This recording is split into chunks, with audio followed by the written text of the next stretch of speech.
Guys, what up? It's the kid, it's the kid, it's the kid, it's the kid, it's the kid here for this beautiful, rather interesting Sunday debate show. I call it the Sunday debate show, the Hangout, but it's a Sunday debate show because every Sunday we have at least one interesting debate topic. But before we get to that debate topic, we obviously have some house cleaning to do. So, of course, this week's debate topic is what is the best treble? What is the greatest treble that's ever won ever before? What is the best treble? So we're going to have that debate at the end. But before we get there, we have to address your boy Lep, Kane, and also the sunrise in the east. So we'll just do a recap of Man City against Spurs.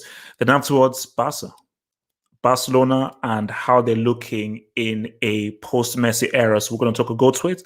We're going to talk the pie, and we're also going to talk Griezmann as well, because I think we have to have an honest discussion, an honest dialogue about Antoine Griezmann and how good he truly is. Then we're going to look at Gerd Muller, who sadly passed away today at the age of 75.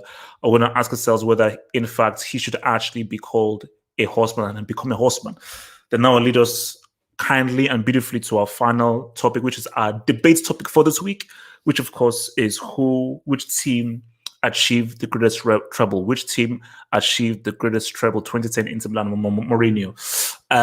So guys, remember, like the vid, subscribe, all that kind of stuff. Drop a like, man, for you guys in there, man. So I think it's only fair that we start with your boy Pep and Kane. Because see, I think it's time for us to really talk about this thing, because it's so funny how the world can rhyme. It's so funny how the world can rhyme.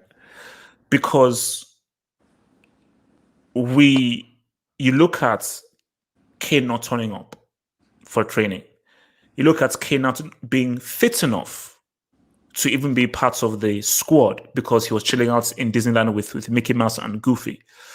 And you look at the fact that Son signed a contract extension. Look at the fact that I said Son should be the face of the team, but he's not Caucasian.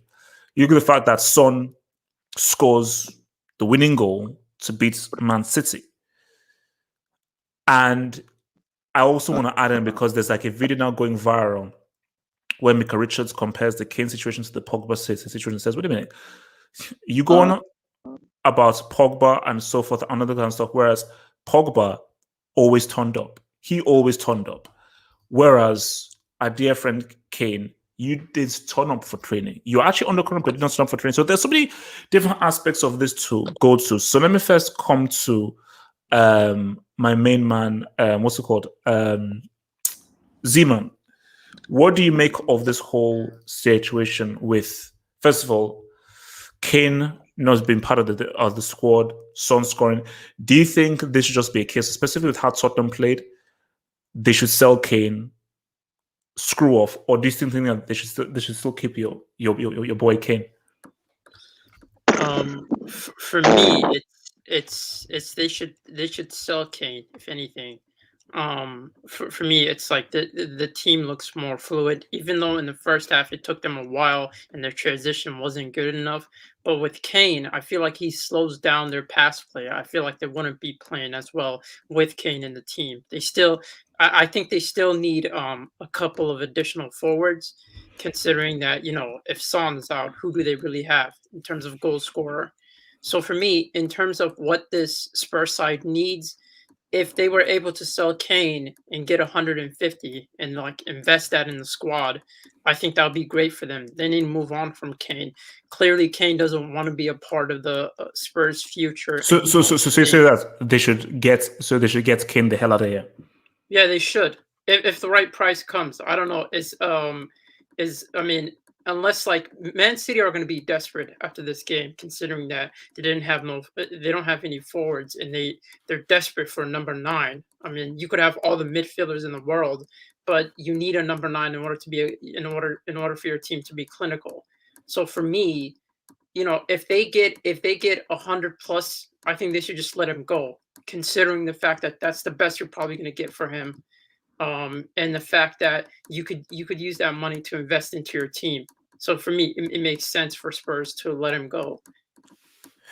So, what do you make of Kane's actions? Like, do you think Kane is right in what he's doing? Do you think he's being unprofessional? Like, what do you make of the fact of like he didn't turn up for training and so forth? Actually, before we do that, now this is messed up.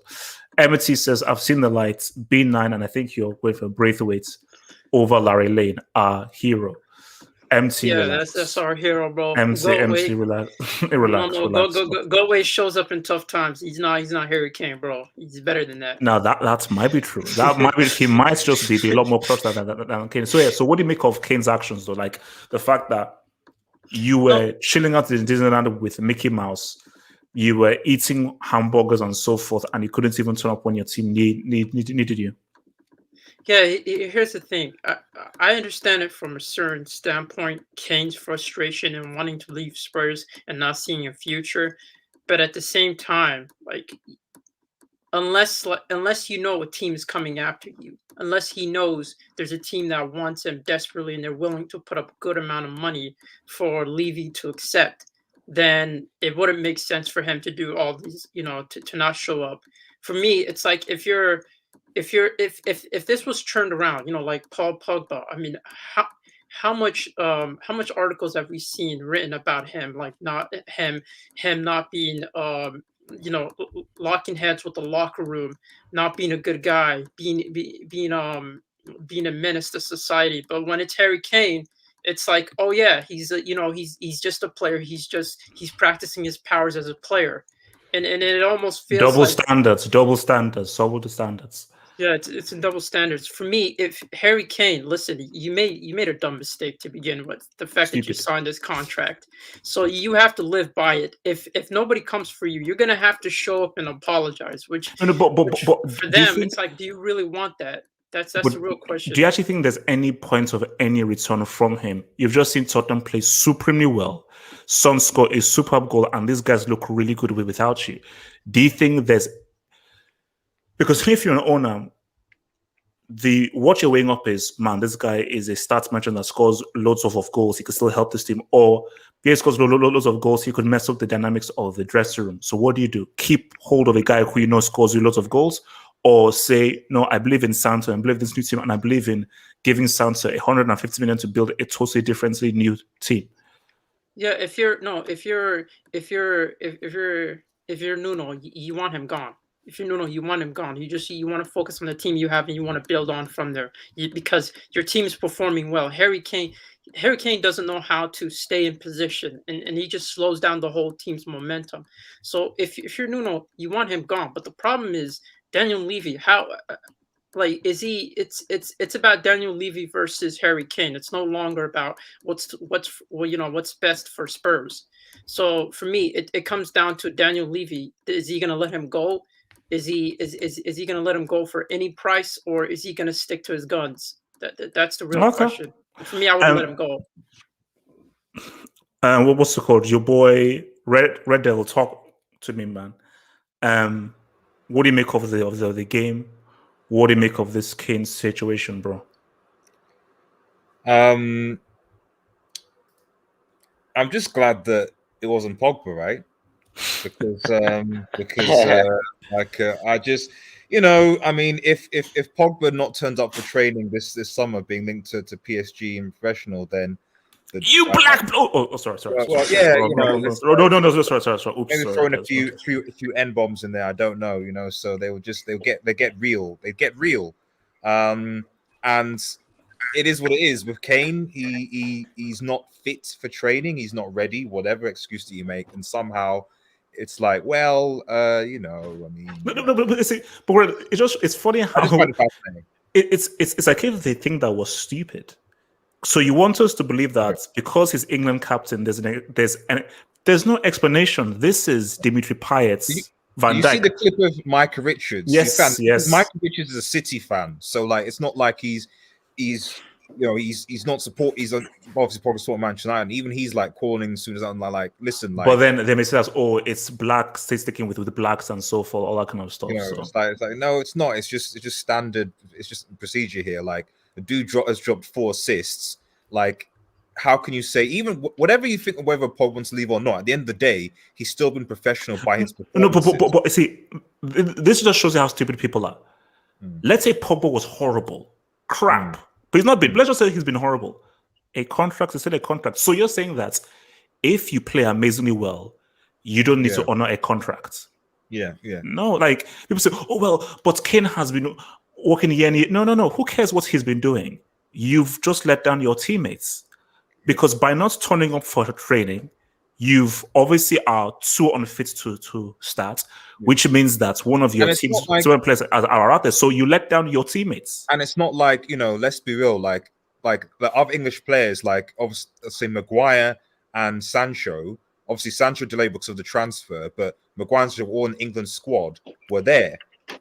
So, like, you were in the same. Maguire was in the same squad as Harry Kane. He's there. He's playing. Sancho's obviously on the bench. So, what was you were in the same England squad? What was your excuse for turning up late, not being around? Like, there's no reason other than you're trying to get a move. But I don't know. Maybe this is, at the end of the day, this is maybe his thing of trying to get a move.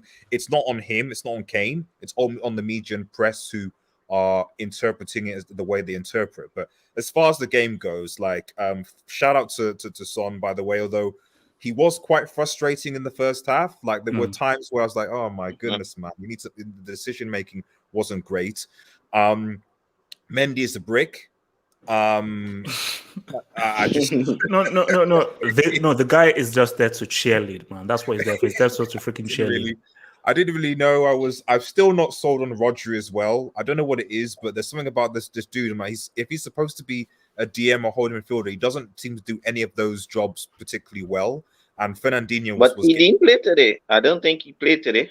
No, Rodri was playing, wasn't he? No, he was on the bench. I was on the bench. It was Fernandinho.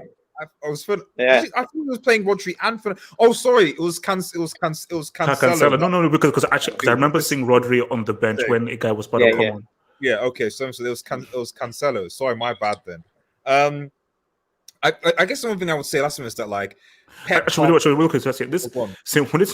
And shout out to Hamza 3096. Would it not make more sense for Man City to get Erling Haaland? Kane, yes, 28. They need a striker right now. Player, though. That's the thing. Yeah, but is he a Pep player? But will Pep be happy with him? Pep could turn him into a Pep player, though. It's like that's the thing. He could turn him into a Pep player very easily. And the thing is, Jamal, is that we know that Harry Kane has injury problems. So you're going to spend 150 million plus a player on a player who's 28 who has injury issues versus a 19-year-old. I'm not saying Erling Haaland couldn't get injuries, but we've seen his goal scoring record so far in Dortmund, 62 goals in 61 games, and he hasn't had any long-term. Yeah, I mean, it's ridiculous. But my last point on the game was that Pep cannot play that open. I was like watching, I was like, if Pep was playing United this game, he would have been like 3 or 4 up. Because the space that Spurs were getting to run in behind, you can't give that to a Chelsea or even a United with the runner players that we have in behind. So I don't know how Pep's going to fix it, but like he's got to be more, I wouldn't say pragmatic, but somewhat more pragmatic than he's usually, because he'll get punished by counter-attacking teams if he plays like that again. So YSK, is your connection good? Because I think he's suffering from breakness because you keep on disconnecting. So are you in Iraq or are you in the UK? Where is your mic at? How's my mic? Can you hear me? It sounds like you're up someone's ass, but I think I can work with that. So thoughts on the whole sports thing, specifically with Kane. I'm gonna go out and come back in. Okay. Wow. Okay. Cool. Jamal, talk to me. So again, about this whole sports thing and so forth. First of all, like Son scoring, Lep losing, and you know what's funny? I think they said that Lep. I can't remember when, but apparently there was a point in which he called Tottenham the Harry Kane team, and ever since he said that, I think they've lost like 3 or 4 times without Harry Kane. Yeah. Yep. Yeah. Exactly. Yeah, just a stat. All right, Jabal, talk to me. Yeah, I agree with everything what has been said. The only thing I don't agree with is you guys saying that how if Tottenham don't sell him, there's no turning back. I mean, guys, we seen Messi hug Ramos in training yesterday or last week. I mean, if Kane scores a goal on his return, everything is good, guys. This the dressing room. Come on, guys, it's football. Kane scores a hat trick, everything is forgotten. No, but Jamal, no. But the angle I'm coming at is do right by Santo and do right by the team. After that performance they just gave, which I know for a fact they gave that performance based on what has happened, and that performance was we're not a Hurricane team, and we can be stronger without him. Because again, I just think about dressing room dynamics. What Hurricane has effectively said is, I don't feel you guys are good enough, hence why I'm not going to leave to a team that I feel is better, that can give me trophies. Whether that is true or not, if you're a professional player, you will feel a way about that. Oh, this guy just said that we're not good enough. He does not believe in us. So that will put that fire in your belly to really prove that, no, we are good enough in everything, which is why the narrative here is huge. So if you're Levy, I know that he wants to stick and sell him for 3 trillion and so forth. The best thing to do is, because I'm hearing that, I don't know if this is true, I'm hearing a deal is 150 plus players. So if you're getting 150 plus Silva and Jesus, and you have 152 to spend, unless you're a freaking numbskull, why would you reject that? Yeah, I mean, it's a tough situation, man, because that makes sense. 150 million and players, that makes sense. But obviously, I'm watching this from a selfish view because, guys, I'm gonna be real, and I don't care. I do not want Kane to leave. I do not want to see Kane at Manchester City for obvious reasons. You guys know why. So right now, I don't feel he will leave because I don't think Levy's gonna sell him, man. Because Levy said, well, it can be rumors, but the rumors I'm hearing is Levy says 160 or nothing. And bro, I love Hurricane. But bro, Hurricane is not even 120. Hurricane is a 95 million player. Yeah. He's not 100. Yeah, I mean, the only argument you could make is if you care a lot about the Premier League. Because if you just consider about the Premier League, 100 million because you are guaranteed 20 to 25 goals. But if you have higher aspirations, the guy is not anywhere near 100 million, man. The guy is 90 max. Yeah. And on this game today, I mean, it was a pretty good game, a good game. But what I have to say is, bro, you can see City need a striker, bro. Because everyone points back to last year. They said, they won the lead without a striker. But people have to remember last year, bro, that is not going to happen again. Because last year, everyone was struggling. Liverpool lost all the centre-backs. Chelsea was struggling. If they have a start like how they start last year, bro, Chelsea and other teams, even Manchester United, could pull away. And I don't think they will be dropping like last season. So that excuse everyone is saying about, Man City start bad last season. I don't think if they start as bad as that, they will go and win the league. So it's worrying, man. And they need a striker because they had all the pretty play. Greenish looked good. This one looked good. But there was no cutting edge. And that was worrying to them. You could see they need a number 9, a striker, a gunman. And if they don't get that, Jamal, quick question: How do you rate KDB's performance today? I mean, he only had 15 minutes, man. But I'm just he did a couple. He did a couple of crosses. He did a couple of good stuff, man. But come on, it's 20 minutes. But I just want to say that C-Tech David Beckham. That's joking. You see, I didn't see it, Jamal. I didn't want to go there. But for being real, 120 for that. And look, he's a good player. He's talented. But English tax is real. English tax is not a joke. Yeah, I'm just joking when I'm saying the English. I have to get jokes in before everything clicks for City. But yeah, man, Greenish is a good player, and I do think he'll come good. But bro, at 120, I don't think he's that good. So yeah, man. But for now, let's see what happens with Kane. So you say that. So you're saying that if City don't get Kane, you don't think they win the league? No, I don't think so, man. Which means you're saying that Liverpool win the league then? No. I'm saying Manchester United and Chelsea can win the league. You mean Chelsea, Liverpool, Jamal? Do you know how sick this is? Okay. On almost any other channel that exists, fans of clubs will say, Yeah. yes, of course my club will. But because I've created some kind of weird, spectral, wizardry, Harry Potter school of Hogwarts in this whole thing, people now, because they say, wait a minute, this jinx thing really works. People now go against their team so their team can win. Strange. Yeah, bro. Strange. You created it, bro. You created it. I know. Okay, Shan, talk to me, man. Spurs, Kane, and on this whole shakalaka, boom, shakalaka, laka. Yeah. First of all, I'm going to start off with a Is conspiracy. your wait, hold up. Oh, I know what you're going to ask. Yes. Wait, I know. Is your nose healed? It's not healed, but it's a lot better. That's good to know. That's good. So, guys, in case anyone did not know, in case you don't, Shan was riding his bicycle through the woods and he fell over and broke his nose. So we're just wondering that his nose is fine. So it's good to hear. Shan, take it away. Yeah, I'm going to start off with a conspiracy. What if Pep told Kane to leave this one out? What if Pep told Kane to leave this one out and said, sit this out. If you sit it out, we'll get that transfer for you. Hoping that the City would win. So I'm trying to work. So how was that conspiracy? Yeah. So what difference would it make sitting this one out or not? Because by him sitting it out, it obviously adds more fuel to the fire of is he leaving or not. So you say that he asked him to sit us because he felt that they'd have a better chance to beat them. But if you look at the stats, they beat them like 3-4 times without him. No, it's that and putting pressure on Dan Levy.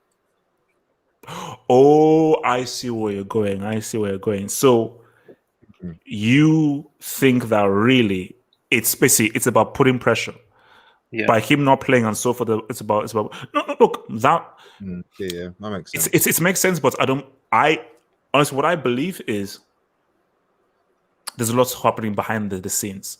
I do believe that if you're just being logical, you haven't turned up for training on time. And it's not as if you were training while you were in Disneyland. So of course you're not fit. You can't be fit because you turned up for training like 3-4 days afterwards. So just like Messi now, because he didn't have a club, he wasn't training. So that's why he couldn't play against Strasbourg. And he may not even play against Brest and Tits next Friday. So the thing about it is that is a point of where what I do believe that Kane is not fit because he didn't turn up, but also it could definitely be a thing of there's a war between them. And Kane is like, I am standing my ground and I don't want to go. So, but in your view, if you're Levy, Shan, look, this is what I'm saying. Sell this freaking tree trunk, man. What the heck? Why? That's harsh, man. That's harsh. Yeah, that's disrespectful. Wait, no, Jamal, they're offering 150 million for a tree trunk. A tree trunk. Yeah. You have to call him a cheat down. Jamal, I can get a tree trunk for like £2 down the freaking road. Harsh, man. You're harsh. I know a woodsman who can give me a tree trunk for like £10 or something. You're getting offered 150 million for a tree trunk. What is that whole thing? Think about, Shan. Please tell me. Yeah, to be fair, I know a lot about tree trunks. Pause.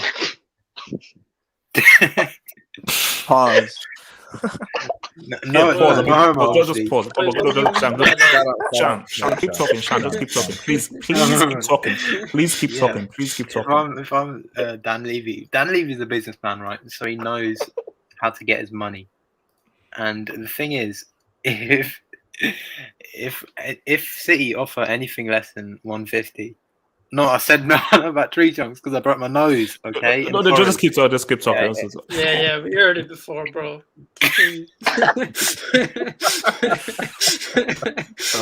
Look, just keep talking, please. Yeah, Dan Levy he's gonna rinse every last penny from City. For that. What was the question? So, if you leave, what would you still stick for 160? Or do you just take 150, get the heck out of this freaking club, and enjoy Man City? Especially if it's 150 plus players. Take the money and run. Because 150 is a lot of money.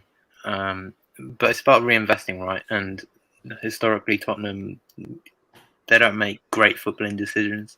Yeah, but they I mean, have a they've got- technical director now. I think Yeah, they hired yeah. an Italian Um, guy. Yeah. I rate the Also- new signings, to be fair. Brian Also, Hill. they spent a lot of money on their new stadium, so that could go to like paying off the new stadium as well. So that's also something to think about. Bro, with Yeah. Levy, anything is possible. So, but what do you think Levy will do? Because my fear is Levy, because the guy is so stubborn, he's going to stick to 160. Yep. And they may just say, no, we're not paying 160. So what do you think Levy will do? Do you think Levy will be stubborn? Or do you think he'll be like, all right, 130, 140 plus players, deal? I think he'll be stubborn. I think he won't, I don't think he'll sell if the City don't offer 160. That's just my opinion, based on the type of guy he is. Can I just say, I think what's more likely is attempted murder on Levy by Charlie Kane. If he doesn't get his move. If he doesn't get his move. Come on. Attempted murder. Okay, look, let's not promote murder, because Abdullah, I was going to come to you, but I wasn't coming to you to promote ideal violence. I'm not promoting it. I'm just saying it sarcastically. Like, he's ruining his career, and he'll be just an idiot, to be honest. So, I want to talk about City right now. First of all, we won't win it. We won't win it. Yes, you will. Yeah, blah, blah, blah. Chelsea have a clear. Don't mention Chelsea. Don't mention Chelsea. Lukaku See what debuted you on Sunday created, bro? on Twitch. United have got Ollie the Wally. Exactly, Ollie the Wally. That's not And- going to win and- anything. Oh, I hear And you. Liverpool have got a moaning bitch of a manager called Klopp, who cries all the time just because his owners don't give him what he wants. So yeah. it's a clear run for Chelsea. You're right about the call on for Chelsea, man. Yeah. No. I'm ignoring that. So wait, Abdallah, but if let's say, okay, first of all, how impressed with Grealish are you? Do you think Grealish can actually live up to 120, or do you think you overpaid for him due to English First tax? of all, £100 million, not 120. We gave him 100 million. We gave him 100 million. That was the asking price. You know what's crazy? Like, you didn't even give 100 million. You gave 75 and 25. No, an we hour. actually gave him 40 to 60 million. Yeah. We made sales. Bro, HH, And people you like say- to and people spice say- it up, you know. And people say we haven't. We're spending the Sheikh's money. We got 250 million, 15 million pounds from just match winnings, and other. Are you sure? Are you And from according to other who? According According to who? From other Was that competitions. was all that from winning the competitions that we Champions attended. League?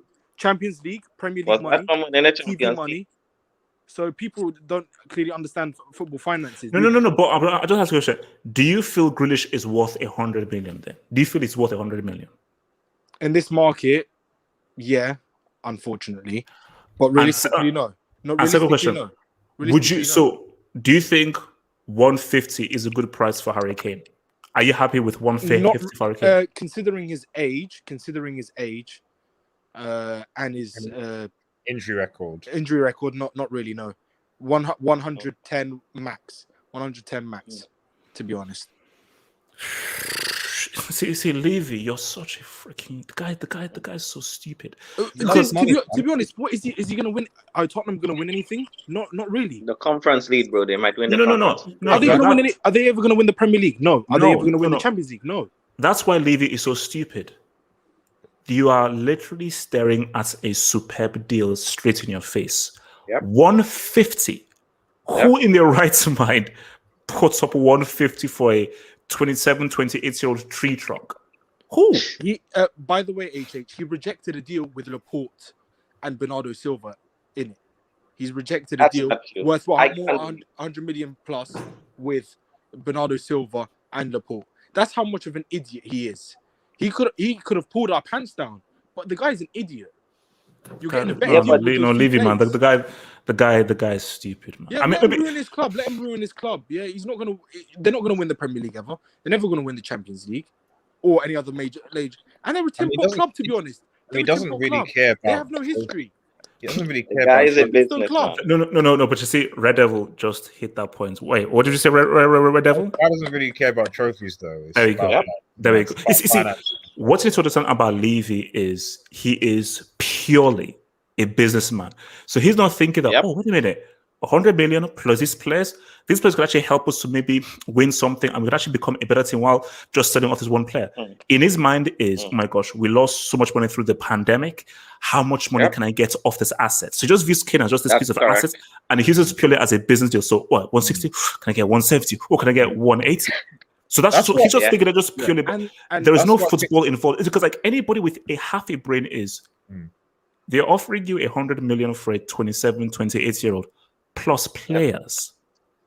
That's why I think City will pay the asking price because towards the end, I think they'll push it eventually. he doesn't even. He like, they'll doesn't be even. like, Red they'll- Devil. He doesn't even want. He doesn't even want the asking price. He would rather sell to a team abroad. He would rather sell to a team. yeah, abroad. I mean, yeah. And So all the teams abroad are broke. So Yeah. he's going to keep him. He's going to keep him rotting in that team. Where he doesn't But want to sell guys- to rivals. he's going to known rot in that that team. And said that, yeah. unfortunately, But guys- Kane has ambition, unlike Son. Son has just lowered his expectation. He had Bayern Munich chasing after him. He had other teams chasing after him. But he's lowered his expectation because he has no ambition. No, Compared to I wouldn't Kane. say it's. I wouldn't say it's that. I think that's a bit harsh. You also got to bear in mind Son's brand in South Korea. Like he's got a major brand and major like almost cultish like following in South Korea. So and that is also tied to Spurs. I'm sure Daniel Levy will know that as well. But now, I would. is that South Korean thing and Spurs, are they inextricably linked or can that just follow him wherever he goes? So my thing is, let's say he went He's to South Bayern Munich. Korea's best player. He's South Korea's best player. No, they're mutually exclusive. It doesn't matter wherever he Yeah, goes. like wherever he goes, it will follow follow him. him. So it's not as if like, oh my gosh, if he goes to Bayern, no, they will follow him wherever he It's like freaking Messi, goes. it's like Messi and Ronaldo. Yeah, like those guys will The follow him. brand. But do you know, for Son, it's like you can say it's lack of ambition, or you could just say, oh my gosh, I can Or be a the brain-dead king individual. Or a brain-dead of this. individual. No, because he could just say, But wait a it's- minute, I'm now the guy. With Kane gone, I'm now the guy. Like I'm now the main man, and I'm Yeah, now but the face Yeah, of this but club. You're the main Exactly. man of winning nothing, though. That's the What- problem. That's what I'm Okay. gonna say. I'm gonna What say- if he wins something? Now I don't think they will. What What? if? An They FA will never Cup. win anything, HH. They won't. They won't. Ever. Okay, Son, why did he But sign that guys, damn I just want to contract? say this. Yeah, I just want to say this. Mm. Everyone thinks that how in the final weeks of the window, Tottenham will finally crack and City and King will go to Manchester City. So why Daniel Levy don't take the money now and see what you can do in the window? Because if Because you he's take it on effing deadline stupid. day, yeah. Because if you take that money on deadline day, who are you gonna buy when it's deadline day? No, Jamal, that's So you have 150 doing nothing. That's the whole point. Yeah. The whole point of taking the deal now is give Santo that money. So he has time to try and get. Because trust me, Santo can just buy mini Portugal. Yeah, Look at could, he find Jimenez. See, he built mini Yeah. Portugal at Wolves, and look at how good they looked. And then who bought Jota? Thank you. Santo. Jamal, it's HH, because I think he wants No, to get no. Jamal, as in who bought him from Wolves? Liverpool. Klopp. Yeah, Liverpool. because but Santo was the guy who introduced you guys to how good Jota was.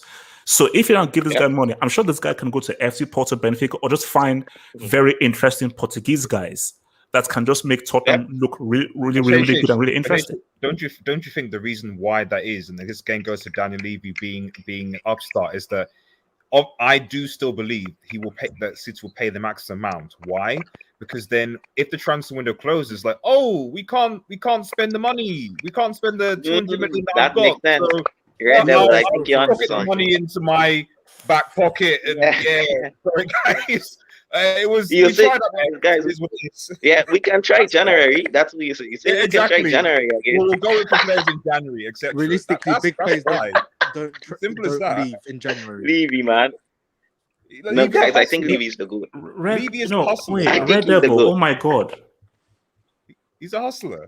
I think he might do that. He Red will. I Devil. think he will. What That's a Levy. flipping crook! He's a hustler, man. I keep telling you guys, Levy is a hustler. He's a hustler. Do you know how sick? I think he might just do that. Do what? He will, bro. No. Where he's going to wait until near the end of the transfer window, accept the deal, and be like, hey, no, I'm sorry, man. Because negotiations were so long, it was really tough. I mean, come on. Who can you buy in 2 days? There's no one you can buy. Don't worry, we'll see you in January. Hey, January. Yeah. Oh, so Levy. Yeah. Who? No. Who? What? What are you saying? Hey, can you worry about this stuff? Just please, let's stop. HH as well. He will get scammed by any other club who wants their striker. So if Fiorentina, if they want the Vlahovic from Fiorentina or Vlahovic. Lautaro, they're going to demand the full price that they got from us for Kane. They're going to demand the full price. Sick, man. That's what they're going to do. Because that's what most clubs do. Okay. What's go? YSK, is your mic there working, bro? YSK. Does it sound better? Yes. Yeah, you do. There we go. I'm back. Yeah. Okay. You're back. So what are we talking? City or? So basically, the whole situation, Kane not being included in the squad, the whole Kane situation, the optics of Son scoring the winning goal, and Levy. Red Devil just puts forth an exit scenario where Levy will maybe accept this deal 2 days to go and screw Santo over, but not give him 150 to spend, and he will pocket that 150 himself. Yeah, that's not off the realm of possibility when you're dealing with Daniel Levy. So before I talk about Kane, just listen to this real quick. Just listen to this, because this is don't worry. For once, it's not HH receipt. Oh, thank you. Hi. Could you just talk us through what you thought of Jack Grealish today? His personality, influence. He got 3 or 4 falls in the first minutes, and immediately he wake up and show. So he's a player having incredible opportunities. Is so dangerous close to the box, but when we have the ball away, always have an extra pass, and the personality he plays. He made an incredible game, an incredible debut. Will be so important for us. So I just congratulate him for the personality to play, to try it until the end. You have to say that. So they paid 100 million for personality. Is what you're telling me. And a guy who tries, Personality tries. All So on cameras, guys. Look, English tax is real, man. English tax is real. So Leb brought a player for 100 mil. He brought a 100 mil player just to participate in his team, which is a classic Pep move.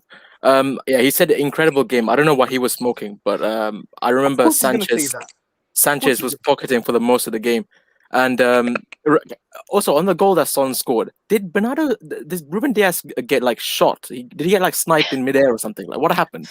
I think the guy he tried to do like a special matrix move or something. Like I think he tried to do this time. It's like he was trying to, It's like he was trying to play hole in the wall. Remember that game, hole in the wall? I said Diaz was a fraud. Look at his Euro. No, it's Ake and Mendy who cost us the game, guys. Come on.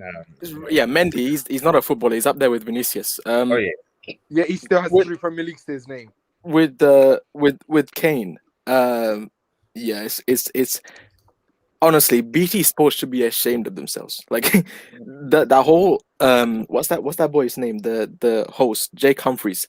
He's the biggest Kane dick sucker alive. Like easy. Pause. But that's the truth. The guy used to present on CBBC, and now he's on. No. The guy, he's not a football guy. The guy does everything. He's a presenter. Spiders. I was watching that. CBBC. Wait. Let what's going on? Where was going on? I was. I don't know if you watched it, but it was Gary Neville's. He did like for his overlap thing on Sky. He did like a fan debate with some of the ex players. That was hilarious. Yeah, it was brilliant, bro. Shout out to Ty. Yeah. Ty was holding it down, man. He's holding it down. He's holding it down, bro. He was going back and forth with Pino. It was the most funniest thing. But what's your boy? Your boy is what's his name? Adam McCullough, right? So he faced the question to the panel. He was like, "Well, why is Kane being treated as a saint and Pogba was treated like this?" You know how true that is. Yeah, and even then, I know. Let's not say it. Let's not keep on the D-low. We're stating the obvious. It's fine. Just keep it on the hush. We don't want to say it. We don't want to get hunted down.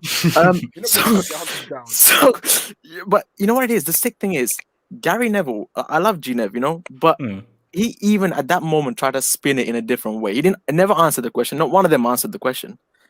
It's actually really sad because. But like it's so obvious. It's actually just funny. Yeah. Because you know what it is. Because we've seen it even when we were in school. there's always that golden boy. And when that golden boy is picked, nothing you will say will try and mess it everywhere.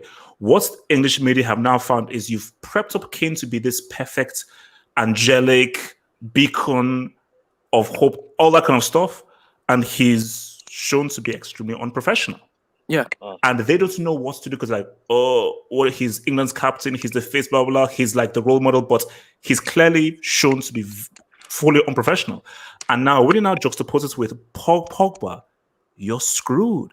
Because people say, yes, Pogba's agents can say whatever the hell he wants. Pogba himself turned up for training and turned up in the first game of the season fully fit. Even when he wanted to move, he was still under contract and still honored his contract. Who cares what his agent says? He still honored his contract.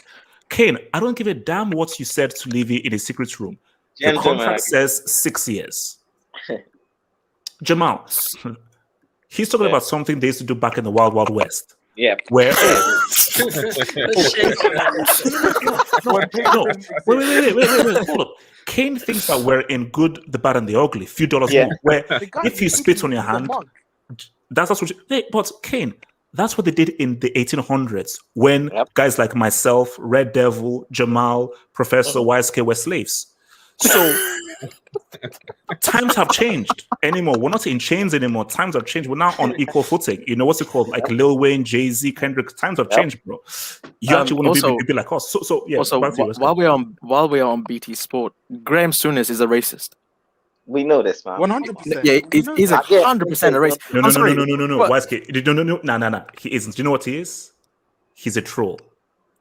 Because either that, it's one of the two. I don't think he knows what a troll is. He knows what he's doing. Do you know what my conspiracy is? Him and Sky know that, this is a great narrative to build. Because every time they do it, they get retweets. So it builds engagement. So I'm sure Souness and the Sky guys will be like, wait, if we keep things going, because you know what you find about people love to be annoyed. And people love to be frustrated. And want to keep poking people, they can't get enough. So let's say, wait a minute, whether you believe it or not, just keep things going. And just because it's getting to the point where, of course, you're trolling now. But if you keep doing it, like that Mick Richards thing, it's gone viral now. So, and the more viral it is, the more engagement you have, the higher your viewership. Because people will want to view these things. So 100%, it's all planned. It's all planned. Yeah, I agree. Yeah. I can't believe the words that was coming out of this dude's mouth after he landed a 4-piece in assists. He completely dismissed. Yeah, exactly. But Kane. The Kane situation is messed up, and you know what? I would not be surprised if what Red Devil says happens, because Levy is the biggest hustler in this league. Like he would do anything. He's more of a hustler than Abdullahi. Like Abdullahi would be in 2 streams at the same time. Wait, hold up. You know, I asked Abdullahi that, like, wait, Abdullahi, you're screaming us. I chill. He said, man, look, I need that money, man. I need to get that money. He said that live on stream, by the way. So you've openly said that this is purely about, so not about the love and everything, but the money. He said, no. He said, look, I have to stream because the more I stream, the more money I can get. So it is purely a cash thing. But continue. No, yeah, he's more of a hustler than Abdullahi. But fair play to him, though. Fair play. Fair play. That's my guy. That's all. From your boy. Can I just say something real quickly?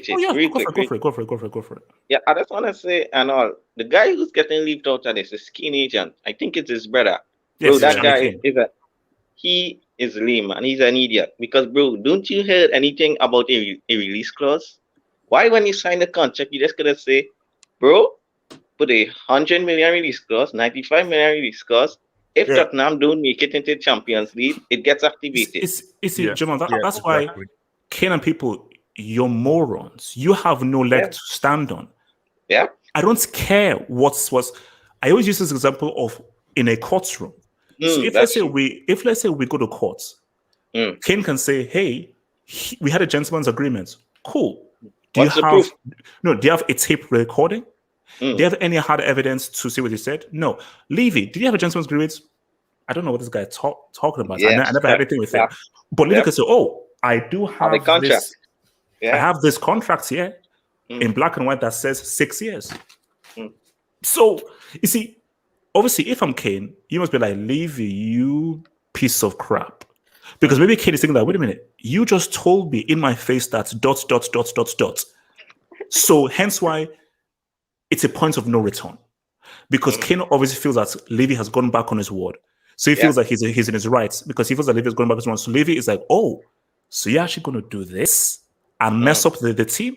Levy and Kane, it is now no point of no return. So the issue with Levy now is I have to obviously sell this dude because it's gonna create, it has already created a toxic environment. But Levy is stuck between two minds. I've got to get rid of this dude, but I'm a freaking businessman and I want to get that cake. So HH, I almost forgot. Can you click on my AV? Oh god.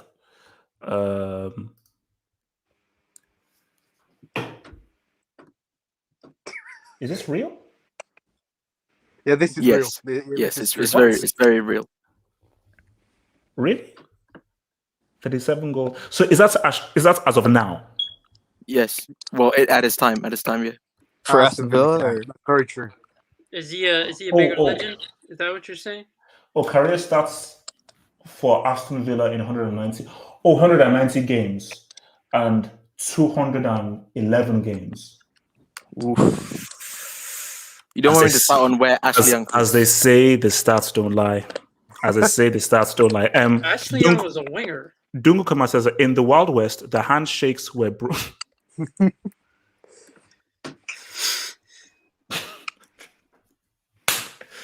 This is what you call a golden dub. Why do you think contracts were made? Because obviously in the Wild West, keyword Wild West, they'll say, oh, let's shake. Next time tomorrow, I'll shoot him in the freaking back. So they'll say, you know what? I think we need to sort of try and create something new.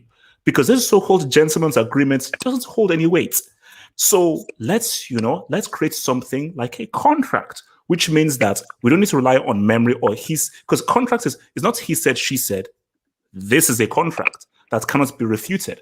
And if I see a signature there, it means that you agreed to everything. So people say, oh, well, no. As I was just reading something about how little kids get screwed over by the music industry. As harsh as it is, there's a contract. That's obviously your dumbass parents or guardian signed. So once you sign that, it is.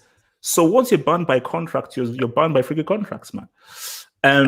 So, guys, it's time for Goat Wade.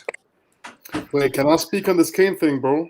Oh, sure, go for it. I will go for it. Yeah, because like I don't want to sound like negative, But please sound negative. Look, Abdul, this is a place of positivity and negativity. No, bro. But like, I disagree with a lot of what's been said because, like, you guys are looking at this from the outside perspective, but like when you look in from Levy's perspective, like Harry Kane is worth a lot more than just 150 for the Spurs brand. You know what I mean? Like, explain. Yeah, I'll explain it. I'll explain it because if you look at it, like last season, he scored 23 goals. He was top assister, top goal scorer. Yeah, you know what I mean? For Spurs, and they still finished 7th, bro. Like, if they didn't have Kane, they would lose out on so much money, not just from placement, not just from sponsor. Like, he attracts so much money to that team. Like, he's worth a lot more than the asking price that City are giving him. So how does he attract this money? How? By being the star that he is.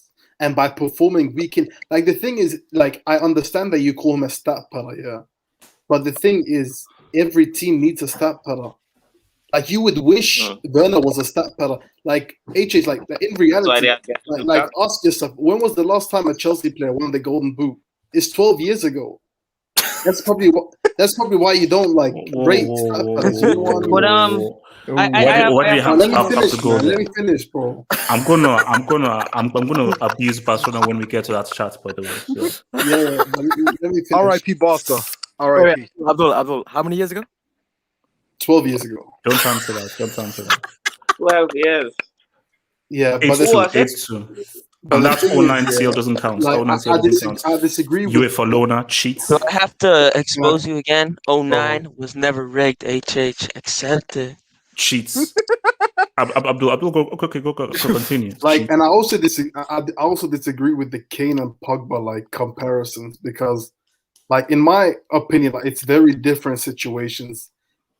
Like, I know Spurs haven't been successful recently, but you can't compare them because, bro, Kane has given everything he has to Spurs. And no, hold up. He's given everything. He's done superb, which means that because he's done superb, he doesn't need to honor a contract. No, right? Listen to, like, can I finish, please? Okay. The thing is, he's given everything to Spurs, and it's clearly not enough. And he's like, the thing with him is he's openly expressed that his desire to leave. Pogba's never done that. Pogba's never he's never come out and said to the media, "Oh, it's always been his agent saying something," but he's never come out and open. Like, bro, contracts aren't. I understand that you have to respect contracts, but contracts at the same time, like, you know, because I studied law, you know what I mean. Like when sometimes contracts, like, when you sign it, the situation, the circumstance can, like, be very different to how it is later on the line. You know what I mean? So like, you got to put yourself in his perspective as well, because, like, when he signed that contract, they were in a very different, like, they'd just been in a CL final. They had just finished in the Champions League like three or four seasons in a row. You know what I mean? So it was a 6-year contract, though. Come on, Abdul. 6 but years. I'm not saying he's not to blame. But I'm just saying, like, I don't think you can compare it to the Pogba situation because, like, Pogba, he's, like, first of all, he's missed like half the games the last 2 seasons. Like, he's played like 38 league games the last 2 seasons. Okay. Mostly through and injury. He's been underwhelming, bro. He's been underwhelming. So, like, who are you, bro? Like, it would look so much worse for Pogba to be on a strike because Pogba, like, every time he goes to France, he clearly performs a lot better than what he does for his club. You know what I mean? No. But see, Abdul, I don't like that because, first of all, Kane, however well you perform, you ain't Messi, you ain't Cristiano, you're not Neymar. You are not considered one of the best players in the world. You're not. Only by the deluded psychopathic English media fools. No matter how many goals you score, you signed a 6-year contract, and you are relying on a handshake that they used to do in the Wild West with an owner who we know operates in a very, very tricky way. I understand that, but contracts aren't supposed to imprison players. Like, he's, like, you know, the thing is, like, you gotta. I understand that. I understand that. I understand that it looks bad. Imprisonment gets in almost. I understand. I understand that it looks bad. That's a weird type. But he's clearly unhappy, bro. Like, he's clearly. Abdul, is he giving the money back? He's getting paid, I think, 250 to 50 a week, which is a weird type of imprisonment, in my opinion. Is he giving that money back? Bro, and no. There's no point in saying no. Also as well, that's not right. If you're so desperate to leave and so forth, hand in a transfer request. Do you know why he can't? Yeah. Once you're handing a transfer request, that means you no longer get paid a wage. He has. No, he hasn't. He's not handed a transfer request. He's not had any. There's no formal transfer anyway, request. like, I also wanted to comment on another thing, like, because wait. Before you do, I think we all need to come in union for this, because anytime something happens to one of our own members of this Hangout, we have to cheer here. So guys, come on, we love him. Hassan, officially 21. Shout out to HH, the panel, and the chat. I think happy birthday, let's all come together. Happy birthday to Hassan. Come on, together. Yeah, bro. We don't do that here. Shout out to Hassan 21. Shout out to Happy Hassan. birthday. More life. Shout out, bro. This is the modern day old man. You say shout out. Wait, Abdul, why the heck have you got his AV, bro? He's got my AV. Because it's common, bro. It's common. So the common losers. Okay, so look, shout out to Hassan. I tried to get these losers to sing, but they don't want to sing, man. 21, man. Again, look, I don't want to say, look, all right. I better not, in case. 47? 47? No, he's like 60, I'm bro. Show some respect. Zeman, screw you, you prick, man. Screw you. Wait, Zeman, you said 20 years older, but then tell me to show some respect. So Abdul, you wanted to comment on something else? I also just would like to get onto this, because I was watching your match reaction, and Spurs can't do without Kane. They just can't. The thing is with Son, Son, he is the ultimate. He always starts off the season amazingly. No, wait, Abdul, before you please let me finish, bro. No, because I have to fully explain what I said there, because so that you can then respond to it. But I was gonna get into it. I was gonna get into it. You were also coming into to reinvest the money, and you know what I mean. But the thing is, he's taking a massive risk. Even if you buy 2 or 3 players, are you guaranteed that these 3 players are gonna come in and replace? The thing with Kane, man, it's not just goals, man. There was a reason why he was top goals and top assists. And the thing is, Kane, he also has an amazing partnership with Son. You know what I mean? Amazing partnership. Abdul, but the thing is, in those knockouts, wait. 2019, in the CL knockouts, that Kane had no part to play in, Tottenham got to the final. Mm-hmm. In that game against Man City, it was Son in both those legs that was money. In that semi-final, it was Lucas Moura single-handedly with that hat-trick. Harry Kane then came in and dropped a disaster class in that final. So they've already shown in the highest form of competition, they can very much reach a Champions League final without Harry Kane. So my thing is... what did Kane do in the Euros even? What did Kane do, realistically? Was he that great? You see, my thing is that people are hungry, but oh my gosh, how are you going to replace this goal? How are you going to replace this goal? You're using wait, hold on. From 3 years ago to justify. But my thing as well is Real Madrid. People say the same thing about Real. How are Real going to replace all those goals by Cristiano? And there is no better arguments of what are we going to do without these goals than Cristiano. He scored more freaking goals than games. But the team got better. The goals were much more spread out, and they still won a league title without Cristiano's goals. So my thing is, it's about how you use the money. So if you give Santos 120, 130, they already have this Brand Gill kid. They already have Romero in defense. If you now buy more dribblers, more technical players, and you play faster, more quicker without a tree trunk as your striker, you probably have a pretty effective team that can maybe now spread the goals all around. Yeah, but the thing is, Abdul, you of all people should know this. Given that Messi's left. Can I respond to him, bro? Can I just quickly respond to him? Yeah, go on.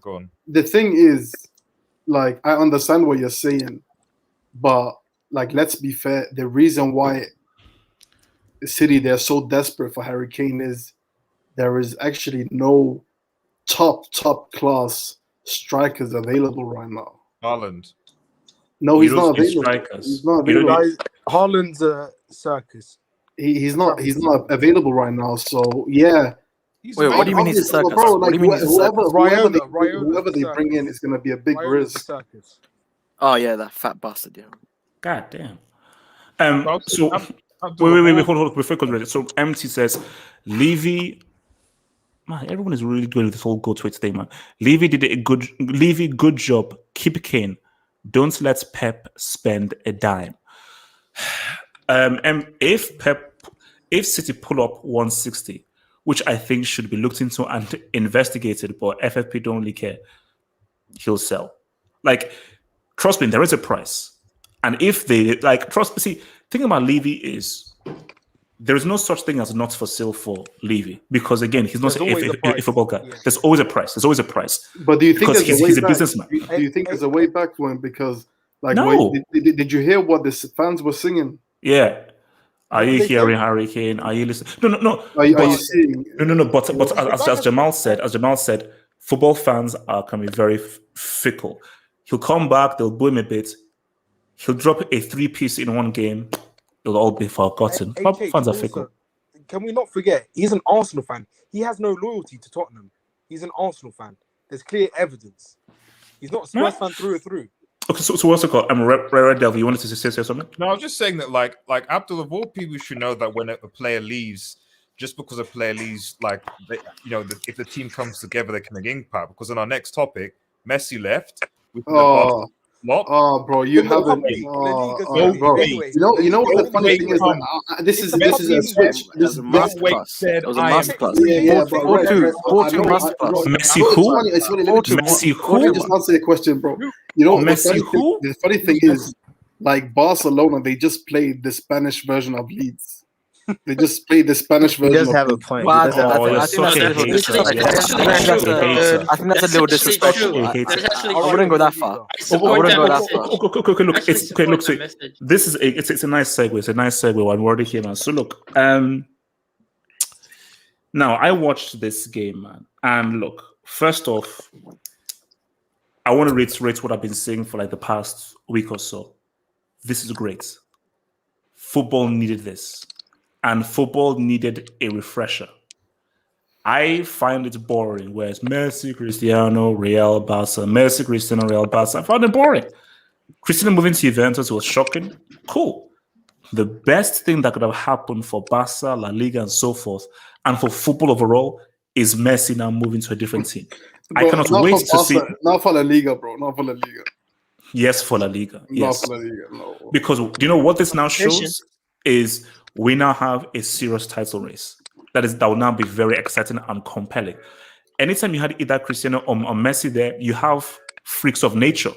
So you know that Barca and Real always have a serious leg up because once Messi Cristiano goes crazy, Atletico, Sevilla, Villarreal, they can't match up with that with the freak of nature that those guys have.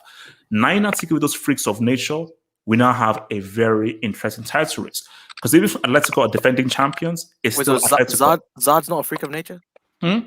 Zard's not he's a freak of nature for the wrong ways. He's a burger.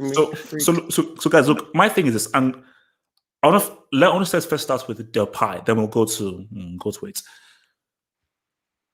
Depay is a good player, and I said this when Depay was announced. Barca fans abused him, insulted him, and said, "Oh my gosh, like, oh, it's so terrible! Look at how far our club has fallen. We're now going for Depay and so blah blah blah." People, I was like, Depay ain't Dinier, he ain't Messi, he ain't any of those dudes, but he's a very good player, and he is a creative player because of the kind of things that he thinks of doing when he has the ball.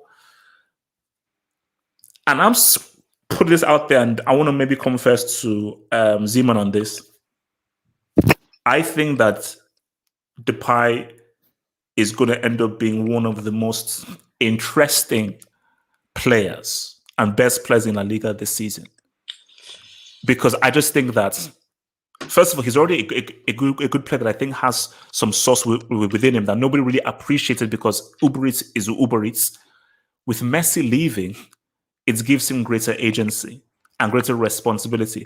We'll get to that bomb Griezmann, who has shown that he's a waste of space. So I think that Memphis Depay will show,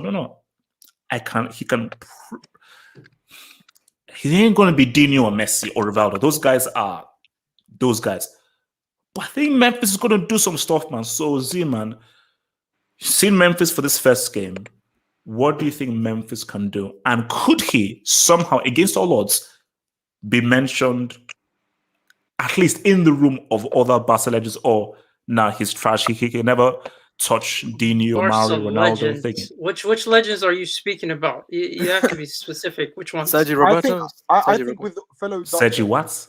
No, it doesn't take long to pass Sergio Roberto, to be honest with you. But yeah, I would say this: what he offers to the team is something that's brand new, man. Because he at least takes risk. That's what I like about him as a player. He's willing to take risks. He's willing to take shots. He's willing to make those runs. He's willing to come up with the ball. Something that we haven't had in a while in terms of just an individual that's willing to drive the attack. You know, that's not named Messi. And I'm just excited for this season solely based on the fact that, you know, everyone has to contribute in their own individual way. It's no longer reliant on one individual, you know, named Messi to do everything while everyone else is partly doing their job, not contributing as individuals to the whole team's success. So for me, what Depay brings is that drive, something we haven't had in a while. And he is an exciting player. But considering that you're already calling him one of the best players in La Liga, he's going to be the best player in La Liga. I can see him getting injured. No, hold up. See, man, don't put words in my mouth. The jinx is real. I never said he is going to be. I never said he is. I just said he could be. He has the potential to be one of the best players in La Liga. And also, I've called him Memphis Depay. I've not called him Memphis Tennessee. I've not called him Fizz. I've not called him Pie. I've not called him the M Kid. Just call him Memphis Depay. All those 4 nicknames now. It's over. Nah, I'll say this though. In terms of this game alone, Barcelona as a whole, I don't think we should get carried away. I don't think people should get carried away. Specifically, fans that. Z-Man, don't you dare mention Griezmann. His topic is going to be separate. No. I'm not mentioning Griezmann. For once, I kind of agree with you on Griezmann. No, Z-Man. The topic. We are talking about Barca. Another topic. Yes. I'm talking about Barca. When it comes to Barca, I still think we have frailties in this team. And I don't necessarily think that we were facing up against, a team that's very expansive, that doesn't know how to play a defensive approach, that doesn't know how to produce a low block against our side, which made it much easier to cut them up. So for me, in terms of what this game resembled, it didn't really do that much. It didn't tell me anything I didn't know about this team. Because the defense wasn't really tested as much. That's the thing. The defense wasn't tested, and there's so many things in this team that still have questions. In terms of there are a bunch of youngsters in the team that I don't expect consistency from, considering how young they are, and there's older players that haven't shown consistency throughout a whole season. So that's still a question mark. And as well as Koeman, from a tactical standpoint, from a substitution and team selection, I don't trust that guy. So for me, in terms of what the expectation is for this season, it's to compete. It's to compete for La Liga. But I don't see us necessarily winning it, just because of there's so many different variables involved. But yeah. Suleiman, talk to me, man. For the Depay specifically, what are your aspirations for what you think the Depay can do? I think I agree with everything that Zeman said. We're gonna need every single Barcelona player to contribute. For Memphis, I think he's a good player. I don't know where you got. He's going to be one of Barcelona's legends. My friend? I just said that. Ronaldinho. You mentioned Ronaldinho. I can't believe you did that. Relax. I said that he won't be seated at the table. He can stand at the door. He can be at the room. He can serve caviar in the room. That's what I said. So he's going to be seated at the table of like Messi, Rivaldo, Romario, and so forth. But maybe he can be in the room and just say, "What's up?" Listen, we'll see about that. As Zeman said, it's the first game of the season. It's against the Spanish leagues that open their asses up. So, we'll see what happens in the future. But but what do you expect from him? Do you have any expectation of the Depay? He's going to be amazing. He'll be pretty good. He's not going to be that good. Do you think he can be like not as good as Daniel or Messi, but can be that? This is our superstar where he can help and be the defining factor in games, or you just don't think he has that ability to really be the guy that really helps you win games by himself individually, especially against the low block teams? I think he's going to be a major contributor. He's definitely not going to be any Messi or Ronaldinho, but I think he's one of the best attacking players we have. Obviously, Ansu Fati is coming back from injury. Braithwaite is showing good signs, which is kind of crazy, but I'm a little bit hopeful for Memphis. Okay, let's switch things now. Abdul. It ain't gonna be Dino or Messi or Rivaldo. Those guys are those guys. But I think Memphis is gonna do some stuff, man. So Z-Man, you've seen Memphis for this first game. What do you think Memphis can do? And could he? See, why is you mentioned? Wait a minute. How can you receipt me during a stream? Never touch Dino. That's the Yeah, quickest so- receipts I've ever received. Wait, I think it's a receipt during the actual stream. That's a massive W. That's an instant W. That's messed up. Forget- How do you That's have an core in instant 4K. W, That's bro. core in 8K. Core a in receipt 8K. is supposed to be from That's months Amazon ago? Prime W. No, a version. receipt is from the past. This is technically the past. Oh, LSK man, you're sad. Morata Benzema take, man. The Morata Okay, Benzema take was Abdul, let's talk about That's your some VAR AVI. type of stuff, man. Abdul, let's talk about your AVI, man. Okay, jokes apart. Can we stop this whole R9 nonsense and stuff? Because Ronaldo, like You're right. I actually agree with you. My He's AV. better than Click my R9. AV. Click my He's AV. better than R9, bro. okay, He's 37 goals away from R9's Barca record. By the way. well, he only spent like one season there, so there you go. Abdul, so talk to me. Do you think Goatweights can carry the burden of Barcelona and drop 30 goals a season? No. The thing is, like I'm neither a reactionary or a deluded fan, you know. You know, but the thing is that Barca, like I know, like the thing I like about the Barca fans on this chat is that they're all very realistic, you know. Oh, how None of them, sweet. none of them are Zeman, like- did you hear that? Yeah, Oh, thank that's you. sweet. That's Oh, that's nice. No, that's just nice, man. Oh, cool. How No, cool. but, like what I It's was kind of trying to hard. say It's is kind of that- hard to be deluded when your team conceded 8 goals. So Yeah. You have to mention that, bro. Like, you could have just kept silent, just took the praise. Like, Suleiman, you could have just taken the compliments without mentioning that. But Abdul, No, continue. Suleiman is real. He's real. Nah, A little too real. What I was trying to say is that, like, we are really gonna struggle once we hit one of those teams that really just sit back and just defend all game, because that's where Messi has been our only outlet to break down teams. And I know this is gonna sound controversial, and I don't care, to be fair. Oh, God. Like for a long while, especially towards the end of last season, like I don't get what people see in Pedri. I don't get it, because for me, like he never takes any risks. He never shoots. He never assists. He never scores. Like he always just passes it safe. Like he doesn't provide it. Like, because you know De Jong isn't an attacking-minded player. I mean, at least not in his position. Busquets is not. So Pedri is that. I mean, he's not really a cam, but he does play in that cam position, and he just doesn't provide enough like creativity and goal scoring. You know, Abdul. Yo. Listen, I mean, he's tired as fuck. Like the guy played. No. 73 The thing is, he's always been like this. No.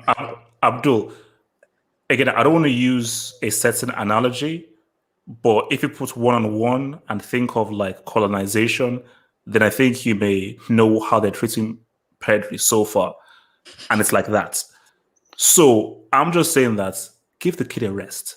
First thing. Second thing is this, Abdul. Jesus Christ. Javi. This channel and the... Oh, no, wait, pause, wait. No. We're not pausing. Go. Abdul, so how different is this from Javi? Kept the ball, mostly pass safe. Maybe one or two times made a penetrative pass, but kept things moving. Now, Javi now did this to a higher degree. But Abdul, Yeah, but Javi wasn't playing alongside a De Jong. He was playing alongside Iniesta. That's the difference. Like when you're playing in that cam role, you have to be like an Iniesta, because otherwise there's too much like creative emphasis on a Griezmann, who we're gonna get to, because like honestly, bro, HH, like, I disagree with a lot that you say, but like when you coined this, when you coined this guy a side chick, oh my god, you hit a spot. Yo, this guy, he frustrates, bro. You know, he frustrates. We'll save it. Save it. We're gonna save it. Yeah, but in regards to Braithwaite, bro, in regards to Braithwaite, to be fair, every time he scores, bro, like keep in mind, you know, I'm from Denmark, you know, so I should be repping this guy extra hard. But bro, like every time he scores, like I just facepalm, because Oh my Like- god! Thank you, Abdul. Like, I thought just the only wish, person- like, bro, I would rather Neto in goal scores than him because it's just a meme, you know. It just looks, but it makes me Abdul- cringe when he Abdul scores. he has more goals than Eden Hazard, man. What? That means Yeah, but Yeah, that and- doesn't and- say and a lot. Zane's the Let me best mute player in him the out. league. And Brother, Zane's the can best player in the I allow Abdul to please talk, please? Yeah, Abdul, yeah, can I allow yeah. comments? Nah, he's not good enough, man. He's not. You know, the crazy thing is, like, he wasn't even good at the Euros, bro. Like, he was. But Abdul, remember, like, how did they get Goto to begin with?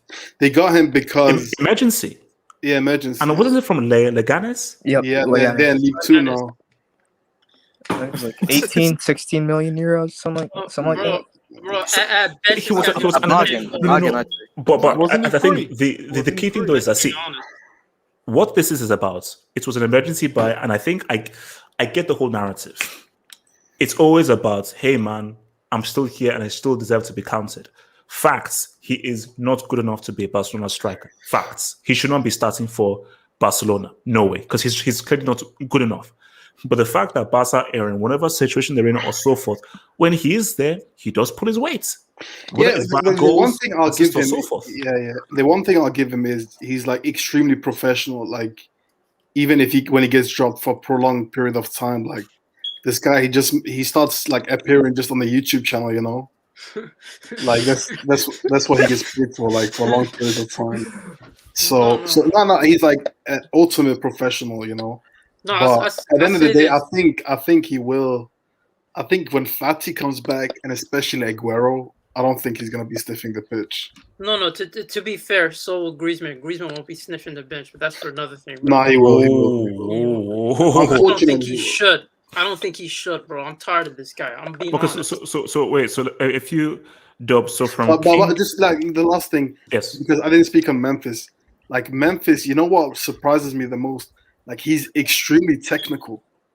Like he's like really a technical because when you look at him, his body shape, like you wouldn't say, "Oh, this guy is gonna be a technical player." It's more like a using power, body strength. But no, this guy is really technical and intricate.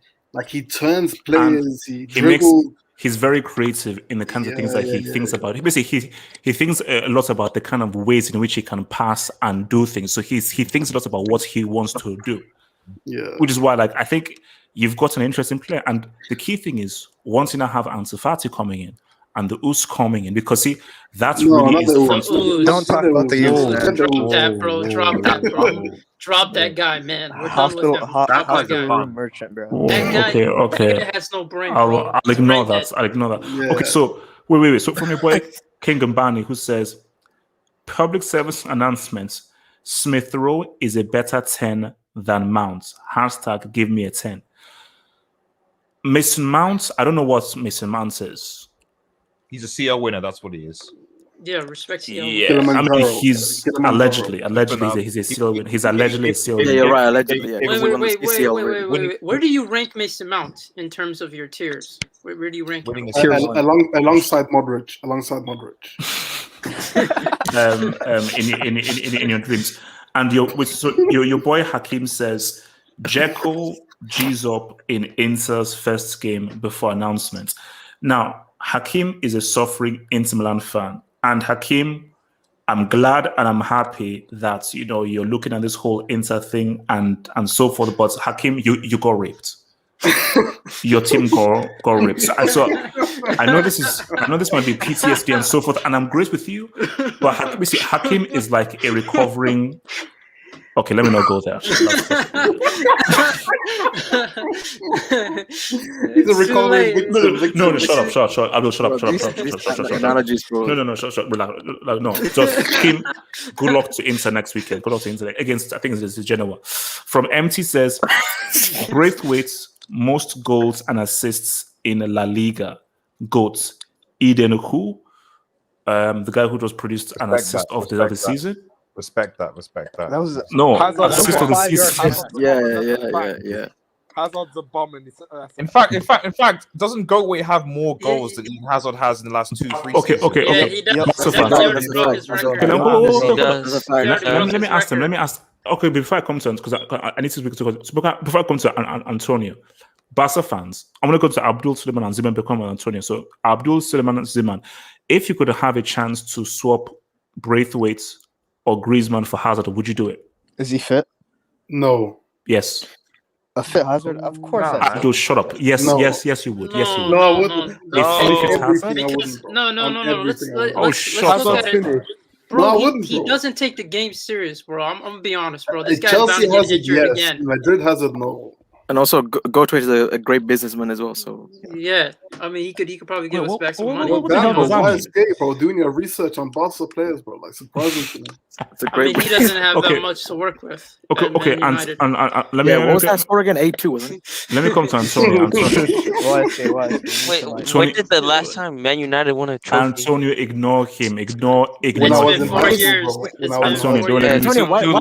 did I see Messi in a Bro, PSG shirt? 13, I saw Messi in a 11. PSG shirt. Let me meet Why him. is he in Dora, a let me PSG meet him. Where's the mute button? Where's the mute button? Let me meet him. Antonio. So I want to now talk about Griezmann. Antonio, I just need an honest assessment here. Griezmann. This is just sad. Let's Because- just give me your honest view on Anton Griezmann. Shouts to Mowada in the live chat, who I saw your comments. You said that you believe, because I put up your comments here, so it's saved.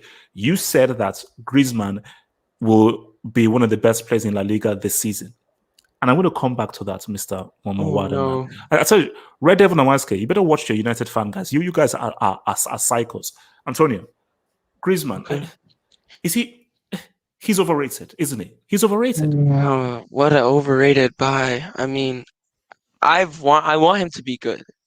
The amount of money that was spent, his wages are a lot. Wait, But Antonio, I who don't do want you to just support? suck. Who does he Huh? support? Who do you support, bro? Barca. He's a Barca guy. Oh, Barca shit, we're fan. all Barca fans almost, except of Yeah. Oh, shit. Bro, Griezmann, I want him to do good. And I thought maybe with Messi leaving, he's going to step it up.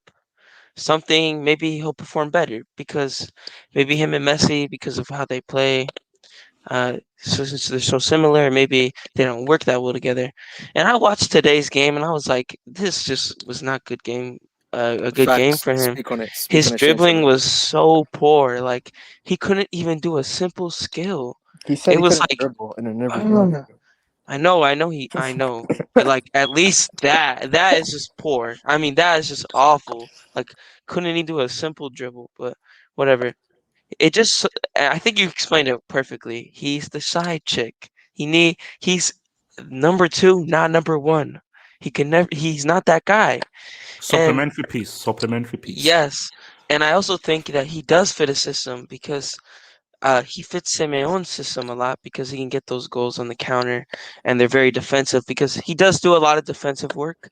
But I want you to give me some goals and he's not giving me goals. And it's just very lackluster. Like I'm like, I want to see something from him. You're the star man. You're the guy now. You can literally. You've complained. I think it was like 2 seasons ago. I'm being played out of not my favorite position. Blah blah blah.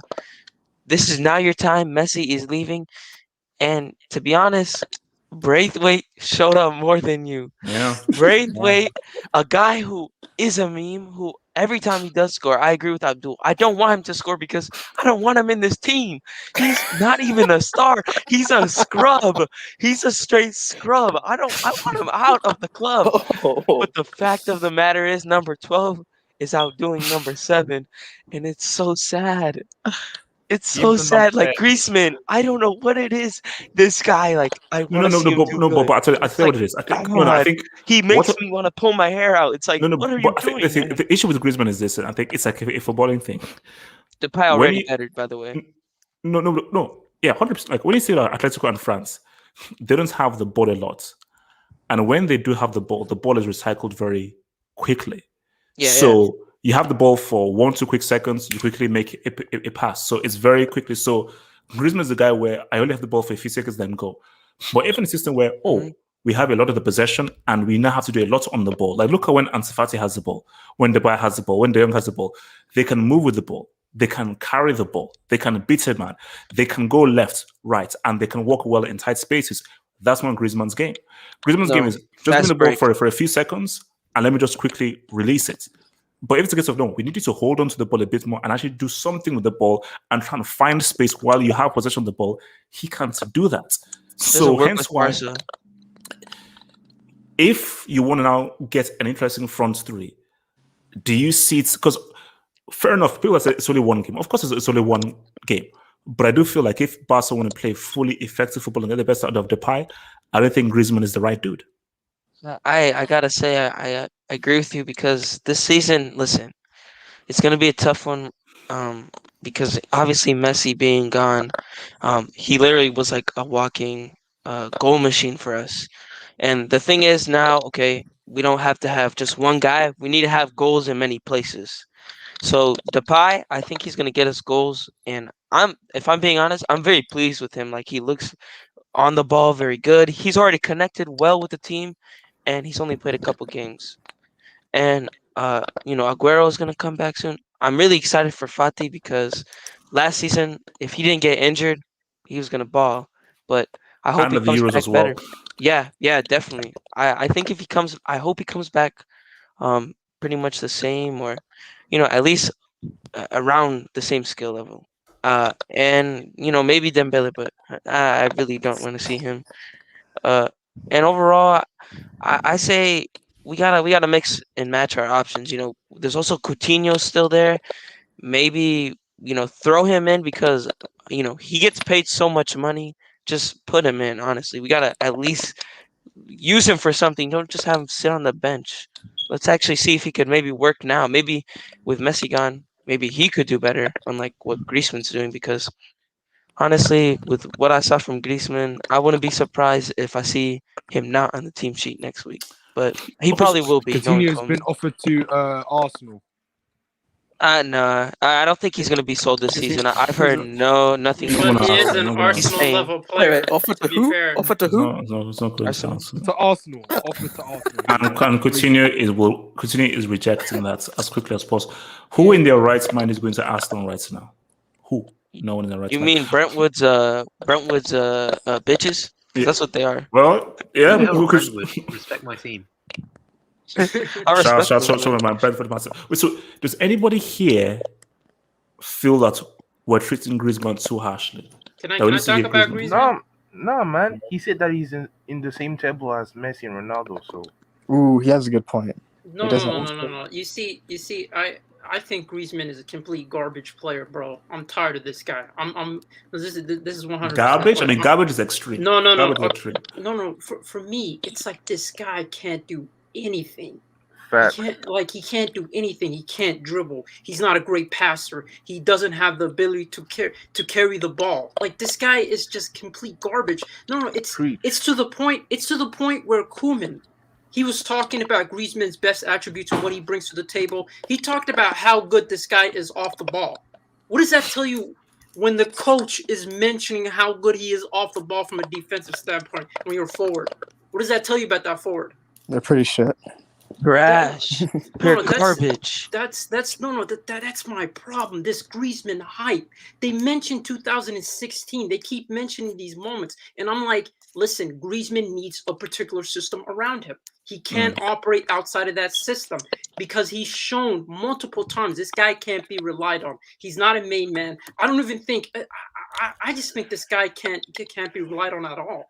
When everyone's fully fit, I expect Griezmann to be on the bench. He shouldn't be sniffing chances because this guy misses simple tap-ins. It's even to the point where you let Sergio Roberto score a goal before you. No, You know how? Okay, Zeman, you say all this now, and other people have treated Hazard like crap and called Hazard the biggest or the most expensive flop. Couldn't you make an argument? Wait, hold on. No, I'm speaking to Griezmann. I'm speaking to Zeman. Couldn't you make an argument that Griezmann is a more expensive flop than Hazard? Listen. Griezmann has done horrible for Barcelona by his standards, but Hazard can't even register more than 4 goals. Did you see the Like, assist? He doesn't even No, have 4 goals. What are you he talking? can't even Did- He register doesn't got. though. He hasn't got He 4 can't goals. Did you see his register assist against more than 4 Alaves? goals a season, bro. I'm Did sorry. you see his assist against Alaves? HH, at least Bro, Griezmann will yeah, play. At least he'll play. I criticize Griezmann because he can't contribute. Under the right system, he could contribute. But in terms of just being a main man, just being an individual, I don't think that's his talent, bro. This is a guy who's admitted multiple times that he doesn't know how to dribble. This is a guy who's not an individual. He needs a certain system around him. That's why France suited him. That's why Atletico Madrid suited him. It's because they suit his style and his preference, and they cater to his advantage. You know, for him, it's like I'm sorry, like it will never work out in Barcelona. If we're going to be honest, it's never truly going to work out, and that's the truth. Any more Griezmann takes here? Can I go next? Yes, go for it. I think Griezmann should have stayed where he was at. His Oh, level for was sure. Atletico. He should have stayed at Atletico. The same with Hazard. He should have stayed at Chelsea. He shouldn't have left. That's your standard. And that's your right system. Hold He on. shouldn't have left. Did you see assist? Did you see his assist against Alaves? It's Did you see his Alaves, assist? bro. I don't It's care. fucking Yeah, Alaves. No. Yeah. Half a yard flick. I don't know what you're saying. Half a yard flick. The guy just More gave you an time. assist of the season and says you should leave. Half a yard flick. He spends more times calling up his barber over here, calling up his barber to fly over to give him trims. Then Do you know how good that actually- trim is? That trim is damn good, man. What's it called? The HQ Barbers. Barb me. Well. No, it's A-Star barber. How would you know? How would you Shut know? up. Don't take the bait. I gotta keep talking. Hazard's the barber, just like Griezmann. They should have stayed at the He put it to his head too. Wait, where's the mute button? Where's the mute button? Let me see. Abdallah, keep talking. Abdallah, keep talking. Losers, man. I'm just saying. Griezmann should have stayed at Atletico. You had a great manager, knowing your strengths and weaknesses, and you were thriving. And he could have won a Liga with them. Because Atletico are going to win back to back. Because Barca are in transition, and so are Real Madrid. Quick dubs here. So from King Umbani, who says, send Mount to Arsenal. Coutinho is a better number 10. What's up with the Mason Mount hate, bro? No. Well, Umbani hates Mason Mount, but Umbani needs to realize that if he gets caught in the wrong alley in West London, you could get jacked. Umbani, Mason. Wait, so when I went to the Chelsea megastore, Mason Mount's jersey is literally plastered right at the front. He is the face of the club. There is no chance in hell he's ever going to be sold. And it's fine. Shout out to your boy, Mason Mount. Queen Lizzie, what up? And also, Coutinho is not sniffing or touching Arsenal. So Coutinho is going to remain. And if I've got it as well, Coutinho also at Barcelona. So Coutinho, Depay, Fati, that's a front line. Bro. No, That's a Coutinho's front too line. inconsistent to be a starter for Barca. If we're being But honest. but he's still an option. And also, what's it called? From your boy MT. MT says, Arsenal number 10, Chelsea number 11. Facts by UEFA. Hashtag CFC11. So this cycle is MT, because he is suffering from PTSD after being embarrassed in the UCL final, is now resorting to UEFA coefficients to try to make a case. MT, Natsa, and all you City fans, go buy Kane. And if you do, I triple dare you not to win the UCL. I triple dare you, after spending 500 million by saying that you had no money, and when your own manager was crying that you couldn't replace it, dude, I dare you to not win the freaking UCL. We won't win it with Pep. I told you. We have more chance of winning it with Eric Ten Hag than him. No. Abdallah, no, you better. You We better. won't, unfortunately. I don't care. You But better. Chelsea did just spend like 130 on Lukaku, so you also No. And Chelsea are It favorites. Chelsea are favorites. It was 90. It was 90. Red Devil, it was 90. It was 90. It was 90. It's 100. Didn't you call him a brick? It wasn't the 100. Basically, you're reading fake news. Obviously, I'll show you the real contract. It was like 90. Yeah, what currency is that? Coutinho's agent has offered Coutinho to 3 Premier League clubs. This What are is a the couple of hours three ago. Premier League clubs? I think Yeah. he could do bits of Chelsea, man. Chelsea possibly. He's going either Leicester or Arsenal or Liverpool, even Liverpool. Maybe if John was Yeah. Mouse, Liverpool, yeah. Yeah, he's coming back to home. Liverpool reunion. No, Everton. He could go Everton, Arsenal, or Leicester. Since they're That's the missing Gylfi Sigurdsson, you know. So what's Yeah. it? Roxy said last night's Twitch stream was torture for FCB fans. Again, he's referring to it's. Do you know what I find funny about that 8-8-2 thing? We don't Barca want to fans- know. No, you should feel a way about Coutinho. In the 80th minute, it was 5-2. 80th minute was 5-2. In 10 minutes, so normally 5-2, fine, possible round. Not only did they score three more goals in 10 minutes, Coutinho came on with in the 80th minute, got 2 goals and 1 assist. HH, this was Okay, click can we move my on? AV. This was the funniest thing of the whole 8-2 thing.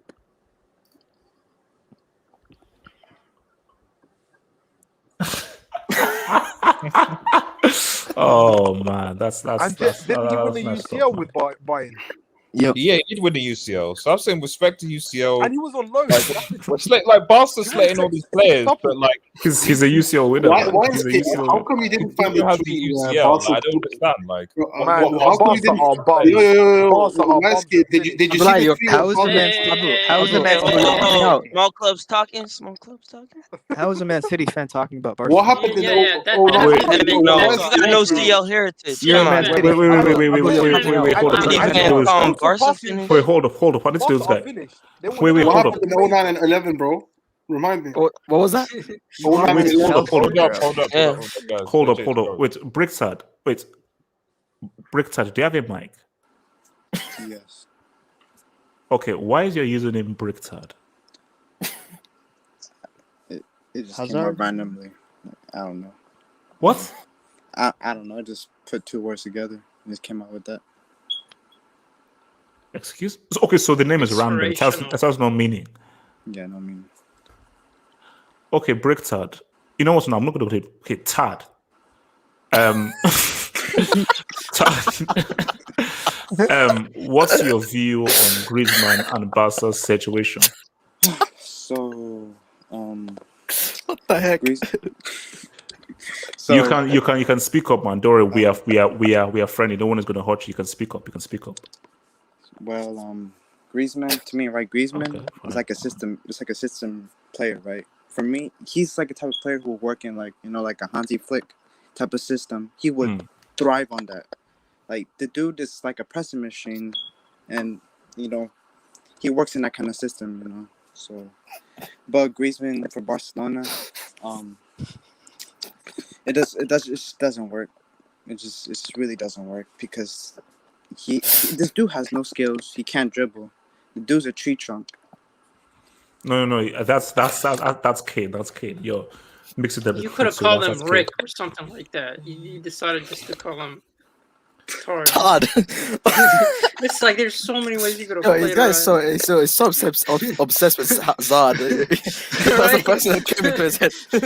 So Yeah, no. I know what he's trying to do, but okay, Bricktard, did you see Hazard's assist against Alaves? no, I didn't.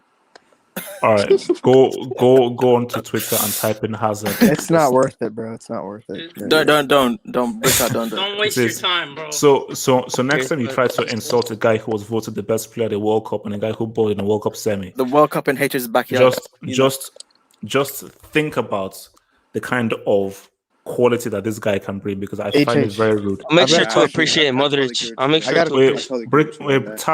Tad, what are you saying, Tad? What? I know. I mean, I agree with before the injury, Hazard was a baller. I agree with you on that, though. With 0 seals. I got a question for HH. Why do you keep doing this to yourself, man? Like, can't you learn, like, from like what happened previously to Hazard? Like, stop repping the dude. Zuleman, have I called him Zad? Have I called him Zad?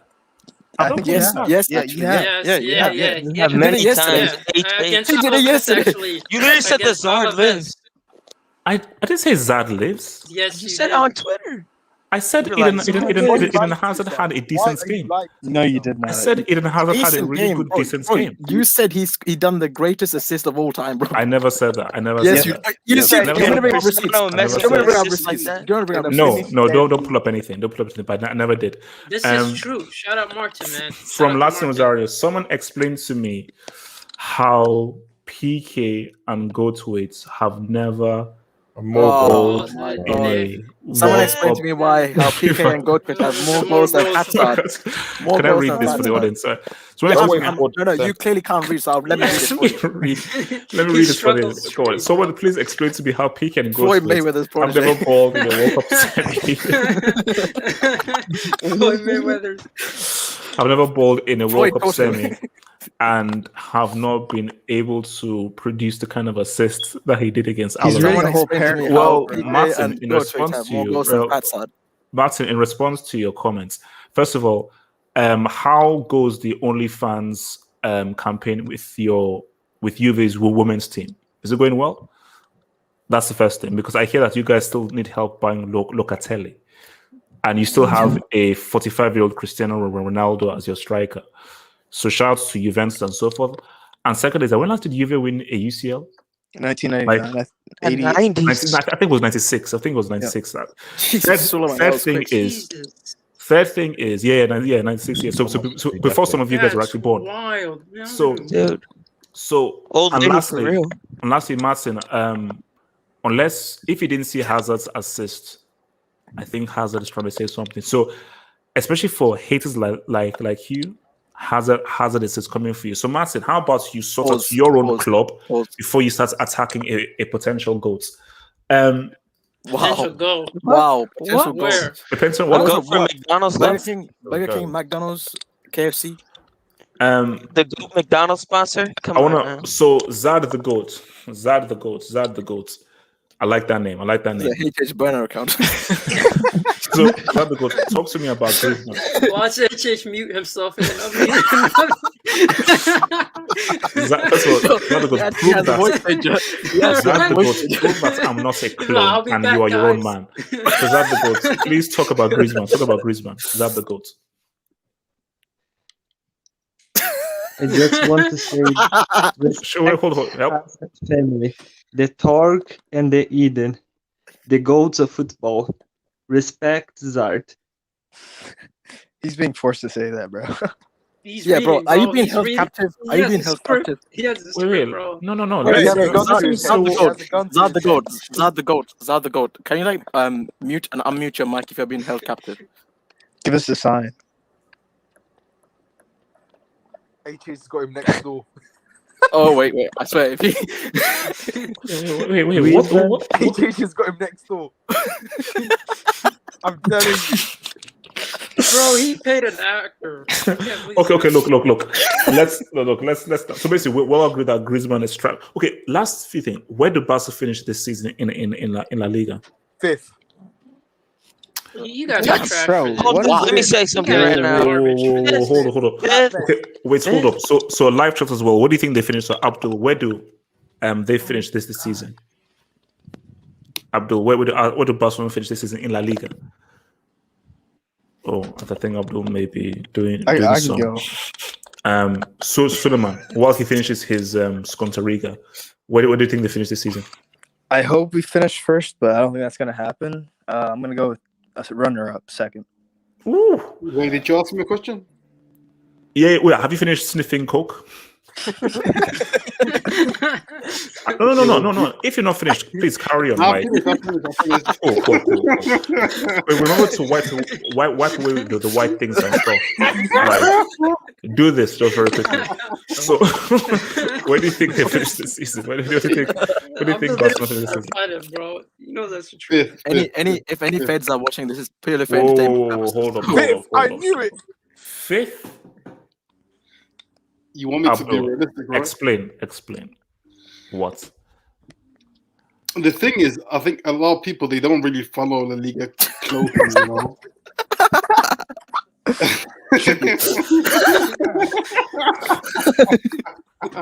I swear, if that happens, That is the greatest thing in football history. But if that happens, if that happens,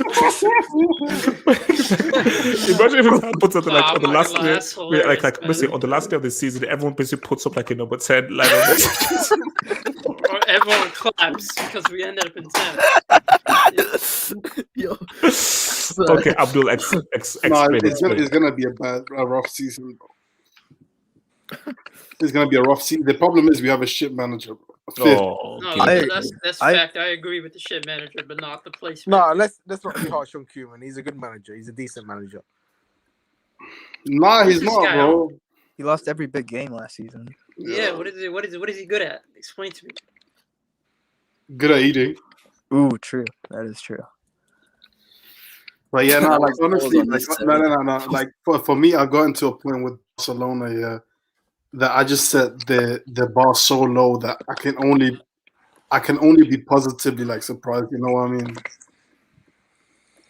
Like to be fair, bro, like that Anfield nightmare, yeah, that shit hurt me, man. And to be That fair, was the like beginning of the end for Barca. Abdul, Beginning of what the do you end. mean? Abdul, what do you mean it hurts you?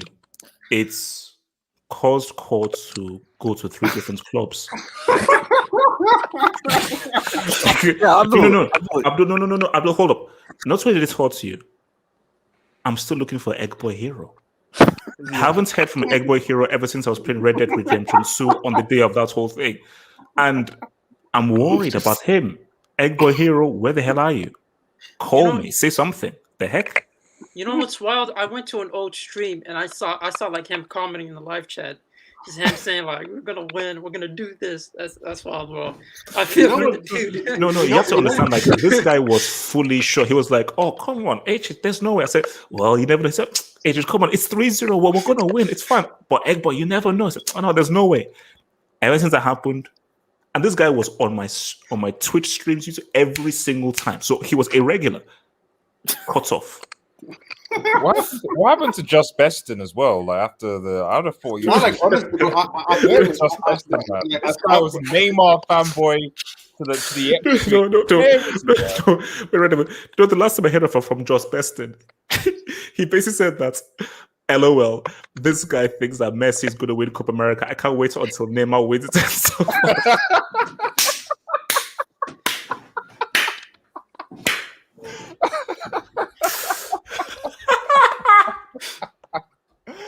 Oh man! Well, that's sick. Especially since then, because that is a huge L. Oh, lost Leicester, man. Lost Leicester, man. Oh Lord, lost Leicester. Man. What happened to the dude named Mane that was a Man City fan? Like Oh no, he's still around on Twitter still. But I think because everyone has like basically like Juju Man, Mane, Abdul. They're still around. Because I think they have a WhatsApp group, man. So those are old school guys, man. But yeah, they've not been around for ages, man. So guys, before we go to because we have too much topics, but shout out to people in the live chat. I think we have some interesting breaking news. We have some breaking news. So let me put a timestamp here, and I'm going to bring this up. We have some breaking news. So brace yourselves, guys. Brace yourselves, because as a responsible panel, we must always react to stuff that's breaking. So thank you for the live chat. Is it Cristiano Ronaldo involved? Is it? And apparently, this guy J. Pedrerol is a very reliable source. So let me just read this first. No. Okay, hold up. So he said that Kylian Mbappe will not just ask to leave PSG in his meeting with Al Khelafi today. He will specifically ask him to negotiate with Real Madrid. Now they said that news that Pedro broke first in the last few years. Ramos leaving Madrid, Varane leaving Madrid, Cristiano leaving Madrid, Zidane returning to Madrid, Eden Hazard joining Madrid, Luka Jovic joining Madrid. Now, wait, see, here's the thing, guys. Here's the thing. Monday, apparently we're going to have clarity on Monday. So Monday, we're going to have clarity because Monday, I think they said that either a statement announcement, something will happen. Now, we already heard that PSG fans were booing Mbappe when he came on through. What the freak? Yeah, well, who actually does that? Like, Bro, it's always no, Abdul, that was so badly timed. Whoever said that, like, who did that? WSK Jackson. It was you. It was you, YSK. Are you say, oh my god, that wasn't even me. You wasn't even me. bad timing That matches. wasn't So okay, do we think this is Stop real stealing or my this flex. is just Whoever it is, stop stealing my flex. a smoke screen? Do you think this is real or just a smoke screen? If it's not Fabrizio, I don't want to hear it. I mean, Fabrizio's at the a end of the tapping day, merchant. if he was passionate to sign like this new contract, he would have signed it. I still think that he will run this year down, but like I think he'll just still stay at PSG because Capital won't sell him, much like Levy's currently not wanting to sell Kane, and then he'll go to Real Madrid on for free after this season. Yeah, I could see. No, so quickly, Zimmer, continue. Because in my mind, I'll say to myself that I wanna. Do you know what would be really cool? We have Neymar, Messi, Di Maria on one end, Benzema, Hazard, Mbappe. Oh my god! You mean Benzema, Hazard, and Bale? Benzema, Bale, and Mbappe. It'll be Bale, Benzema, Hazard, and Mbappe. BBM. I don't think it's happening. I don't think it's happening. Blueberry. I mean, that's tasty, bro. That is No, it's tasty, not man. It's not happening, man. It's not happening. Bale, You know the thing with Real Madrid, yeah, they are so obsessive with Mbappe. Like literally, they are like any Madrid player. If you ask them, well, how's the future of your club gonna look? The first name they bring up is Mbappe, bro. Like they're building their future on a player that they don't even have yet. Like bro, Madrid outlets, they know this. Like they know if they want clicks, just make an Mbappe story. So that's why for me, like I will never believe it until Fabrizio says, "Here we go."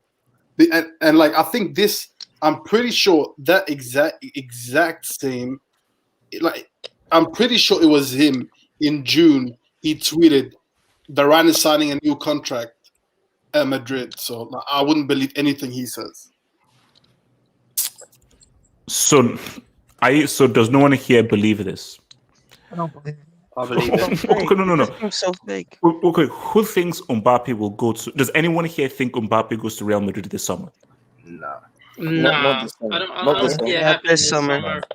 Madrid don't have the money. Next summer, I could see it happening. They said they have 120. I heard they say they have 120. No, they don't. They said that. 120. That's it. That's what I heard. I read that somewhere. If you're PSG, would you rather take the 120 knowing that you have an abundant amount of money, you don't really need it, or would you rather him stay for one season and just see what this team can do in the Champions League? I think that's PSG's goal.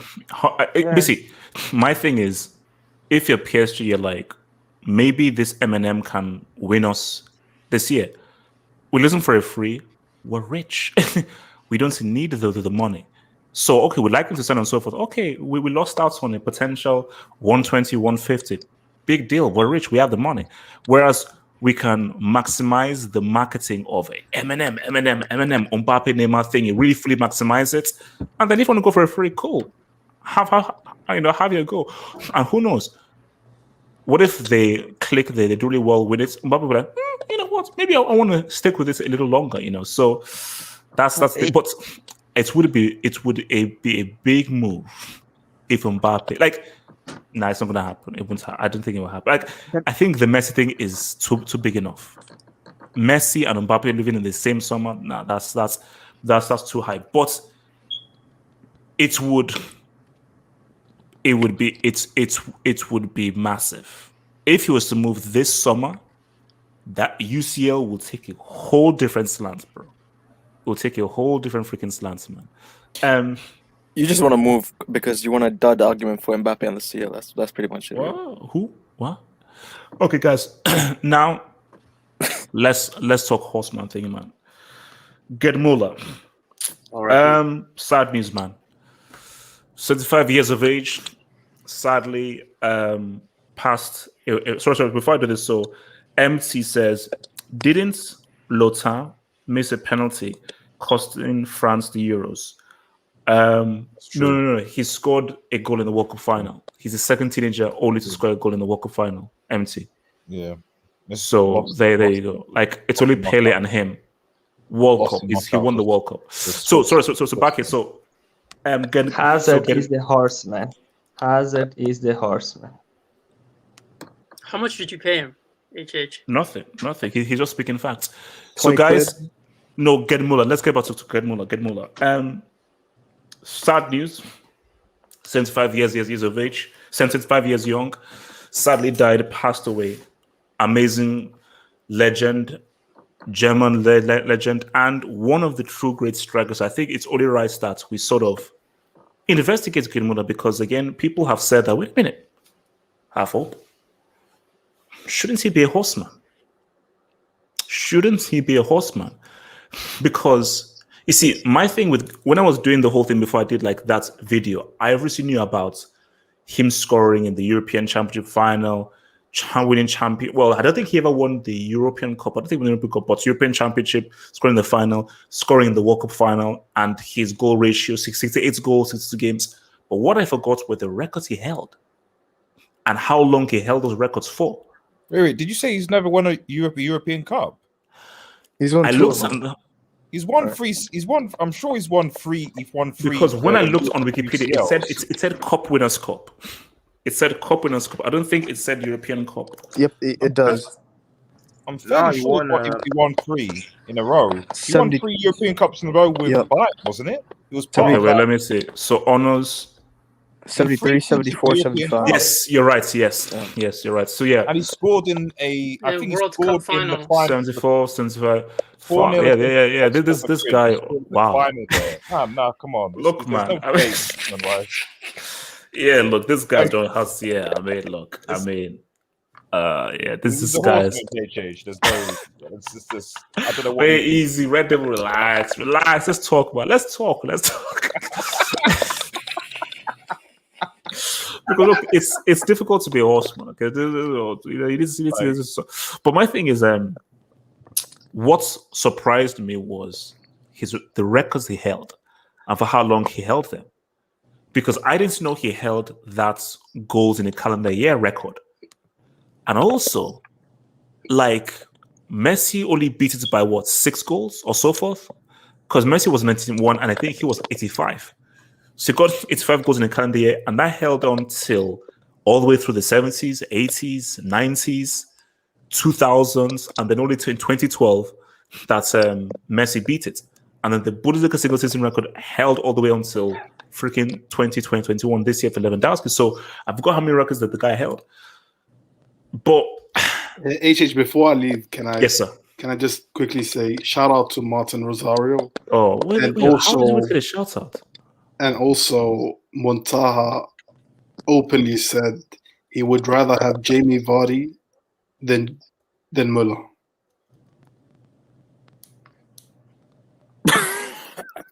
Bro, I thought you were gonna give a heartfelt message about Gerd Muller. I know exactly. Dude, I was like, what the heck? Where did that come That was such poor timing. Abdul, that's is like horrendous timing. We're just talking about Gerd Muller and Thingy, and you're talking about a Martin Rosario shout out and Montaha. Nah, bro, I had to go. I had to squeeze it in, I had to squeeze it in. All right.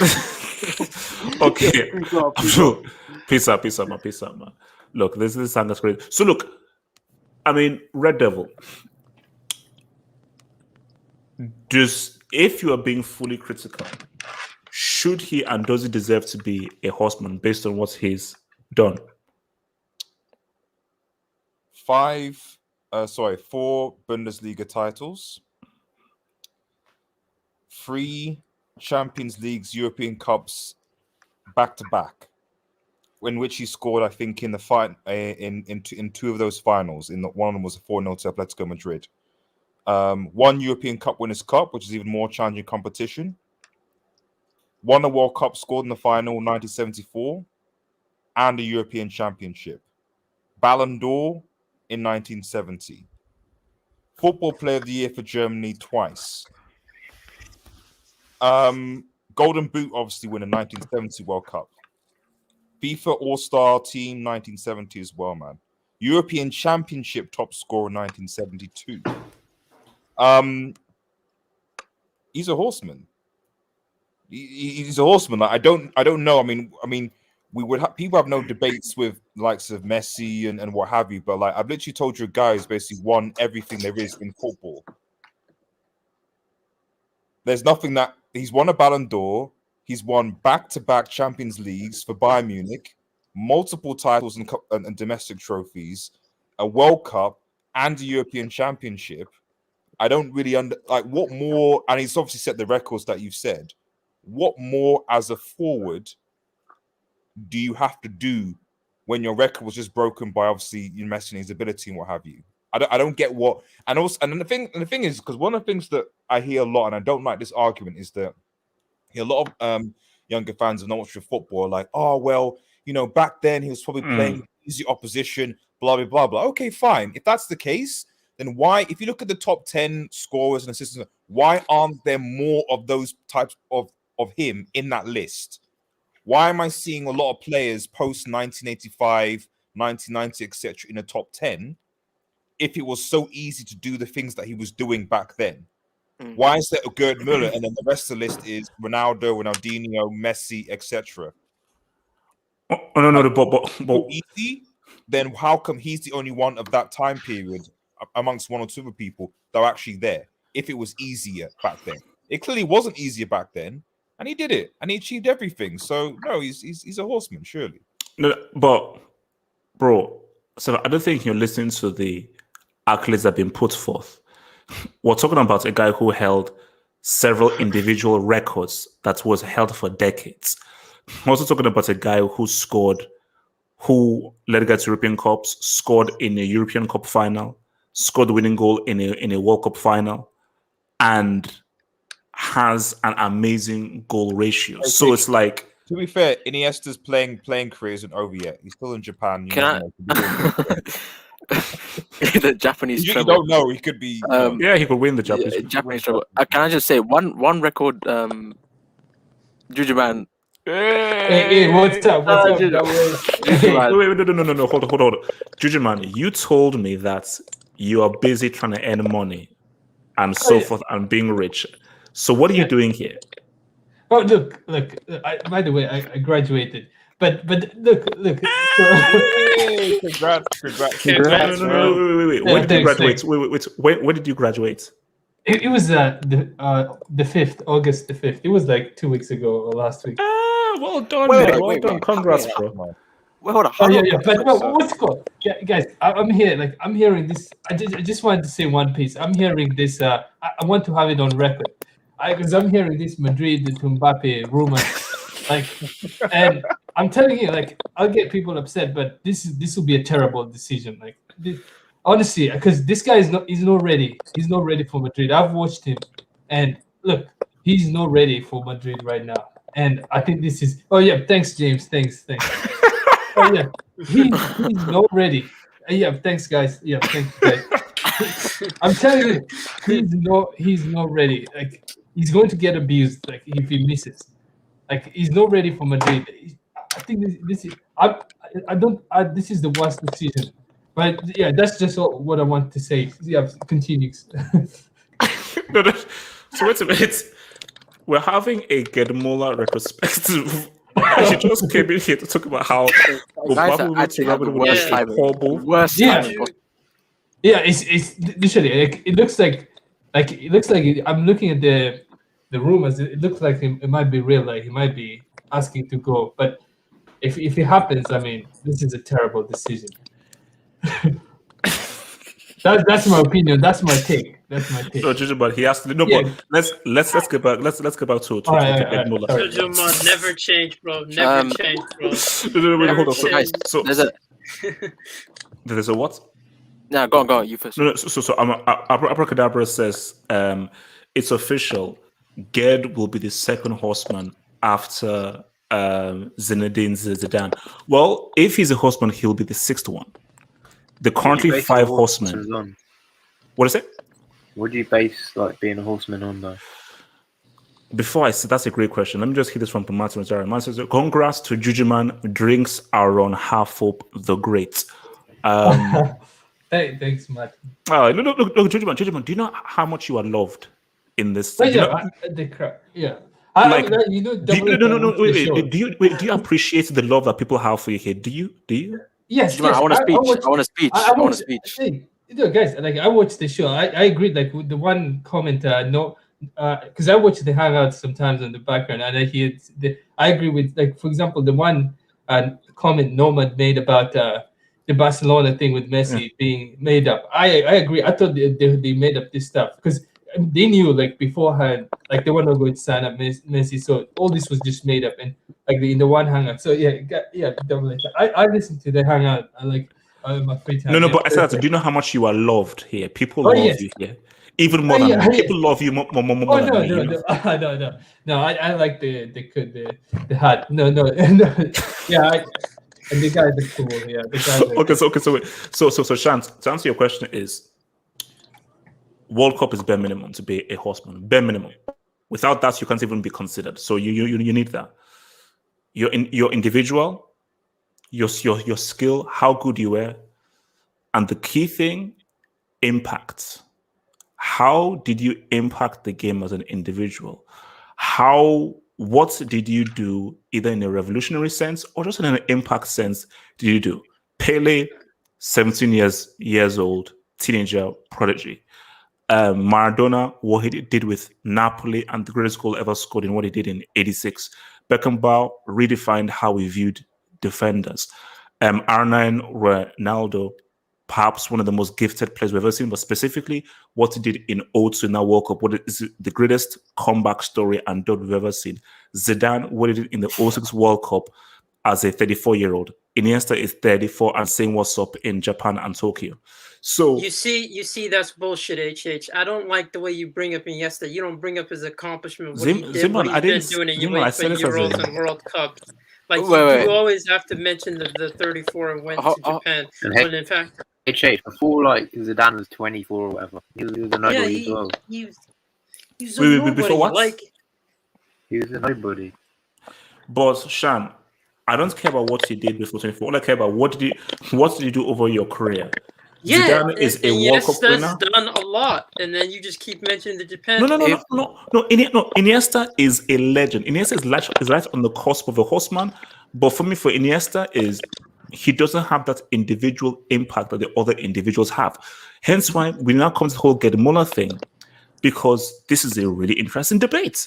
Because does he have that impact as an individual?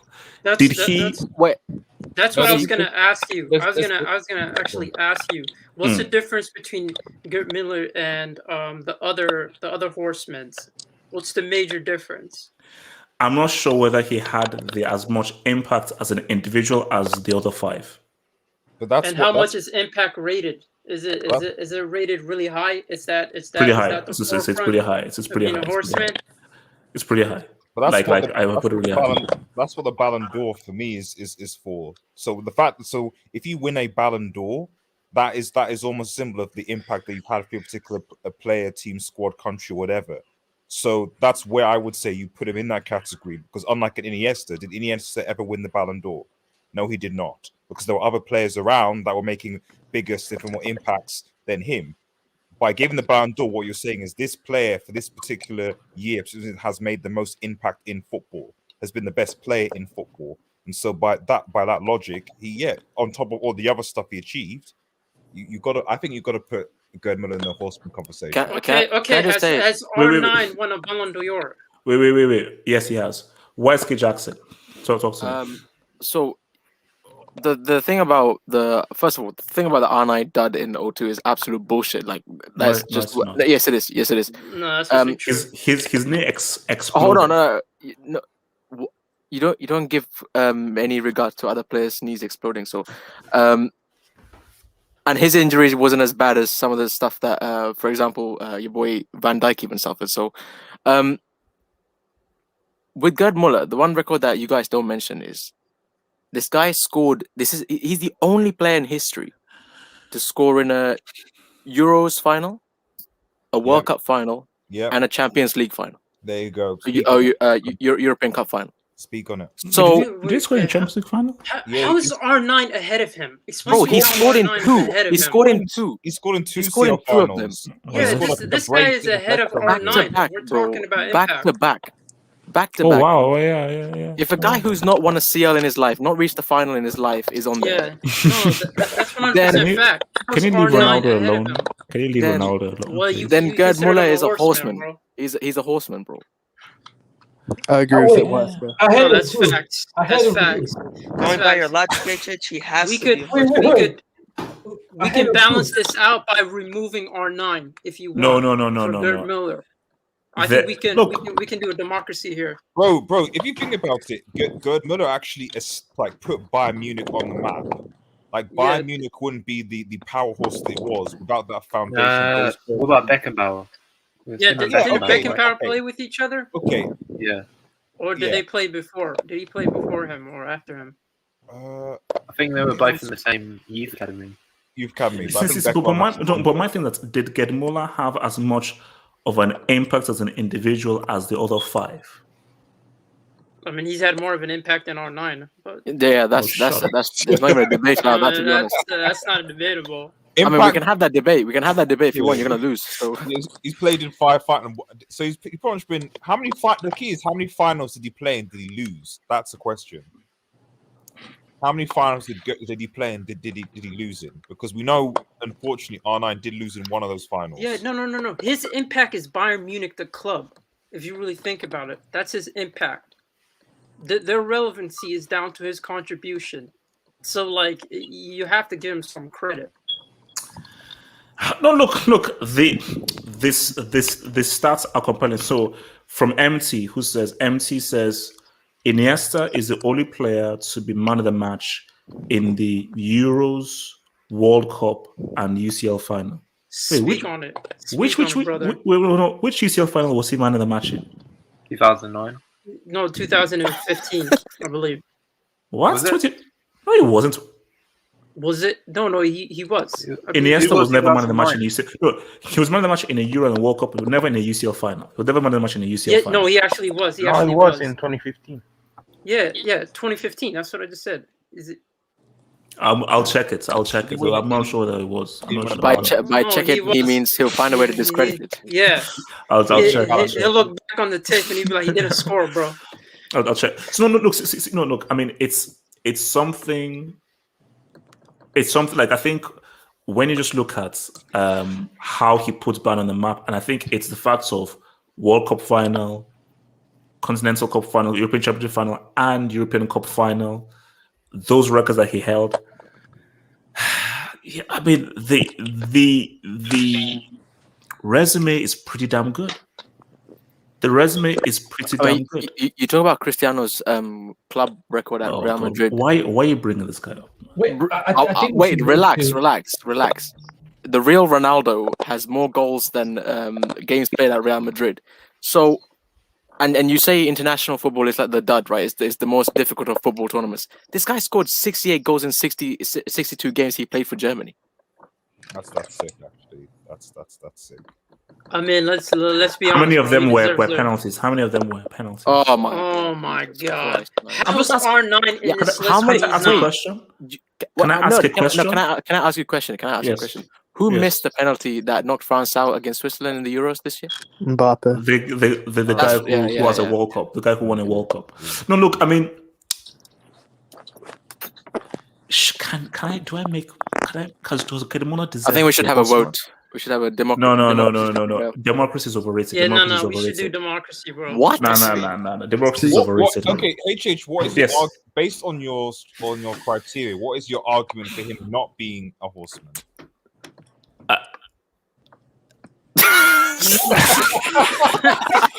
You saw that, Paul. That's none, bro. No, that's an L, bro. Don't speak. No. My thing is that it's going to be very hard. Look, I told you, when I pick these horsemen, it's very, very hard to pick these horsemen. So especially R9. Oh, I need it. How can a guy with no CLs be in there? Not even a final. Can I get a final? Can I get a CL final? Out of there, bro. Can I get a CL final? Can I get a CL final, please? City have more finals than him. Semis minimum, bro. I mean, I say does he have democracy. the, no, I say but democracy. does he have the? Let's see, does he have the swag and the sauce that the guys, other guys have? Like that's. Wait, AJ, can I say something before I go? You said Does he have the impact. sass? Does he have the sass? I mean- Does he have the sass in him? He I needs mean, the. here's- Okay, Anthony, talk to me. Anthony, talk to me. You should put him as a horseman because I mean, listen, I like R9 too. Don't get me wrong, but if you're gonna have him as a horseman and you can't have Muller, I think you're tripping because based off your logic, like you're based off the logic, right? This guy scored in the Champions League, European Cup final, the Euros, right? And then the World Cup final, Ballon d'Or. Larry has so many trophies. I mean, how is he not a horseman? HH. How is he not? How is he not the sixth? How is he not one of your horsemen? Like, come on, HH. Can you bring up? Can you bring up Colo? Bring up Colo 99's comment, please. Best of both worlds. Oh god, what did he say? Colo 99. This is why HH is a mathematical brick.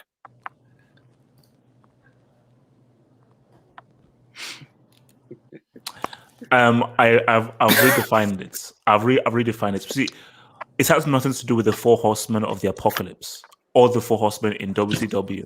It has nothing to do with that. This is purely my invention. So again, the horse. This could easily go to 6 or 7. Obviously, I don't want it to reach too high, but this could easily go to 7 or 8.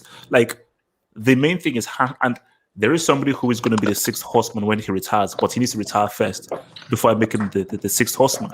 Is that but I'm not saying who he is. I'm not saying who he is, but once he retires, he is going to be the next horseman. It's already confirmed, but he needs to retire first. But he could now be the 7th horseman. What should be Hazard? Yeah, what should be Hazard? Hazard with no If I Champions see League, no Hazard World as a Cup. horseman, man. This guy's gonna bend the rules. Watch him choose a picture of him in Chelsea, bro. That's what he's gonna choose. A picture of him in Chelsea. Hazard is a horseman, man.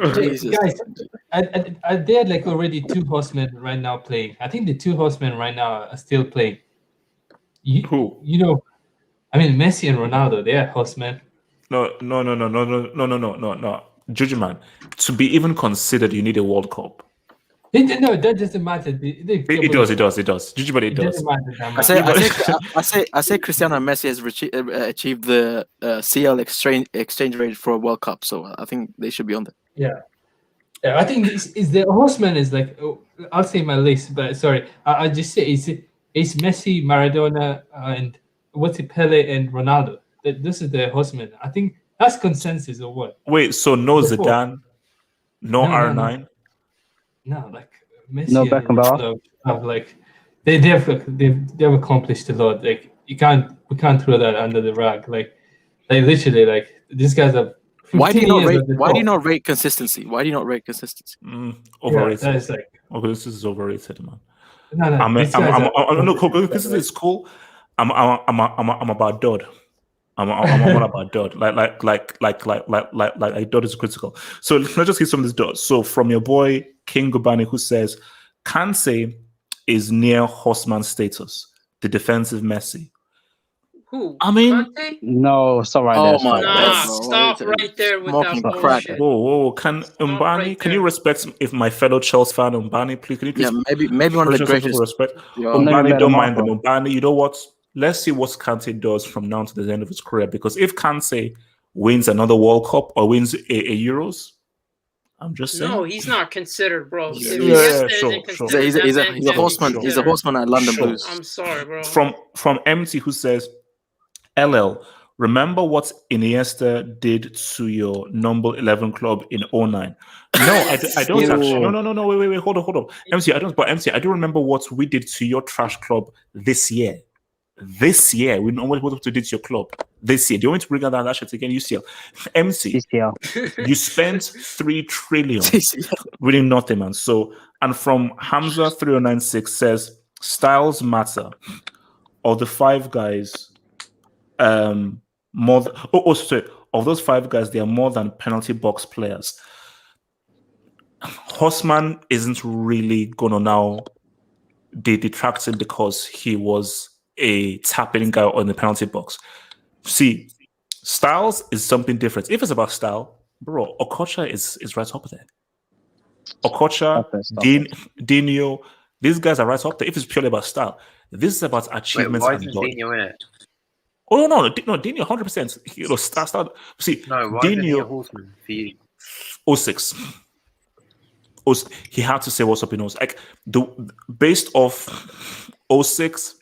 You see, what detracts from Dino is the 06 World Cup and the 06 Champions League final.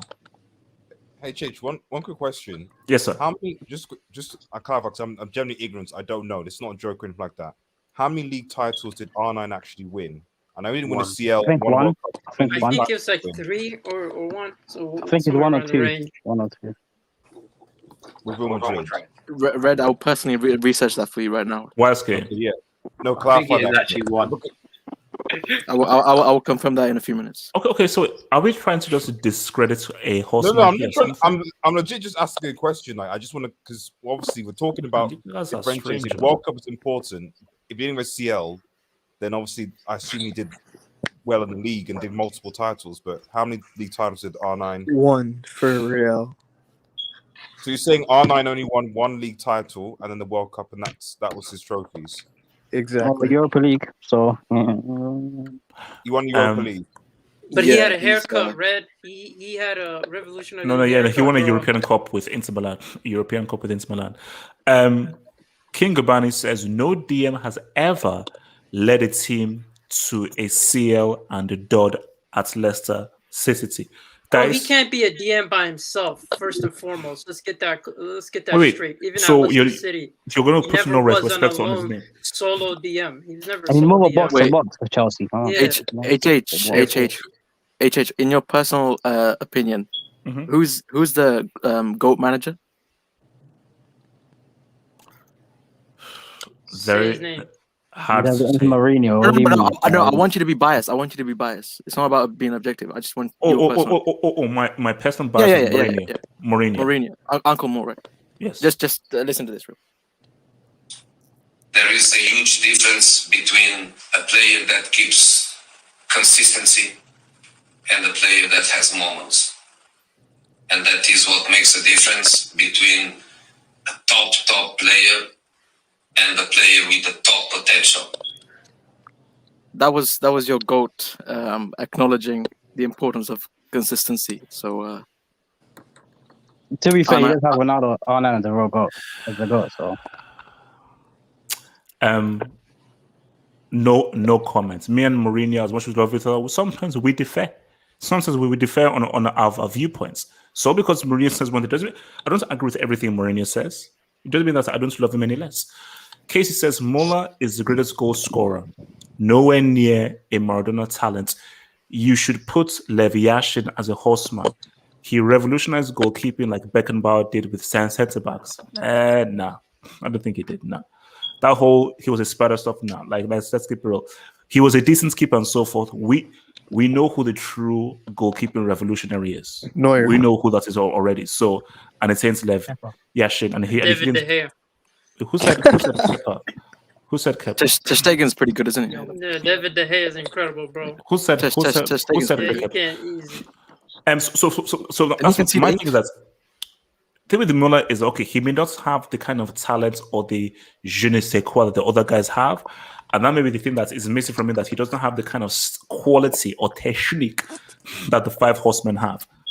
But in terms of a resume, so the only thing holding him back is his technique and his style. But apart from that, in terms of his resume and what he did and achieved, you know what? I'll think about it. Why does he need? This is what goal scorers. The point for me of goal I scorers. said I'll think about it. They need to be efficient. They don't have to have technique. They just need to be. It's like Haaland. Like right now, for example, Haaland is not the most prettiest player to look at. At the end of the day, he's got 62 goals in 61 games.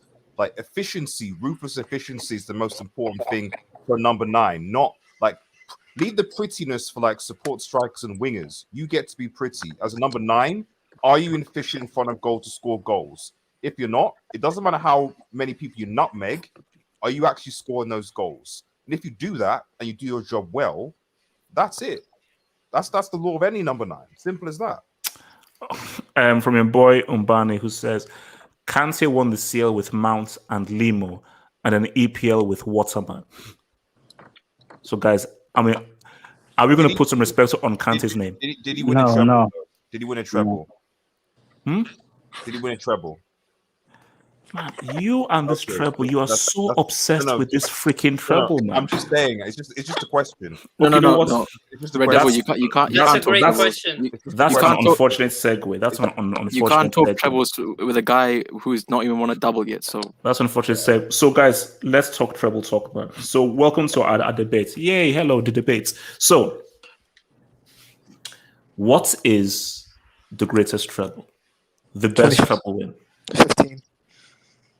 Sullivan, relax. Our Mickey Mouse treble, no one. And so we have series treble.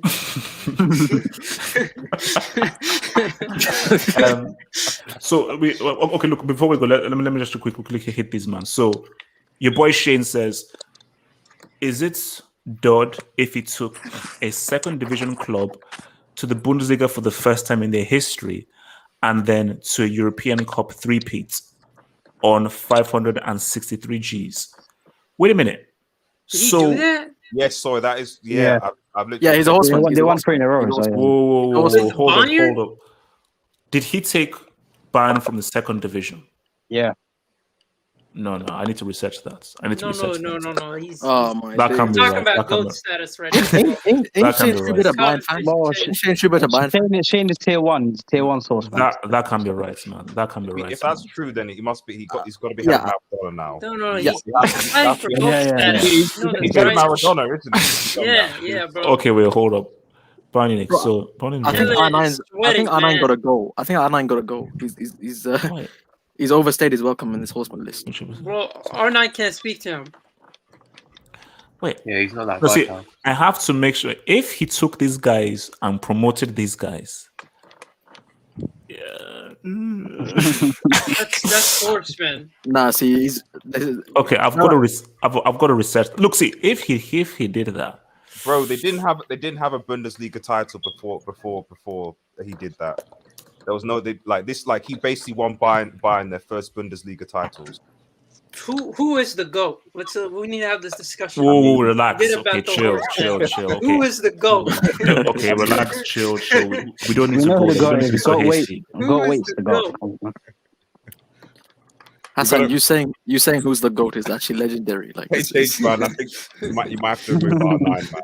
I love R9 as well, but like I'm reading about he's overstayed his R9 needs to be removed, bro. He's overstayed his welcome, bro. He's got to go.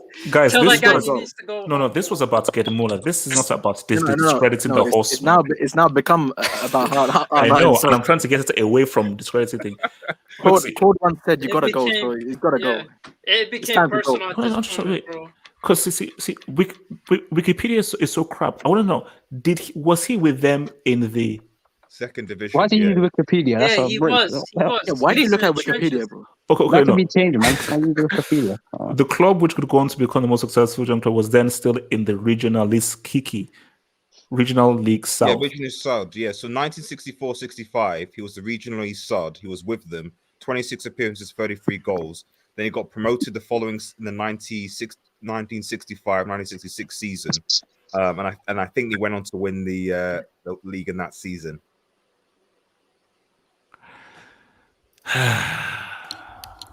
Who's R9? It's all being stubborn, man. Let the guy in. Yeah, you can't. Yeah, let the guy in or take R9 out. Make your mind up. Especially based on the people that. Bro, that's even you could argue superior to Maradona, to be honest, as well. Because relax. That is. Relax. That's Relax. You know. Guys, you guys are so harsh. Just relax. No. You're way too hasty. Guys, just chill. In terms of legacy, this guy took Bayern from second division to first division and made them relevant in who they are. If you look at Maradona, he's only given them 2 league titles and they never sniffed another league title ever in their life. Like this guy's Look, legacy lives on, It's bro. I said I'll think about it. I will strongly What's there to consider it. think about? What is there to think about? What's there What to is think there to about? think This about? guy's not going Casey- to include him when he says I'll think about it. We all know. Look, Casey says Yashin won a Euro with the Soviet Union. Is that with or without the Kremlin? Shout out Stalin, man. That's Dodd, only goalkeeper to get a Ballon d'Or. He has a whole award named after him. He is the goalkeeping goat. Did he save shots against PKR9? Against Did Neuer Maradona? did Neuer ever have to play with snipers around him? Yeah. Okay, no. But my His thing is that, family okay, threatened. how Mines good was on the football pitch. How good was he when he didn't face the very best strikers? Well, he's not a time traveler. It's impossible He's to a say. white guy called the Black Spider. Come on, man. Come on, man. Yeah. Wait. He That's speaks done so already. highly. Hold on. He speaks so highly of Neuer, right? So Neuer is his goalkeeping goat and the eventual horseman, according to LL. So what does that make Cristiano? Neuer has not conceded more goals to any other player than Cristiano in his whole career. So what does that make Cristiano? A guy who needs air to breathe. That's So- what it makes him. Umani says, Ged's ghost coming for HH. He's the real goat. One quick question. Last one, good. And to be fair to him, can you name me a player that's won their league, the Champions League, and a World Cup all in the same year? I'll get back to you on that. I'll get back to you on that. Good. Well, obviously, Gerd did. There is one, but no. Let me research. Give me time to research. Why are you so stubborn in adding him when you got R9 on the club, bro? That guy shouldn't be sniffing. Okay, guys. We're moving. So let's talk about He's Treble. popping bottles while Gerd Muller is outside. That's a disgrace. Shout to Gerd Muller. So let's now move, man. So 2:30, 15 trebles. Now I'm going to say 2010 because of the difficulty and because Barcelona tried to cheat Mourinho out of a thing. Well, did 09 count first? Did 09 count? No. Yeah. Okay. So basically, on that doesn't count. So the only ones that we have available are 99. Yep. 2010. 2013.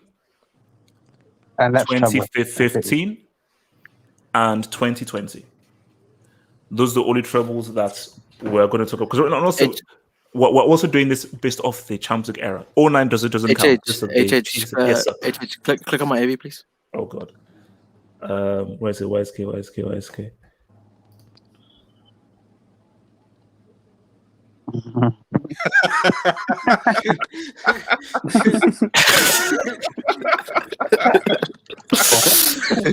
You're messed up, man. You're messed up. You're truly messed up. You're truly messed up, man. You see, you know what? I can't wait until our treble is coming. Our treble is coming. I can't wait. Was it? Did I hear hashtag treble minimum? Yeah, whatever your favorite is. That's landing. That's the goal, right? Thunder is coming, man. Hashtag treble minimum. Fair enough. So minimum. That's it. Basically, I'll just for this, CCL, man. Remember, guys, Teesprings. So basically, I think we're going to be talking about the available on Teesprings now and so forth, and everything. Can you see it, or you can't see it? Why scary? That is scary. That is genuinely scary and terrifying, man. So Martin's right. Respect. Yeah, look at Martin. Celtic is the first treble club. That's fair. The first team to actually do it. Martin, maybe you didn't get the memo. We are doing Champions League era. Only Champions League era. I repeat, we are strictly doing Champions League era. Okay, thank you. Only Respect old people, League man. era. Respect old people. Thank you. Bro, at least they have one. Where's Chelsea's treble? Yeah, where's Anyway, go on, HH. No. Great question, So, great question. so, okay, my arguments for 2010 is that semi-final, which is one of the most difficult games in Champions League history, because 10 men against that Barcelona side, what Mourinho did was amazing, and also first Italian side ever to win a treble and so forth. So they did it before Juve, before AC Milan, and so forth, and also did it swapping Ibrahimovic for Eto'o as well. So, but If we're not that's my most dull treble. If it's in a treble where a team gave birth and destroyed everything in their path, it's between MSN and 2013. Or should I say 2020 though? So okay, as of me right now, I'm gonna say. What's that noise? What the heck is that noise? What is going on? What the heck? That is a very troubling noise. Please, so everyone, please just stop what you do because that was a very troubling noise. So Suleiman, which treble are you rolling with and why? I'm gonna go with 2015. In 2009, I was like 7 years old, so I didn't really know much. So, plus we beat like Juventus, Bayern, PSG, Man City. So, yeah. But why is 2015 more than 2020 when you have 8-2 and so forth? Or because you know what? You see, I don't want to say this because Red Devil and YSK are here. I don't want to say this. Say it with chest. Say it with chest. Say it with chest. Say it with chest. Without saying it. You know what? Here's I a funny hate thing. this club. Here's a funny thing. You shouldn't even be doing this part of the show because you haven't won a treble, so you're in no position to even speak on trebles. To be honest, so. Personally, me or Red should take over. You know what? It's because of how cocky they are. If you look at Man United's run, you see the difference between. Think about United's treble that the other trebles don't have is the amount of guys that they played all the way up until the final. You see, like with the Barcelona one or the Bayern one, like Bayern, they met Dortmund in the final. Barcelona, they met Juventus in the final, who couldn't have won anything until 1996. These guys, United had to go through Barcelona, Inter Milan, when Juventus. I remember this was a Juventus team who had won the Champions League 3 years prior. Remember, they won it in '96, so they still had Nedved. They actually all these had guys that Bayern and Barcelona in their group. Yeah, they had Bayern and Barcelona group, and then they also faced Bayern in the final.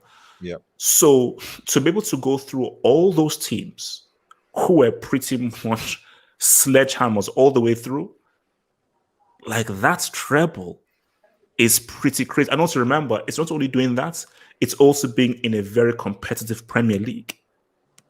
You know, No, you could because my thing about the thing about the Inter treble, as much as I'm going to rep from Mourinho, that was still reeling off of the effects of Calciopoli and how AC Milan and Juventus pretty much got screwed and so forth with Modric and all that kind of stuff.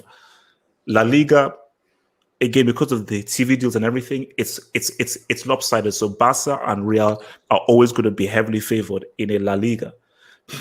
Bundesliga, same thing as well. Bayern, that's a monopoly.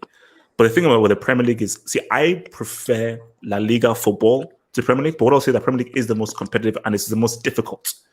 Like before, the Serie used to be the most difficult, but our Premier League is the most difficult. So for them to, I would disagree. And also, with you in terms of the treble debate, I would disagree with that. Because wait. Easy. I'll come out to you after this, but quickly. I mean, so this was when Arsenal were Arsenal.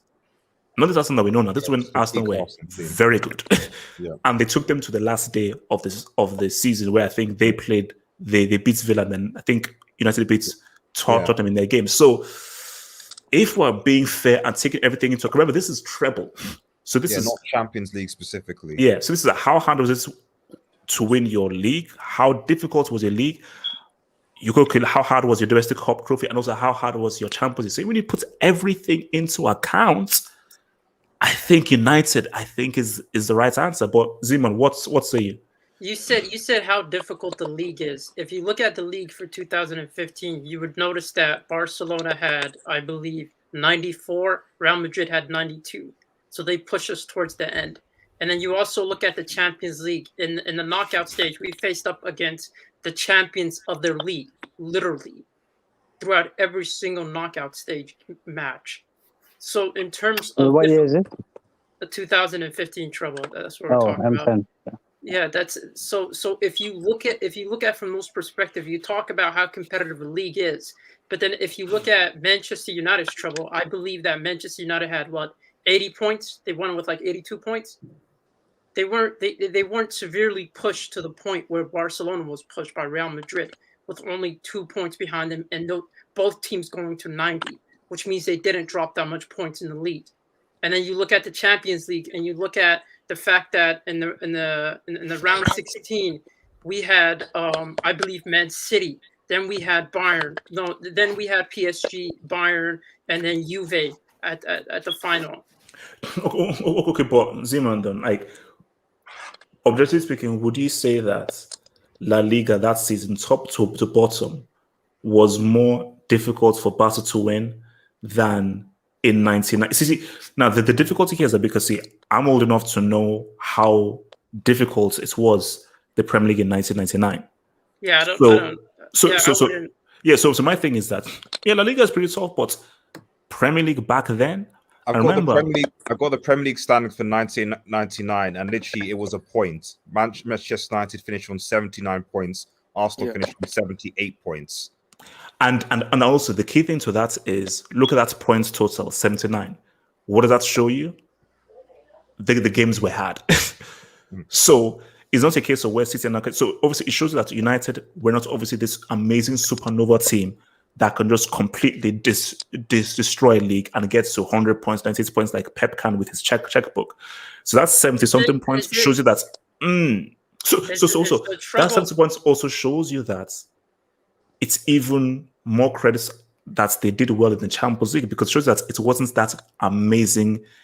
They didn't have an amazing group of players. Look, was Gary Pallister in that team? I think so. Is this the? When you get to, hold it, HJ. When you get to when me and I'll show you the team that played in both finals, and that'll be arguing. But yeah. Okay. So Zima, finish your point. No. You see, the 1999 is definitely I would say it's pretty impressive considering the teams that they did face in the FA. In the FA Cup, considering that I think they faced against Arsenal, right? Yeah, in the final, it was extra time, last minute winner. No, it was semi-final YSK, not the final. Semi-final. And that criminal scored the goal, the hairy criminal. But in the Champions League back in those days, was it up to the quarterfinals? Because I only remember what is it? I think it was only Inter. You guys faced Inter Milan, Juve, Barcelona, and Barcelona. And Barcelona in the knockout stage. I thought that was the group. Yeah. So again, it's pretty impressive. It's definitely up there. Juju man, what's it? Actually, before I come to you, Juju man. Hey, what's up? Hey. So Casey says, I think this is in reference to Chelsea. Yes, to win a treble. So that's because Chelsea were irrelevant before the 2000s. Casey, who do you support? No, Casey, you can't just spin that without. No, tell me who you support so I can abuse your team. He's the honest Chelsea fan. He did. No. If you're business, let me. So Casey, who do you support so I can abuse your own team? He's a complicated Chelsea fan. MT says again, domestically, Barca faced the 2014-2016 UCL finalists. Good point. Okay. That's fair. Yeah, that is fair. Analytical, so yeah. Analytical, so okay. So Juju man, who's your pick? Best treble winners. Best treble winners. Look, you guys say that Bayern, like the one 2020. I don't take that because of I put a COVID tax on that one because it's all empty stadium. Juju man, this is why you're one of the goats. You're one of the goats. You're one of the goats. Juju man, I pay money to say CCL. Say CCL. The Detroit Rock City, Shane, and all these dudes. Listen to what Juju man is saying. Just continue. Oh yeah, and then the one knockout games. Lewandowski was the best player, but still, I don't count that one. And the one you said, you guys, WH, you mentioned the 2015. The 2015 one was impressive because of the front three, but I don't think but it was only like the front three. The whole team was not balanced.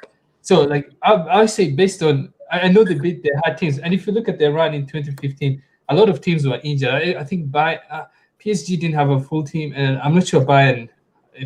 Pep did the three defenders. That was terrible mistake from Pep. And then so mine, I would say like either 2013 Bayern or 2011 Barcelona, because I just they didn't do the treble. They didn't do the treble in 2011. 2009. Yeah, no, we didn't. We didn't do the treble in 2011. Okay, 2010. Was it 2010 or 2009? No, but that doesn't count. Jujuman, it doesn't How count. does it not count? Jujuman, it doesn't count. Well, can I explain to Jujuman? Jujuman, it doesn't count because they cheated in the semi-final. So that treble is null and void. Bro, it's fair. Okay, so I'll go with 2013 Bayern Munich. I think their performance, they were dominant. It was not even discussion. No, because see, my thing about it is that it's really dependent on what we use. See, because like if I think of level of difficulty, I think of what United did. If I think of performance, Bayern beat the living daylights out of dudes, man. Yeah, that was it's just that the Dortmund game, because this was a final, it was close. But then look at what MSN did. MSN also beat the living crap out of guys as well. So but in terms of came off a final though from the year before, so that's. Sorry. Bayern came off a final the year before, which is more impressive to go back and win a treble. True. So I would say Bayern. Maybe it's not the most difficult, but just like there was not even any discussion who was the best team. They just beat everyone. Like, let me ask you, why that's over MSN 2015? The MSN, first of all, like it's not part of Arsenal, but Lucho Enrique, I don't think he deserves a lot of credit. Literally, yes, I agree. Like if you look at the El Clasico against Madrid, like Madrid dominated that team that won the treble. They dominated, but Casillas cannot. He should have saved the Suarez one, and I think Ancelotti maybe I would blame. So I don't know why Madrid did not win that game, but Modric was the one at the Camp Nou. He played really well. So I don't think it was a team. It was a front three that was doing everything. Like it was literally front three that was carrying that team. Like the rest of the team, it was good, but it wasn't the best. So I wouldn't give him that just because of the team wasn't balanced. They had the best front three, but the rest of the team, but they were not that good. In 2013, if you look at the league, I think it says here that Bayern had 98 points while Borussia Dortmund only had 81. They didn't really have any competition in their league. Like the trebles is all competitions. That's why people are shouting out Man United 99 because of their treble, the way they won it, because of the competitions that they faced. Wait, so let me just take some of these dubs before I come to Wisecade and Red Devils. So Detroit's Rock City says, during our trebles, we made Barcelona our side chicks. And that is true. Like, what's it called? 2013 was, I think, 7-0 over two legs. Yeah. Then 2020 was 8-2. So it's like, see, my thing was, it is the way and the level in which they beat the living crap out of those dudes that really them say what's up. Casey, I give it up, says Sevilla won the Europa in 2015. 3 teams in the CL quarter, Real and Barcelona semis. That is the greatest quality for a league ever, making it more difficult to win. That's not the whole league, but okay. I mean, technically, that's no. That's not the whole league. That's 3. You You just gave me 3 teams. Yeah, Lugo. Like shouts to my boys. Like, what about these guys? They weren't even in the league. Can you relax? So my thing is like, because that's why I say it's like from top to bottom. Like what I've always said is that La Liga is good quality football. So these are good teams. Hence why they do so well in the European competitions. But top to bottom, let's see top to bottom. So 15th, 16th, 17th, 18th. In the Premier League, Those teams who are 15th, 14th are very physical, thug-like, and play with every man, woman, and child behind the box. So they're going to be difficult to break down. So, all because you have quality guys, it doesn't really equate. Yeah, Jim, talk to me. Yeah, Double H. Zeman's point, like that league, it's not like it wasn't good. Like that Dortmund team that finished second to Bayern, they beat Real Madrid. Like, so it wasn't. I know Bundesliga gets a lot of like bad rap, like being an easy league, but I mean that season, I mean, like I think Dortmund won the 2 previous Bundesliga, so it wasn't that was. I mean, maybe the one before the other one, but I mean the other one, but it wasn't an easy. The league wasn't easy, even though it looks like that way. So it's like that was impressive. So let me just say that, and then I'll come to your boy Westgate, then to Shan. So Gatlock, thank you for the dub. He says 2015 Barca 7 CL opponents were champions of their leagues the year prior. La Liga had 2 UCL finalists, both Madrid, plus the 3-peat Europa winners in Sevilla. So wait, so 2015 Barca. HH. Yes. Can I go before? Can I go next? Why? You have somewhere to go? Kinda. So. Okay, you always hold make on, me go hold on. last. I know, because I like to annoy you, but no, I know. So say 2015. So wait, what is this actually? Wait, let me actually bring in this boy. Wait, Zeman, explain this to me. What? 2015 Barca. He's saying the 7 teams were champions last year. They won the league the year before. They were the champions last year before. Okay, so 7 of their opponents were champions Yeah. of their league. Okay. Yeah. Okay. And he's talking about the run in the Champions League and how the Wait, so they faced who? Bayern? PSG. Did they face Juventus? No, Man Bayern, City. PSG, Man City, They Ajax. beat Juve in the final. Yeah. And then Juve. Wait, did they face Juve in 25th? Yeah, the final. Yeah, they won. in the final. Oh, the final. Yes, in the Didn't final. they verse City as well? Yeah. City. No. Look, see, my things are like, because I get that, hence why you've got to put MSN in that book. But then I also understand Juju Man's point, which is that was just MSN. Was that really a team, or was that just a deadly front three? It was more so a deadly front three that nobody could stop. For Bayern, this was just a team that were just flipping amazing.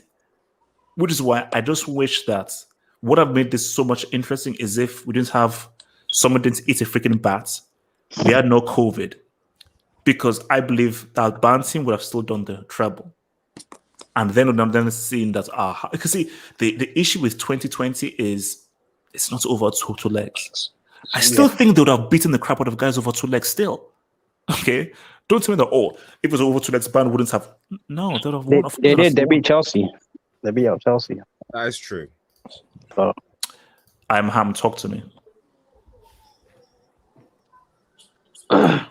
Yeah. So, for the treble, I think, look, man, whatever anyone says, that 2010 treble was something else. Thank it was you. Something else because this guy literally took the Expendables, all of these washed up players. Hey, easy. Don't call And it. he got Eto wasn't washed up. Eto was unwashed up. Have some respect.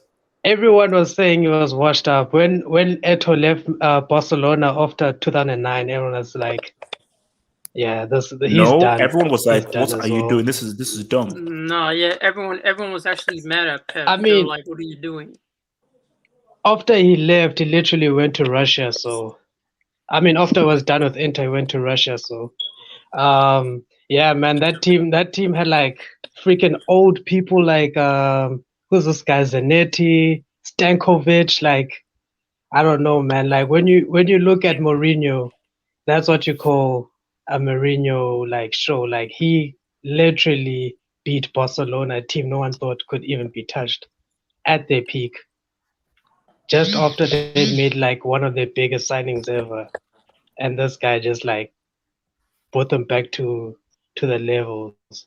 So yeah, man. Also, I just wanted to say, congratulations to Spurs, man. Like that break a leg. Oh my word. Oh my word, man. He needs like $1 billion for each Premier League he gets. So what a break, man. Speak And on it, shout out Iron to Black man. Speak Tanganga on it. as well. True. Shout out to Tanganga as well. He's Mourinho's baby. You all know he makes the best defenders. Okay. So Why shout out to Tanganga? Is Tanganga somehow from where you're from? No. Look, Mourinho picked this guy up from I don't even know from the freaking ghetto or something. From the womb. Easy. I'm relaxed. Chill. He pulled him out from the womb. No Yes, you know.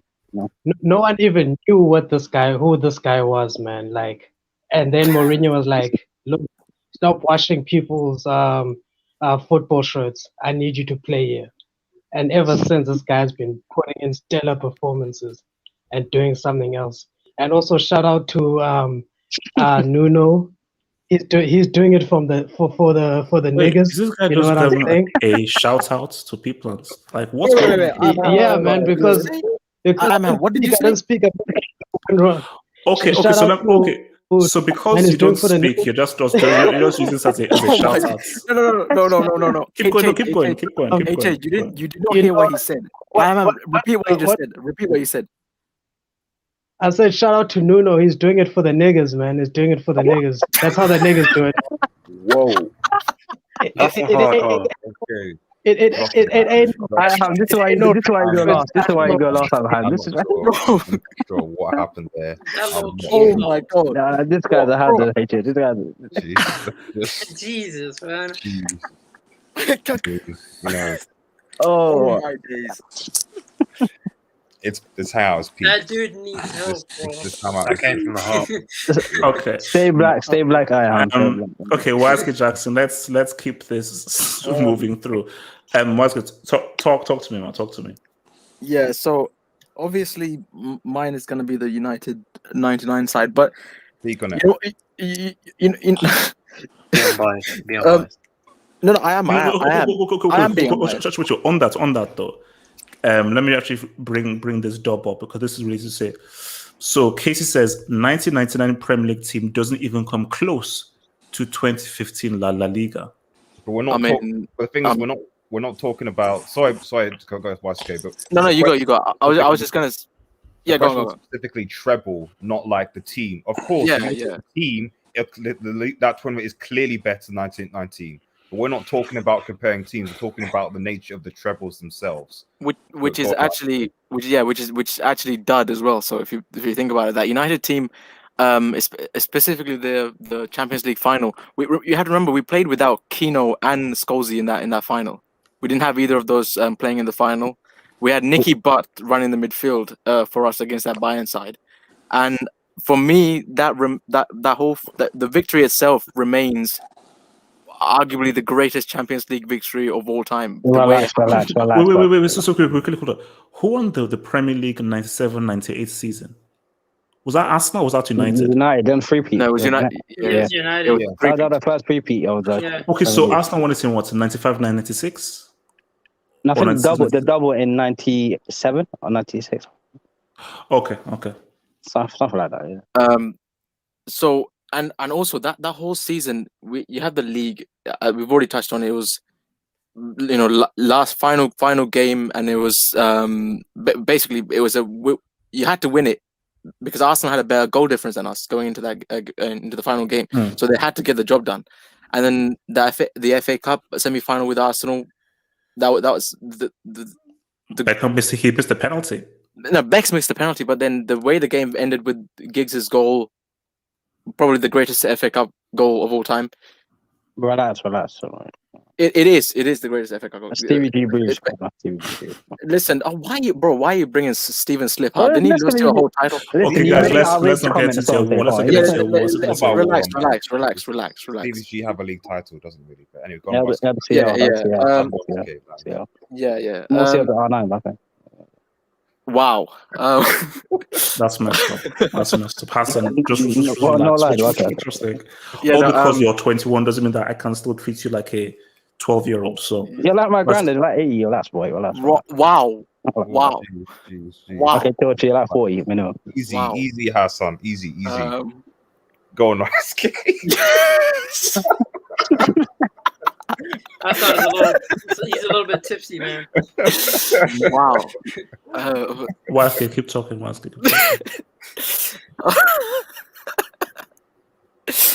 keep talking, Russell. No, I'm trying to. Sorry, but that image is just yeah.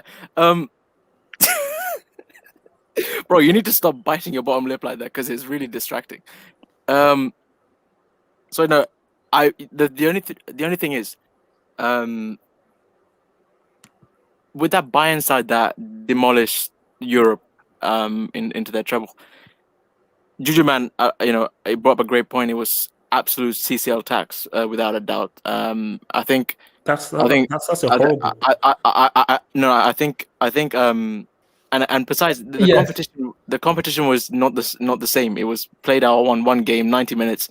It was an all or nothing kind of thing for the whole thing. So which is why I discredit London Blues alleged CL win as well.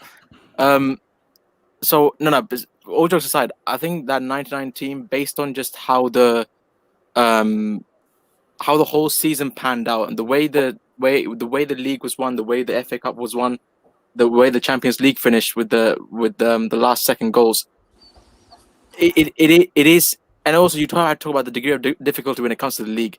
That 99 league, if you look at the table and the quality of the teams from each side, and you look at how many you look at the goals that the top four teams conceded in the league campaign against the bottom half of the league, it's ridiculous. The difficulty that those teams presented, that from I say the fourth place down, you can't compare it to any other trebles, especially the Bayern one, because Bayern just humiliated that whole Bundesliga.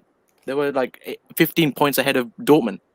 So, me personally, the 99 treble side takes it above the Bayern, the Barca side, and even Uncle Mo's 010, which I think is actually second. I put that second.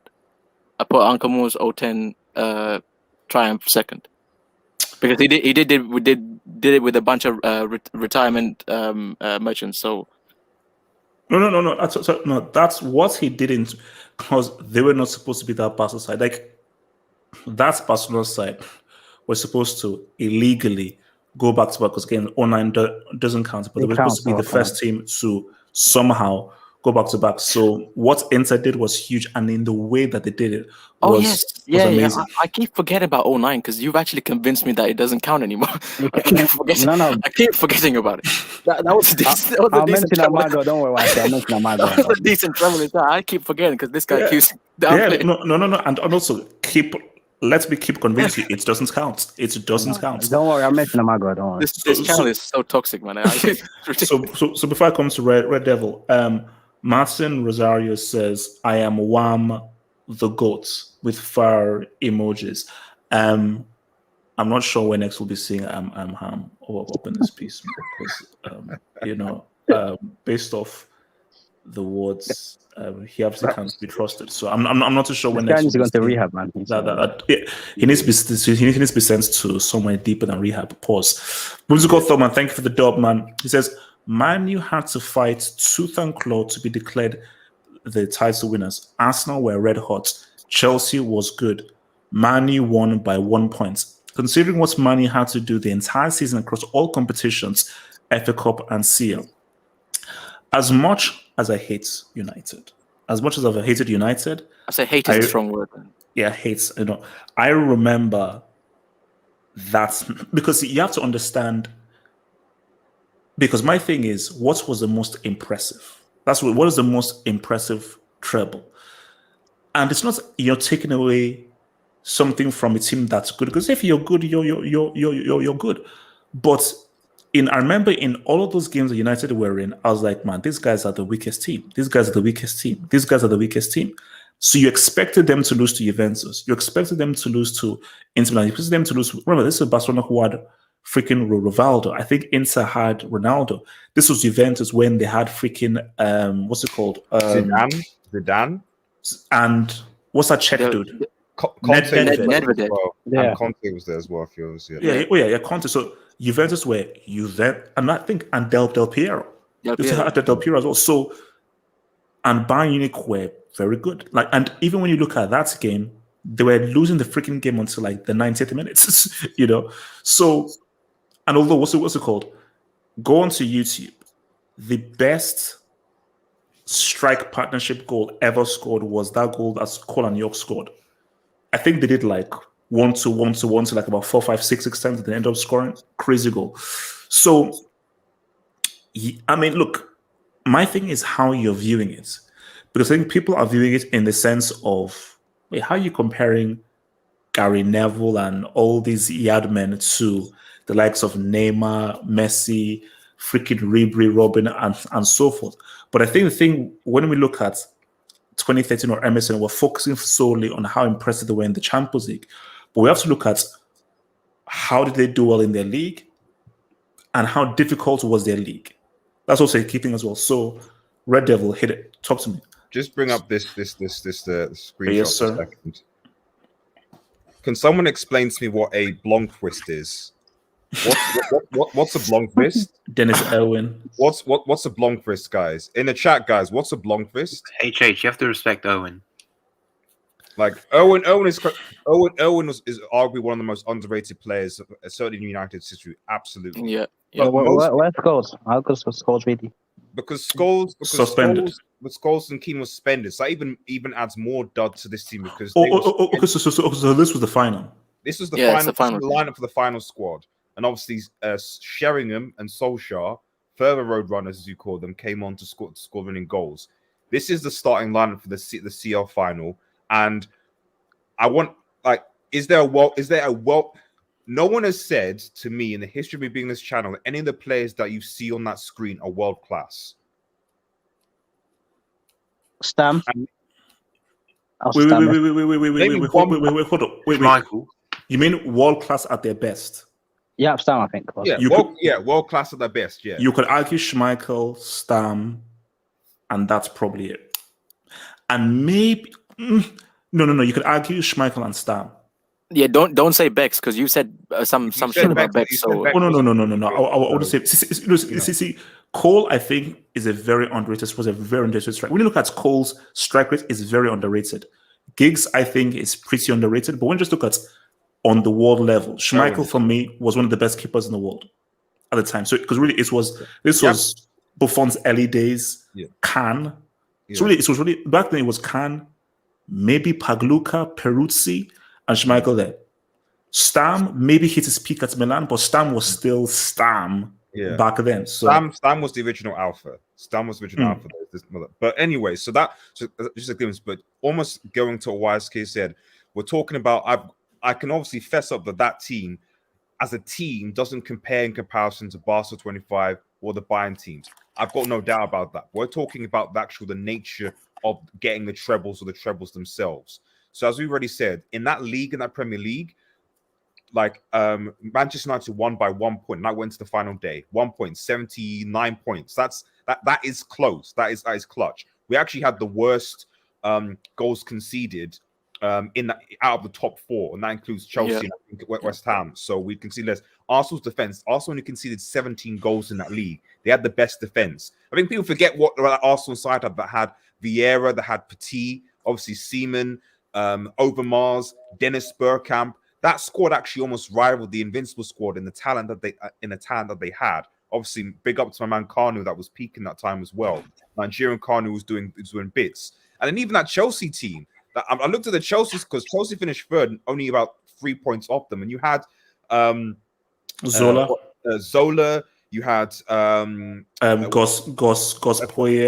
Frank Petrescu, Babayaro, Flo, Roberto Di Matteo. So that Chelsea team is not like something to be sniffed at either. That was good. Those are good days, man. Good days. It was really tight in that Premier League, and then even the FA Cup in that build-up to the final. We actually played Liverpool in what was the equivalent of the round of I think 16. We then went on to play Fulham, who were peaking that time. We then went on to play Chelsea in the quarterfinals, which we won. Ironically enough, we beat Chelsea in their home stadium. Dwight York scored 2 goals. It is what it is.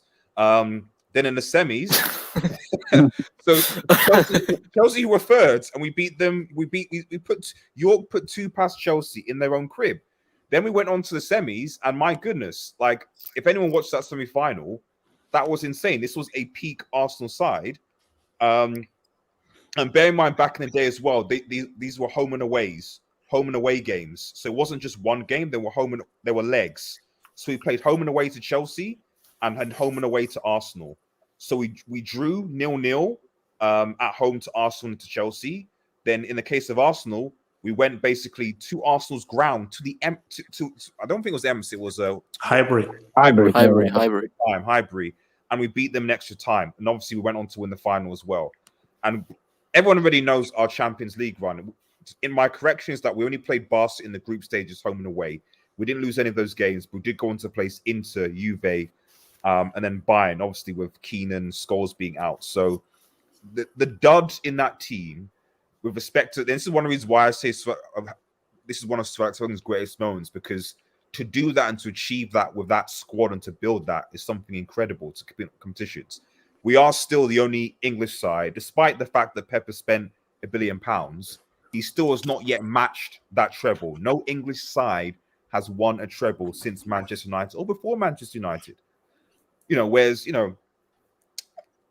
Barcelona, they've won that treble, but 2 different managers have won of 2 different trebles. And like I said, both of those teams had arguably world-class players. I'm not saying that those teams aren't better. They are infinitely better than this Manchester United team. Without a doubt, I don't contest that.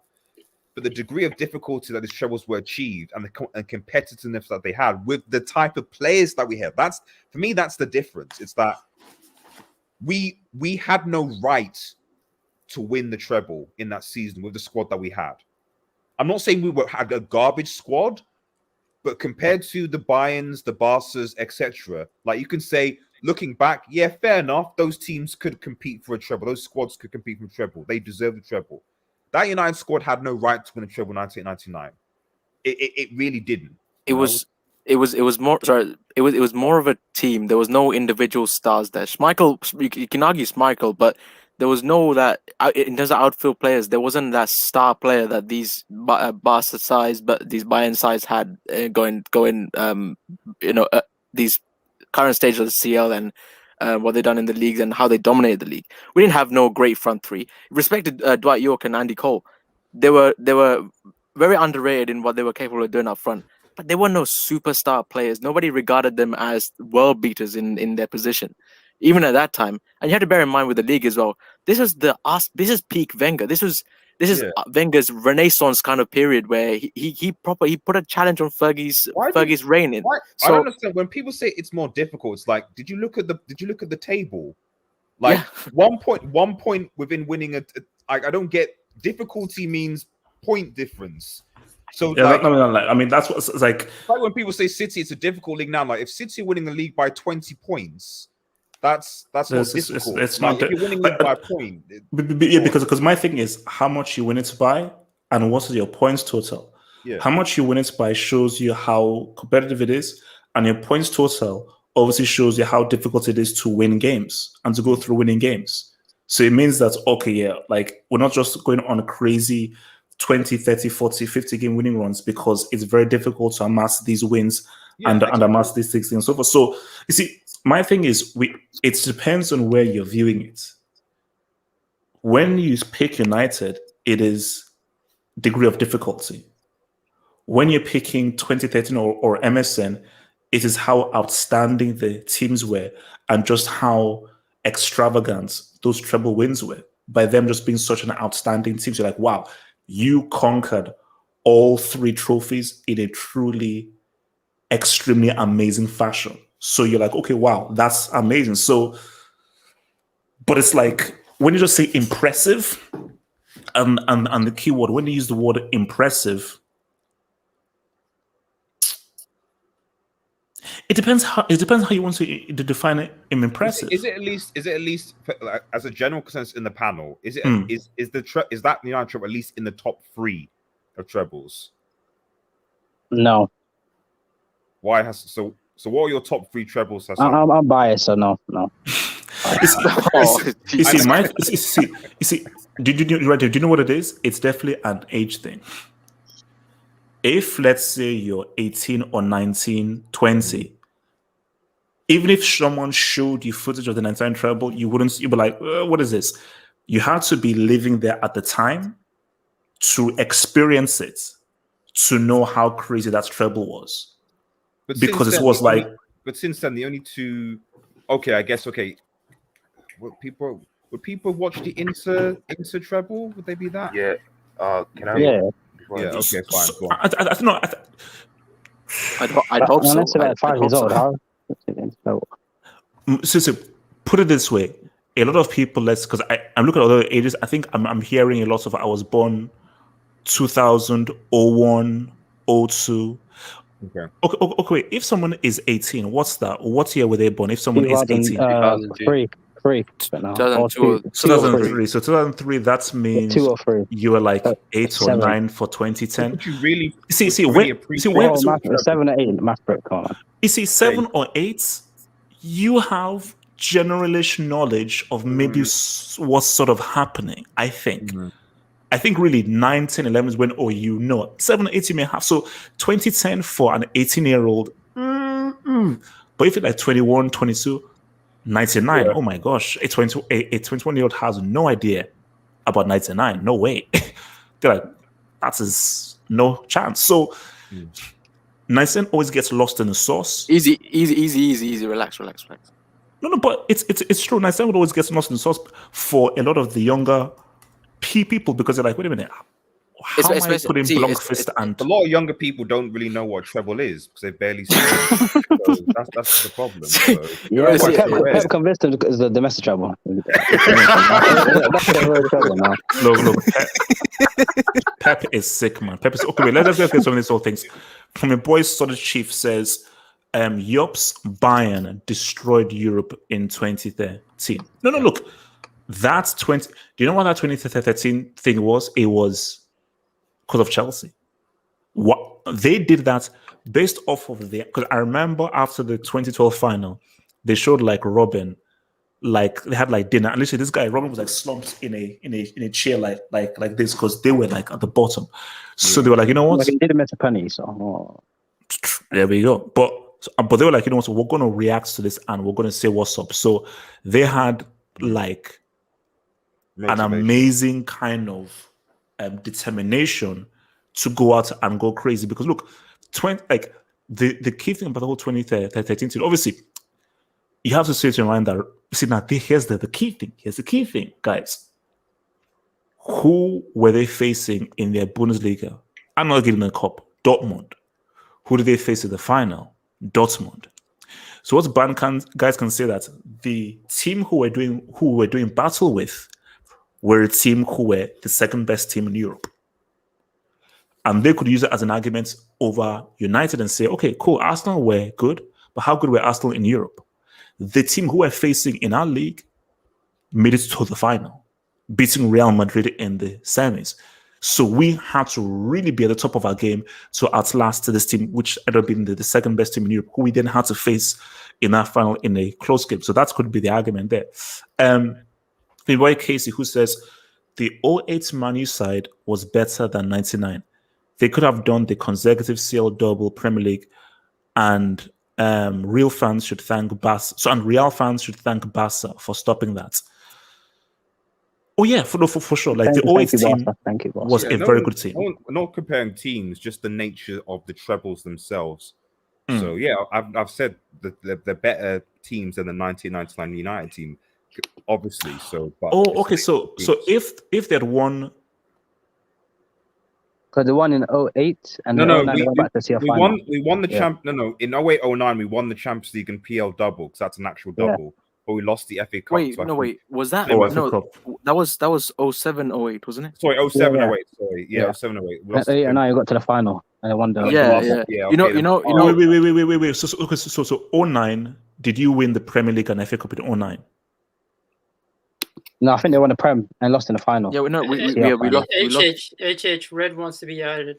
He's waiting in the lobby. Oh shit, is he? Oh, Yeah. sorry. Yeah, he wants to be added. But by the way, I blame London Blues for what happened in 09. Oh, hey, I go next.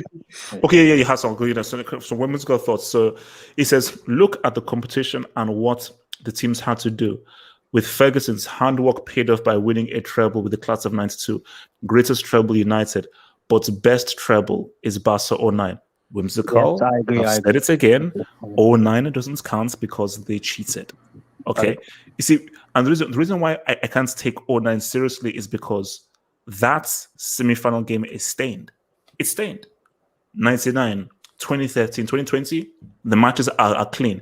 When you look at the scandalous refereeing decisions in those games, I'm sorry, I can't accept that. But my thing is that for guys who are too young to remember 1999, if you remember 99, you have to keep in mind that that team wasn't very good, and they beat teams that were better than them. So that's what we say. So even if you haven't seen it, that's the best way for me to explain it to you. Is that's why Fergie is one of the best managers of all time, because he went up against team. Juventus were better. They were a better team. They had better players. Barca had better players. Inter had better players. They all had better players and well better teams. And they were all in all those games. They were the underdogs. In all those games, they were never the favorites in all of those games, but they found a way to win, which was specifically through Fergie's tactics. Emin says, Ichish, what about CC Chelsea? Yeah, shout Emin, man. Emin, man, you know, this is Emin's a good man. Emin, don't worry. You can go screw yourself. Okay, Hassan and then Sered. Hassan. Yeah. Of course, I'm not going to count United as one because I'm biased. So good. You know, I have no trouble. According to me, I have no trouble. Wow, no trouble. Yeah, no trouble. I would have gave it to Mourinho about 09, man. Something about 09. Beating Chelsea, backyard, that Iniesta goal. I mean, it was a clean win, by the way. It was a clean win. And then they beat United in the final. It wasn't a clean win. It wasn't a clean win, man. I gave it to Barca 09. Barca 09, man. That was a clean win. Hassan, it doesn't count. You can't give it to a team that doesn't count. How does it not count? Because the referee was paid. It doesn't count. I'm not. The 09 thing is non void. It's non void. What about get it done? What about that, bro? Get done. No, that's more like nah, bro. We got it done. Get it cheated. Gick. Listen, I hate Pep pages. I hate Pep. But that video when Iniesta scored and he runs down the touchline at Stamford Bridge is one of the greatest videos of all time. It's one of the greatest videos of all time. And Drogba, it's a disgrace. I mean, that was a clean win. It was a disgrace. And if I want to stop being biased, I'll say 2010. I'll give it to Mourinho, man. What he done after being at Barca side, locking them down. I mean, Piqué scored a good goal. Down to 10 men. Sergio Busquets cheating to get Moto sent off. He cheated. No, 2010, man. I got it 2010. But United don't have a trouble, so I don't count that. Was it 2010 that Mourinho whispered in Pep's Yeah. That's good stuff right there, man. Yeah.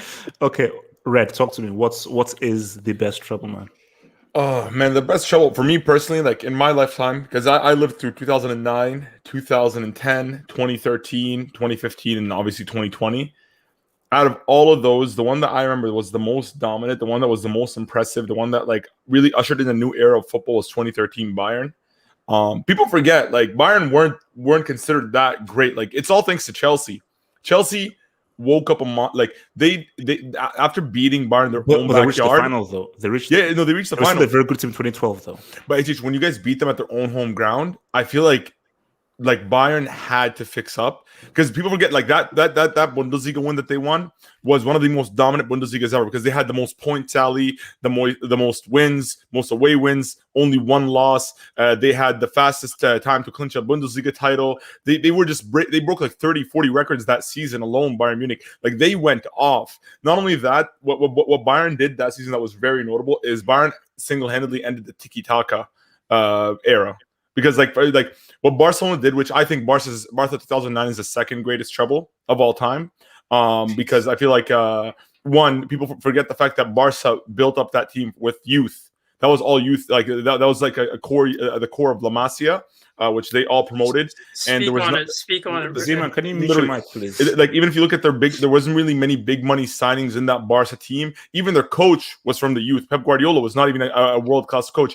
And I remember the season prior to that, Barcelona in 2008 clinched top 4 on the last match day via a header from Puyol, who secured them top 4. So they were like literally a header away. That's like Puyol's like Ramos's header, you know, like in La Decima. That was Puyol's moment as a Barcelona. If it wasn't for that header that secured them top 4, Barcelona wouldn't even had that sextuple. But they came from that and what went on to win that sextuple and had like one of the greatest seasons of all time.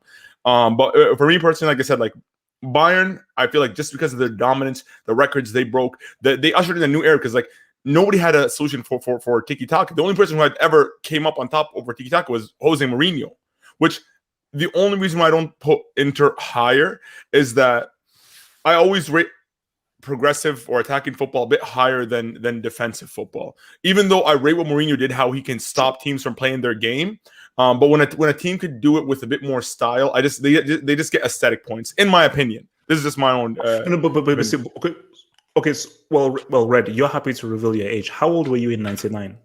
I was born in 1994, so January 2nd, 1994, actually. So I was like 6, 7 years old because I started watching football 2 years after that because the 2001 Champions League was the one that actually made me a Madrid fan. Because see, my argument is my thing is even if obviously I lived through. One second, because I was gonna go. United is top 3. Like for me, United is the third one, and honestly, you could shift 2009 or 99 United. So what's your number one? Bayern. The number 2 is 09 Barca, cheat. and then 99. No, listen, for cheating, I'll tell you this, HH. Look, if you're playing, no, Red, it's like I don't. Yeah, nobody's gonna tell me otherwise. It's a cheat. I'll never accept. You could call that. Look, that's fair. You could say that, but in my opinion, HH, I feel like if you're playing for 180 minutes, right? You like a referee call that like maybe affects 3 or 4 decisions throughout 180 minutes. I just don't. I just can't say that. Like I can't be like okay, because like okay, why would they prefer Barca to win over Chelsea? Like why? Don't you think a 2009-8 rematch would have been more marketable? Because at the time Barca didn't really have any superstars on that team. Ronaldinho was gone. Ronaldinho was the superstar, the moneymaker. Like who do they have? Lionel Messi, young Lionel Messi. Why would UEFA, which is leans more towards the European Barca Real Madrid thing? Why would they want a Man U Chelsea? The same exact matchup 2 years in a row. No. Chelsea were juggernauts at the time. Chelsea had Chelsea had Drogba. Chelsea had way more bigger names than Barca. If anything, a repeat of 2008-9, the 2008 final would have been better. UEFA's dream that's never had is an El Clasico final. If you were to ask UEFA, what final would you want if you could choose final? It's Barcelona against Real Madrid. Hence why they were always hoping it could happen, but it never did. But their thing is, the next best thing, we want either Barca or Real Madrid in this final because a lot of the UEFA guys have close links with either Real Madrid or Barcelona. They don't have anything to do with freaking Chelsea or Man United. True, but you know what? You know why I don't rate United's treble that high? Like not number one, because they could have possibly been number one if you want to put them there. Because wait, sorry, hold up. Go ahead. I don't care how whether it's 12, 13, 14, 20 years. I will always bring that up because that was a freaking robbery. So it can be as long as it was. That was a freaking robbery, and I will never ever accept that. I'm never accepting that 09 UCL win. I'm never accepting. I mean, AJ, you're the current champion. You're the current champion. So like, I mean, in the end, it worked out. You guys won it twice. CCL. But here's the thing with United. The reason why I don't rate United like even though I love United team because they also like Barca, it was a youth team. That was a class of 92. That was the peak of the class of 92, right? Like you had like all the players that Sir Alex Ferguson really built up like from the core. And you actually like where Devil showed us the starting 11, there was no world class, but as a team, they were a unit. This is a team that has been played for 7 years together. They've like blood, sweat, and tears was put into that team. So it paid off. But hence why I say like we have to use qualifiers when we talk about these things, and I want to come to. But the Prem wasn't that strong. The Prem wasn't that strong. The Prem that back then only had Blackburn Rovers and Arsenal. They weren't like this. No. But Red, you have to now look at the facts. Now you have to look at how many points they won it by and what their points total was. Because if the Premier League was not that strong, I wouldn't see you win it with a 90 plus points, so but they won it by what 70 something. But they had like 70 something points. Because in the 90s, that was like pretty much the standard because at the time football wasn't as efficient as it is nowadays. If you're good, you're good. Like but Red, it's both ways. Either you get 85 plus points or you win it by 10, 12 points. Yeah. Then that shows you that this league isn't good. But if you only win it by 1 point on the very last day and it's only 17 points, it shows that either the league is very competitive or your team was not that's great, which even adds more to the points of wow, how the hell did you beat Juventus, Bayern, Barcelona? But here's the thing.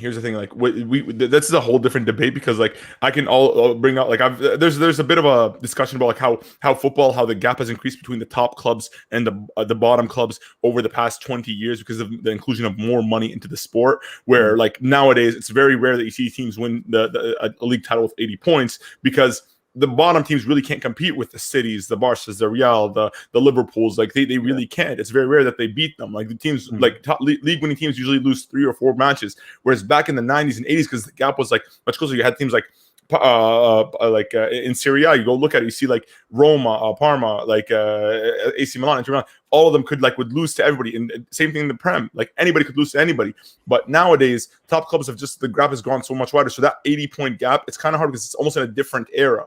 The reason why the United trouble is kind of a bit disappointing because like ultimately that trouble led to the demise of their club because now look, Ole is their manager because of that trouble. Because he scored that 1 goal, he became manager of United. Red, you didn't have to do that, bro. You didn't have to do that. I'm sorry, but it's true. It's true. Red. So you're telling me, Red, you're telling me if Nicky Butt scored that goal, he would be our manager today. He probably would have been your manager today. Wait, hold up, because I'm only going to come to Shan quickly. One last point. So, like, this debate is always interesting, but next time we should talk about who's the best team that ever three-peated the CL. I think that is a much more entertaining topic. That's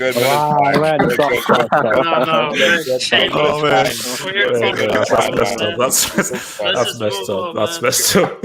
Okay. Wait, so before I come to Shan, Casey says 2013, Tito's health led to our decline in the late season. That could have been 14-0. Doesn't even come close to the worst thing that happened that year. So here's the thing. I now finally know who Casey supports. So Casey, next time you badmouth Chelsea, I'm just going to just say 8-2. So Casey, just expose yourself. So anytime you now say anything again, I now have multiple ammunition. Barcelona, you sold Messi on a free, and also 8-2. So where's your trouble? Where's your trouble? I can't hear you. I don't know how to speak. Man, where's the double? But I think that is true because I think Tito health was obviously was unfortunately what even happened to him. So Red, quick question: have Real Madrid ever won a treble? No, bro. We never. Bro, like it's just nobody can be perfect, right? Like some everybody has to have their flaw, right? You've never won a treble. Never. You see, red. It shows these losers. They think they have their husbands for treble nonsense, man. The thing is, like, bro, the only problem with Madrid is that we don't really take like the Copa del Rey has never been a priority. Like we play. If you look at like the Copa del Rey, we didn't until Ronaldo came in 2010, like 2009-10. We hadn't won it for like 16 years. We hadn't won it since the 90s. Like because whenever you see Madrid, we always play like our C team up until the quarters or semis, and we'll only play our main team if we're playing Barcelona or Atleti. That's it. So we never prioritize that at all, and that's why we we'll win we only won 1 double, which is in 2017, but we always prioritize the Champions League. Like if you see Madrid, for example, we didn't win a treble, but we're also the only team that's never been knocked out in the group stage in the Champions League. You look at like our European records; it's always we're much higher. How close did you come to a treble in the three-peat side? In 2017, if it wasn't for Danilo scored honestly the greatest own goal of all time. It was a diving header. I'm not even kidding. You guys go watch that Copa del Rey match versus Celta Vigo and just look at Danilo's. He scored 2 own goals that game. 2. Wow. And he was incredible. He was like one of them. It was like a cross from a Celta Vigo player. Danilo jumps and he'd like a diving header straight into our goal. Amazing. Okay, so let me bring in your boy. Shout out to Martin Rosario. Shout out to Sergio Control, by the way. Man, how do you always get a shout out? Man, you gotta show love to the chat, man. No, screw him. No, Matt, we're not shouting you out. Screw you, man. No, shout him out. Relax. Okay, no. Messi. Shan, talk to me. Shan, talk to me. Yeah. So talking about the greatest trebles, people talk about that United 99 treble. Yeah, that is the greatest treble if you're talking about Dodd. But I think the word greatest has to be a combination of a demolition job and Dodd. And I think 2013 is the closest thing to the all-round greatest, in my opinion. Some people say 2015, that Barca treble, but I think that's overrated because during that season, if I remember correctly, Madrid looked way better than Barcelona for most of that season.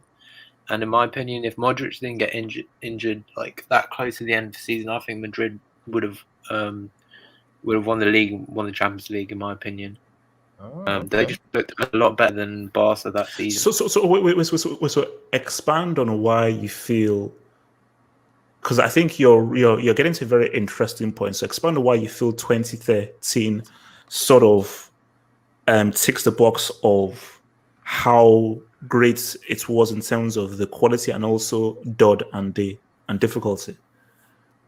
2013, the quality is because, I mean, that Barca tie doesn't need explaining.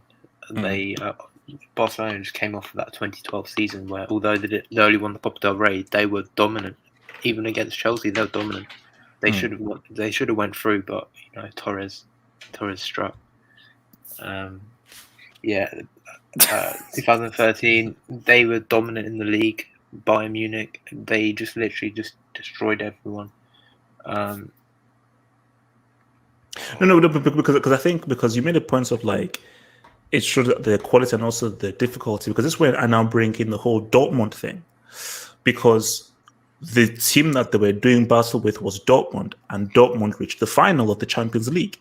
So the team that they sort of did better than was the second best team in Europe for that year, who they beat in the final. So that's why there's maybe an argument that when you just look at the way in which they dismantled peak Barcelona, that was still a peak Barcelona, and they totally dismantled them over 2 legs, which was shocking. I never saw Barcelona. You can remember Barcelona getting beat down 8-2 is not the same as 2013, because 2020 these guys were a shell of themselves. No Iniesta, no Xavi, no Puyol. They were finished. 2013, you still had Xavi, you still had Iniesta, you still had those dudes, and Bayern Munich beat the living crap out of them twice. Twice. So there's an argument. I want to ask a question. See, I don't. Go on. You're gonna say something? No, because I want to just make sure that everyone has a chance to speak. So, Barry, wait, can I just talk about 09? Go for it. No. Okay. Well, Yeah, okay. let him. 09, I think, is it's the second or third most impressive treble. Yes. Tied with 010, not 010, 2010. Because in 09, Barcelona dominated everyone. I remember there was something like before Chelsea came, they scored in every. They didn't fail to score in every home game. I think they won every home game before Chelsea came. And also HH, why do you never talk about the decisions against Barcelona in the first leg? Bias. Because he doesn't want to talk about the truth, bro. That's the problem. Because the decisions against Chelsea, they were not even ones where you can question. The ones against Barcelona, you could question them one way or the other. No, come the on. The ones against Chelsea were like, this is like straight up cheating. Like, your boy Joe got Mr. 101. Well, he's never gonna admit it, man. It is what it is. Do you know what? There were many ones after Iniesta scored. I think it was like the 91st minute where it was a clear penalty, and Ballack literally was like, "What the frick are you doing?" That was a clear stone-out penalty. Yes, Iniesta equalized, but yes, I'm sorry, that's a freaking penalty. And the referee obviously got hyped because Iniesta scored, and they tried to give it the penalty. It's open from him, but it's Messi. It's Iniesta! Yeah. And the Chelsea fans cover their eyes in horror. Yeah. YSK, man, you're getting close to being banned. You're getting close to being banned, man. You're getting very close to being banned, man. You're getting very close to being banned from this whole thing, man. Pray you don't get copyright HH, man. Pray you don't. You're getting very Yeah, no close to copyright, being don't worry. banned. I looked it up. You're getting very close to being banned. So what's it called? Shout out to Whimsical Thoughts, who says, one team I wish won the treble is Ajax 1995. They won the CL and the league, but lost in the KNVB Cup. Seriously, what a young, vibrant, amazing team. That's my first Champions League. My first football memory was 94 World Cup, but my first Champions League memory was 1995 because I was young Clivett, young Kanawanko, young Finidi George, young I think Overmars, young Van der Sar, and I think the only old guy there was Jari Litzmanen. But it shows you, insults Van Gaal all he wants. Van Gaal took literal test tube babies and won a Champions League with literal kids. These were freaking kids.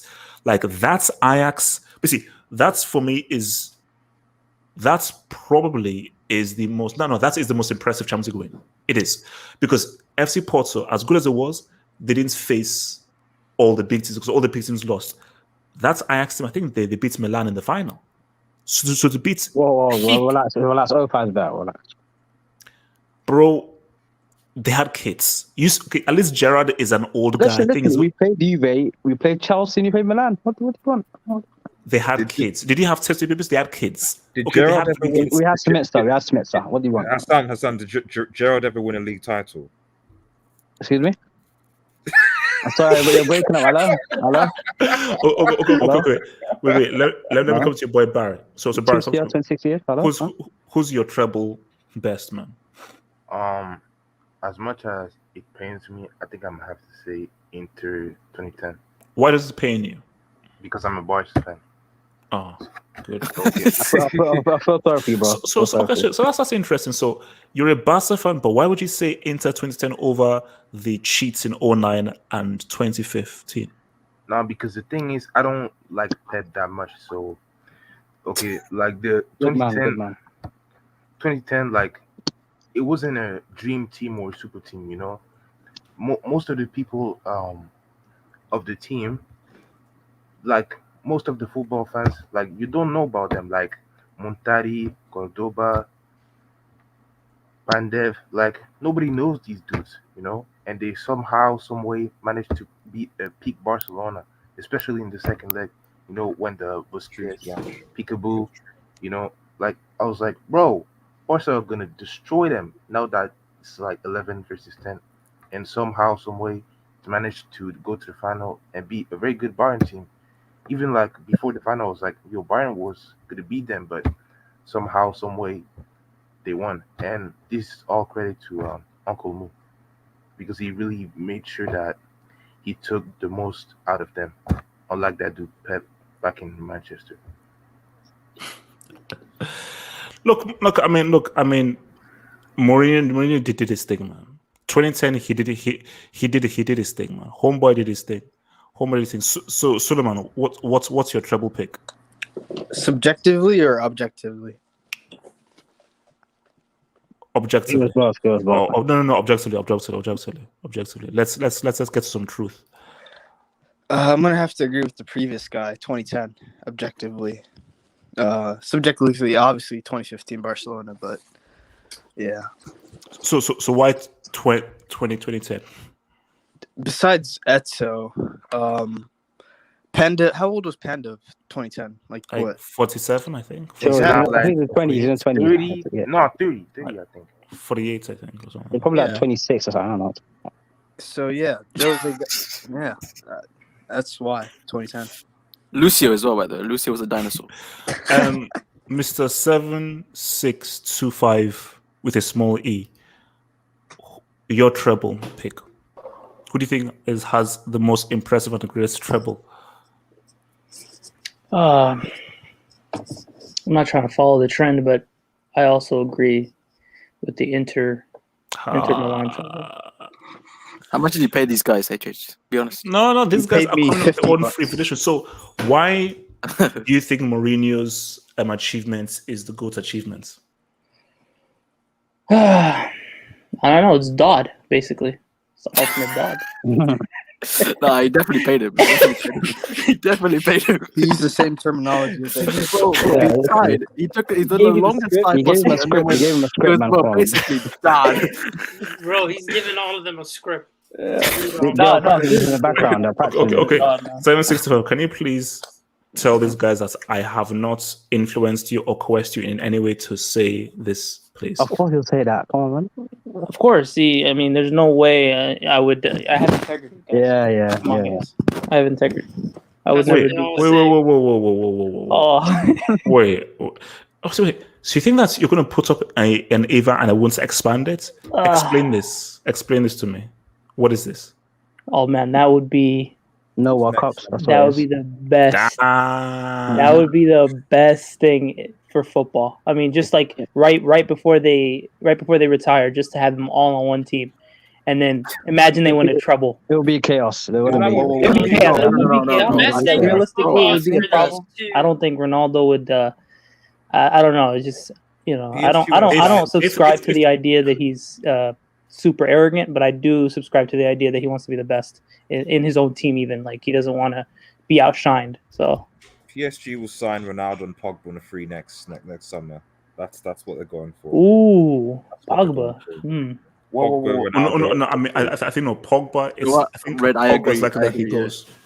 But Pogba, he seems so happy at United. No, but he's I not think- happy. He's not happy. He's miserable. But then again, about Pogba, like when he wasn't happy, he stayed. When he's happy, he stayed. I don't think he's leaving. I think he's retiring there. Like, let's be honest. Pogba is retiring. What? Excuse me. I think he's retiring there in Man United. Like he's. How many times have we said he's gonna leave? How many times has he? Had No. He's leaving. He's leaving. I mean, it's been years. No, since we said he's reverse. I mean, He's he's gonna leave. on the He's gonna shadow. leave. Oh, reverse. Gotcha. That juju stuff. There's no reverse. There's no reverse. You see, no. My thing is, Wait, can I ask a question about the? go for it. Yeah, go for it. Yeah. So, I don't know if there's any Arsenal fans in the chat. They were the better if there not is- be. If there is, shout out to them. Also, let me know if there is, so I can clown them. Therapy. But yeah, it's therapy for me. So the Invincible side, yeah. Mm. Where would you have ranked this? Obviously, this is hypothetical, but where would you have ranked that team had they done the treble? Ooh, that's a superb question. Very high. Because the Premier League was very difficult. Wait, did they win the FA Cup that year? Did they do the double or just the? No. It was- They did the league. The double side didn't go Yeah, unbeaten. double 98 or 97, and then You see, my team is that say if that's you see again I love that this is what if thing is because I want to go to Real Madrid. If the Arsenal team, the Invincible team had done the treble, you'd have to rank that very high. But also, it's also what manner would they have won the Champions League? So if let's say they had won, I know, and it just shows you how much they flopped because okay, FA Cup, and who knocked them out? Wayne Bridge, Chelsea. Wayne Bridge knocked them out because remember that was the year that who won it? FC Porto. So if ever there was a year for Arsenal and those Invincible minutes, it was that year where all the big teams were losing. But yeah, my thing is that it would have been very high because of how good the team was. Just based on the whole, going undefeated in the league and then obviously winning the CL along with the domestic title. If they'd done it, they would. I would have put them. Even though I hate Arsenal, I would have put them. Do you know what would clinch this whole thing? If Real Madrid won that Copa del Rey in 2017. Yeah, while doing back to back, yeah, that would have been. Because if they had done that, because of the way in which they beat Juventus, a very good Juve team in that CL final, them winning the league against, let's keep it real, still a very good Barcelona side when Messi was going crazy.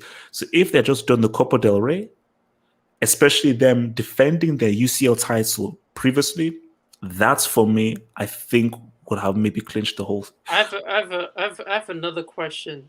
Man City won the treble. Where do you rank them? Wow, bro. Z-Man, Where you stuff like rank that. them? I Respect, mean, they respect, have respect, trouble. Zealand, please, Respect. please. If their treble counts, our lopsided. treble counts, Really. 01, Mickey Mouse treble, it counts then. That's all right. Okay. You see that maybe is the cross against Pep. That the fact that he called that trash a treble He could have is why that about thing it. never You happened. see, if that side would have won the Champions League, would that be the greatest English side to have won the treble? Where would it be ranked if that side won the Champions League? What the Invincibles? No, the Centurions. You talk about the 1819. 1819. I mean, 1819 team. What, you talking about the 08 team? The 08 team? No, it's about C 1819 where they won domestic treble. No. If City, so wait, who did they get knocked out by that year? Spurs. Yeah, It was Sun the Rising song. in the East, Yeah, man. the Song. song actually really Son.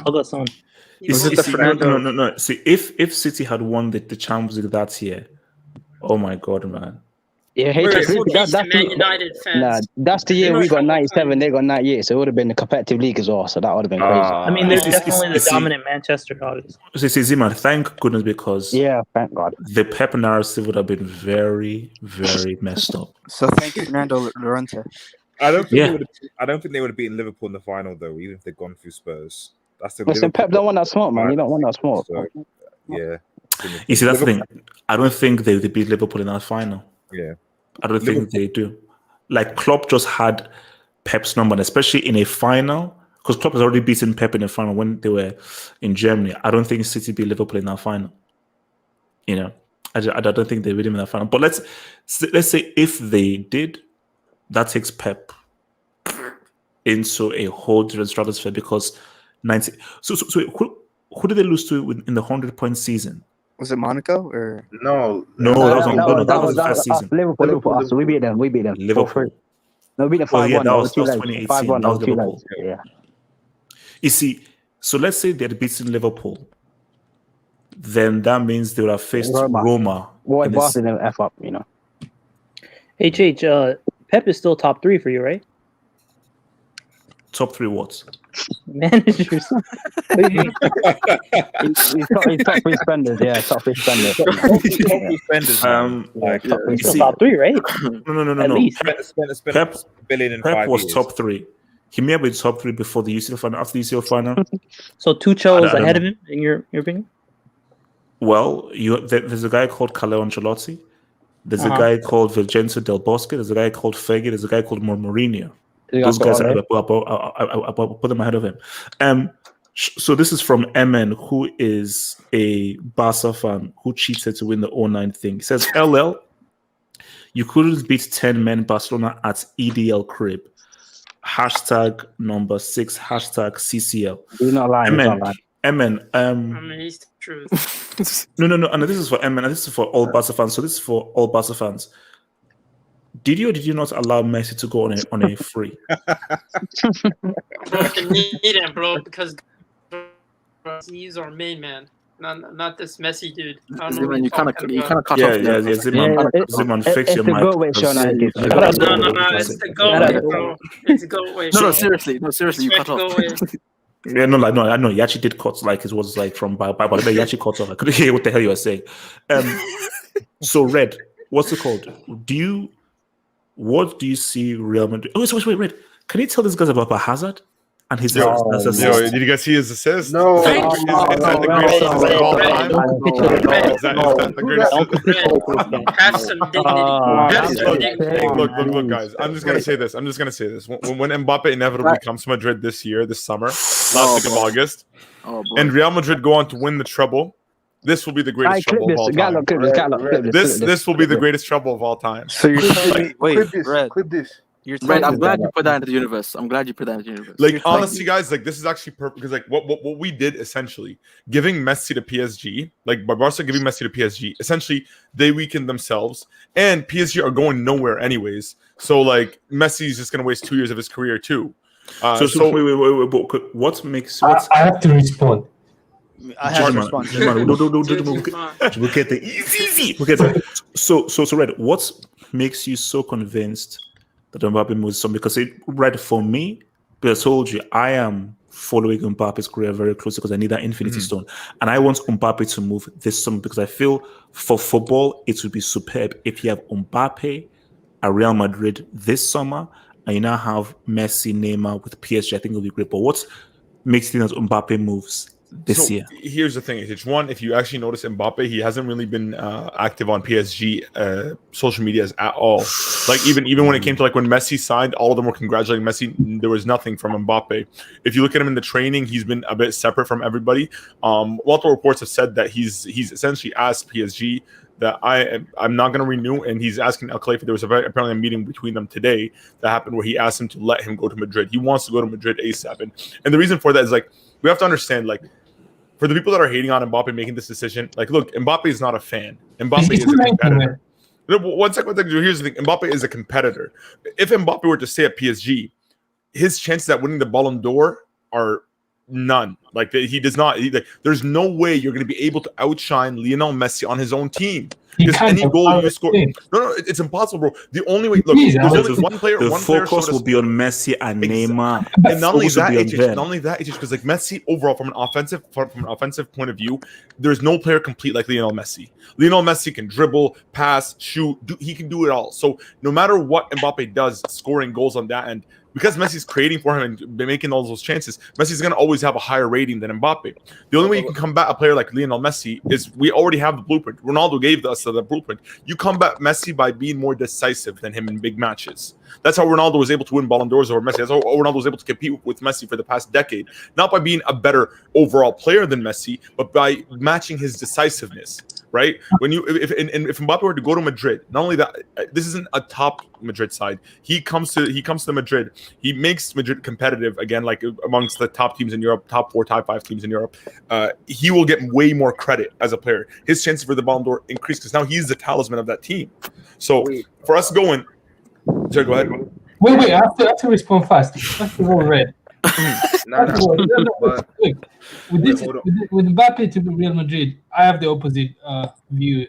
I think this will be the worst decision. Jujuman, don't be a hater. Why are you being a hater? I've watched Mbappe weekend, like almost every week, and for PSG over the couple of years. He's not ready for Real Madrid. First of all, I have never seen a player who leaves the team. He has Neymar, he has Messi and Di Maria, and he's supposedly the main striker. If he's as good as he thinks, or someone gassed him that he's the next big thing, if he's as good as he is, he should easily get at least 50 goals this season with his support cast. But I have seen Mbappe at PSG. He's not ready. He keeps missing easy chances. And this, but Mbappe did get 45 goals. That's the point. He got 45 goals last season. He got like 45 goals last season. Red, look, let's not even forget he flopped against Switzerland. So let's not forget. No. Excellent point. I co-signed that. Listen, now here's not a single shot. Look, it's now time to be honest right now. Like it's time for the hard truth. Like I'm not sure who gassed Mbappe. Like have hope. The prodigy calls him. Let's look at his profile. Is he the best finisher? No. Haaland is actually better than him at finishing. We've seen him miss easy chances. I wouldn't say that's true. No. Let's go. Jujuman, he has a world. Jujuman, he's won the World Cup. That already puts him in a very special. I honestly, I don't see how anybody can hate. I honestly don't see how anybody can actually say these things about Mbappe when Mbappe at the age of 22 scored a hat trick against Barcelona. Yes. Let me just tell you something. The last player to score a hat trick against Barcelona was Shevchenko in like 2002, who's a Ballon d'Or winner, right? Cristiano Ronaldo in 9 years couldn't score. Not even 9 years. In 12 years couldn't score a hat trick against Barcelona playing them.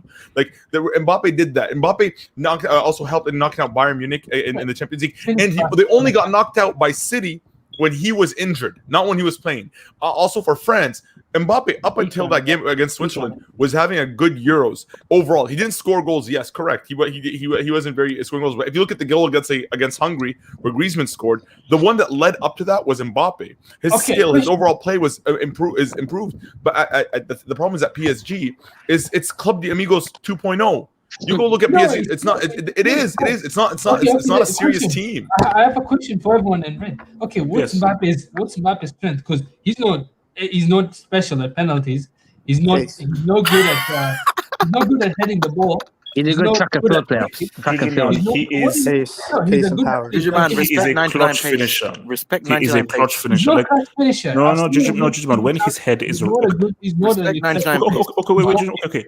What about that hat trick he scored against Barcelona? That was one of the worst Barcelona sides. Zima, can you mute your mic? That was one of the worst Barcelona sides, man. Let's be honest. No, guys. We can't use that argument. We can't use that argument because like in that case, I could just anytime Madrid lose, I could just be like, oh, that's just a weak Madrid side. We can't use that. The fact of the matter is that okay. If that Barcelona side was weak, how come no other player that played against Barcelona scored a hat trick about Mbappe in the past 2 years? How come? Why is it only Mbappe that did that? And he did it again against the defending champions against Bayern. Let me ask Judgment this question. So Judgment. So you're saying Mbappe shouldn't go to Real Madrid. So what should he do? What should he do in your opinion? What should he do? If he has any brain cells, this is what he should do.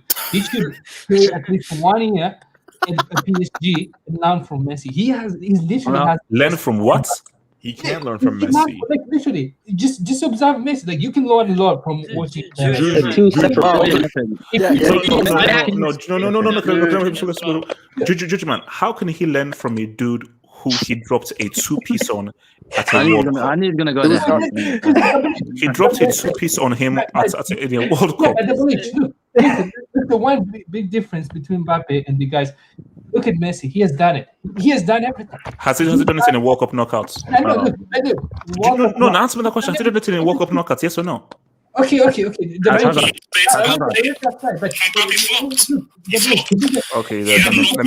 me get him out. There we go. Good. Yeah, but the bigger picture, the village is like Messi has done everything that Mbappe wants to accomplish. Why don't you just stay a year, learn from Messi, and then like you just learn from the guy? Because he's not a sidekick, Juju. He's not. Thank you. He's not Neymar. Juju. No. Red. Just 1 point. Go ahead. Double H. By the way, everyone keeps comparing. Oh, Cristiano, he did that. Cristiano. First of all, if he goes to Madrid, when Cristiano moved to Madrid, he had won the Champions League. Mbappe doesn't have a Champions League, so he's not guaranteed to win a Champions League just because you moved to Madrid. The best chance he has is with Messi. He'll definitely help the Champions League. Remember, you have a better chance PSG. To be fair, the team, like literally, bro. Second point with everyone comparing with Mbappe is going to Real Madrid. Look at what Ronaldo accomplished. They didn't even appreciate him. He left Madrid on the back door. Like he's in France. Instead of creating his own legacy, he's going on follow someone else's legacy. No, he's creating his own. Judgment. If Mbappe remains here and so forth, you are going to be a sideshow and side chick to the main attraction, which is Messi and Neymar. Because remember, Neymar was the guy who asked for Mbappe. So Mbappe, you're now going to officially be the third wheel, as opposed to if you now go to Real Madrid, it's going to be you, Benzema, and Hazard. But really, it's going to be you who's going to be the real shining star. Is he good enough to be the main man, though? He's a responsibility. Yeah, his responsibility. Juju man, I would. Wait, sorry, before I let you guys go, his response. First of all, that's the narrative, but that's not necessarily true. If Mbappe scores 60 goals, he's not the side piece. He's the main guy because he's the future. You know, football needs a poster boy. So he just needs to score as much goals as possible. If he goes to Madrid, who says he's the main guy? I mean, as far as I'm concerned, Benzema is the main guy. So he's going to share space with Benzema. No. He's the future. He'll be the face. Can I respond? Can I respond real quick? Okay, Red, go for it. So here's the thing, Juju. Like you're right. If he stays at PSG, obviously he'll win. Like his chance at winning a CL would probably be better, but it's not going to be his CL. Because whenever I've been on this hangout for like 5 years. Whenever I mention Neymar, and I always defend Neymar, everybody always tell me Neymar is a sidekick. Nobody rates Neymar. And one thing, if you want to learn how to be a superstar, you got to listen to superstars, to icons. Pele, and back in 2012, there was an article. They interviewed him, and they were like, "If you were Neymar, what would you do?" He was like, "If I was Neymar, I wouldn't go to Madrid, and I wouldn't go to Barca. I would go to a team and make my own legacy. Because if you go to Madrid, you're going to be in Ronaldo's shadow. If you go to Barca, you're going to be in Messi's shadow." Neymar didn't listen. He went to Barca. Now, granted, with Barca, he was 1/3 of the greatest trio probably of all time, and he did win the treble, and he accomplished great things. But nobody, and I say nobody, respects Neymar for that. Nobody here will give Neymar credit or even say that he's what. They'll all just say, "Oh, he's great at play, but he's a flop." Yada yada yada. Nobody respects him for that, and the reason for that is nobody even like. And we can use this, and this argument is just for football. Even for people who watch basketball here, we know LeBron James's Miami Heat rings. Nobody rates them. Yeah. Nobody rates them. One sec. Okay, these Warriors rings. Or exactly, because you went to a super team. You're part of a super team. The credit is low. And Mbappe, he's not here to just win Madrid trophies. Was a super team. Barca team. No. Champions League was a super team. No. See Juju, the difference is when you look at Madrid's team, that was a team that was built over 10 years. Same thing with Barca. When you look at that core has been building for 15 years. PSG, every single player they bought, like none of them are actually born. Like how many academy products? How many French players do they have? How many, like, this team is all purely based off of money injections. Every Like team look, that Champions League is based on money. no, but that's I get okay, fair, but I'm saying, like, you're talking about the team, right? As an individual, look at Ronaldo when he left United. Ronaldo left a team that won back-to-back. They went to back-to-back Champions League finals, winning one of them, and three-peated the league. And he went to Madrid side. He went to a Madrid side that had been knocked out for 6 years in a row in the round of 16. Right? He took on a challenge, and that decision that he made, he could have stayed at United and became like a legend in United. He would have been a god worshipped at United, but he decided to take a chance and go and take on a bigger challenge at Madrid, and that ended up making him not only a legend just in England, it made him a legend in overall football history. He created a chapter, him and Messi together, where they're unforgettable. The Messi-Ronaldo rivalry is unforgettable. You forgot one key statement. He won everything. He had accomplished everything in England. So there was no point of him staying. He won everything. But the thing, he didn't accomplish anything. The thing is, Mbappe's Monaco league title. Mbappe's Monaco league title. No, so why is he leaving? Juju, what you have to see right here, because I want to also bring all the guys to speak here. What you have to remember here is, I'm telling you right now, Messi or no Messi, PSG are not winning that Champions League. I can almost guarantee you they're not winning that Champions League with Messi. Sorry to talk, guys. Got to head off. Have a good rest of the show, guys. Take care, guys. See you guys. Peace. It's like, whatever the case may be, I can guarantee you, it's like Messi. Them getting Messi is not going to guarantee you the Champions League, because PSG are not a professionally run team. There is no discipline. Real Madrid have discipline because they have heritage. PSG was founded in 1970. So they're still sort of finding their way. So my thing is that Mbappe, like, I think, let me even bring up this whole thing. So from Abracadabra, thank you for the dub. Abracadabra says, his super chat says, the worst thing that happened to Mbappe was the World Cup. And there is some truth there. Because I think that when you have so much so young, it can greatly affect you. Only if you have the wrong people around you. Because I think that so high, that's why. No, but it's not really necessarily the World Cup. It's him moving to PSG and Neymar joining him at PSG. It's just concocted to be the worst possible portion. Because my thing is that him going to Real Madrid, there is no play. Carlo Ancelotti is Carlo Ancelotti. This guy has won 3 CLs. You know who Benzema is. You know who Bale is. You know who all this. You know who Casemiro is. You know Modric. These guys have won multiple CLs, and these guys have super experience. So that is different from PSG, which is a holiday camp. Let's go. It's a holiday camp because there's a history. Can I have what to say? Or Zeno, talk to me. Yeah, I wanted to say the thing about this is, man, a team doesn't work when you have 2 superstars. Unfortunately, that's the case. Johan Cruyff said it best. You can't have 2 captains in one ship. So in this case, I would say that for someone like Mbappe, who wants to build on a legacy, who's 22 and he wants to have a dominant legacy for decades, instead of not being not being the poster boy, not being the main man for PSG, and being on the side with Messi being the face of PSG. You also have the thing of Mbappe. He clearly said it a couple years ago. He wants to take on more responsibility, and that seems to be his personality. He's the type of guy that wants to be the main man. He desires that type. He's not the face of PSG. When people think of PSG, they always mention Neymar. They always mention how Neymar's crucial. When Neymar's fit, PSG make it to the semifinals or finals. That's the narrative behind PSG. Yeah, because Mbappe is not ready. He cannot carry a team on his own. No. That's the thing. Mbappe can't wait. He's not going to carry his team. Wait. But what he's saying, if he moves to Real Madrid, who says he's going to carry that freaking team? Yeah, because it's going to be him, Hazard, and Benzema. And if Bill wants to recognize something, it's going to be Benzema and Hazard. I don't know if he's going to be fully fit. You mean Vinicius, not Hazard? Relax. That's massive. And let me say one thing. No player on this planet can learn anything from Lionel Messi. Lionel Messi is a unicorn. Lionel Messi is one of a kind. Like Mbappe's frame doesn't suit Lionel Messi. Mbappe, the only thing Lionel Messi could do for Mbappe is just assist him and get him more goals, which he would score way more under Messi. But the problem is with that is that that's all Messi giving it to him. Mbappe will never outshine him if it's Messi feeding him that stuff. And he recognized them. Mbappe isn't trying to just win the trophy. He's trying to be the best in the world. And he knows if I go to Madrid, my opportunity, if I win with Madrid, not saying that he will win with Madrid, not saying if he goes to Madrid, it's an automatic CL, but the challenge, if he does actually succeed in doing so, the reward will be much higher than winning it at PSG. Had they won it 2 years ago with Bayern, that would have been huge for him because it's between him and Neymar.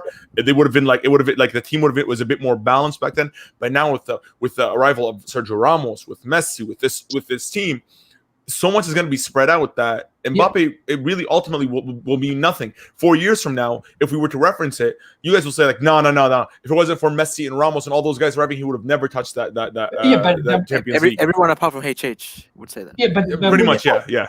Yeah, but what's it called, Red? First of all, you first have to win before you start, because you first have to win Champions League before you start talking about who gets credit. Because so far he hasn't won it. Second of all, with Madrid, with Messi, don't forget Suarez had in 2015. Suarez had 50 goals playing with Messi.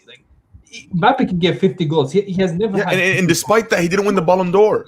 And even with that, who won the Ballon d'Or? Yeah.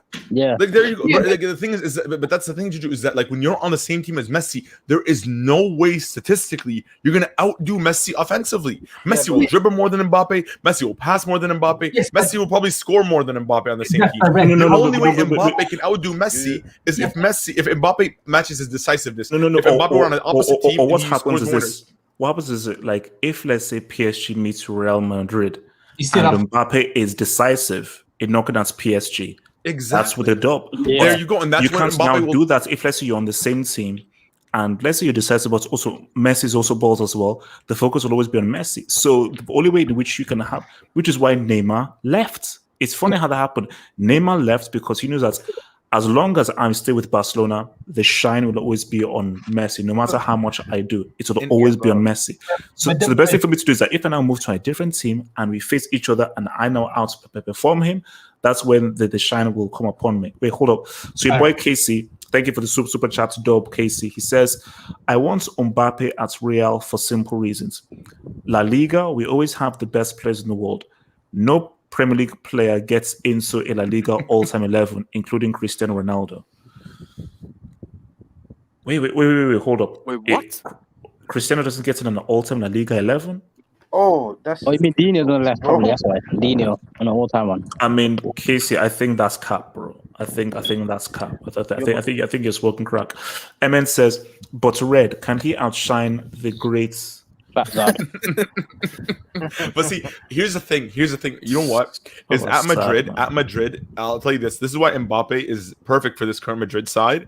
Is at Madrid, we're waiting for a superstar. We want an ego like Mbappe's. First of all, we thrive off of players like that. Players who are ruthless winners, players who get mad. Like if you look at Ronaldo in any other team would probably be they'd consider him disrespected. At Madrid, we loved him. Why? Because if you sub him off, he's angry. If he loses, nobody wants to face him in the dressing room. if a player is not living up to the expectation, Ronaldo will be the first one to be like, you know what, we need to cut this player. Like we need somebody. Like you kind of need, like when you want to be a winner, when you want to be, you have to be kind of ruthless like that.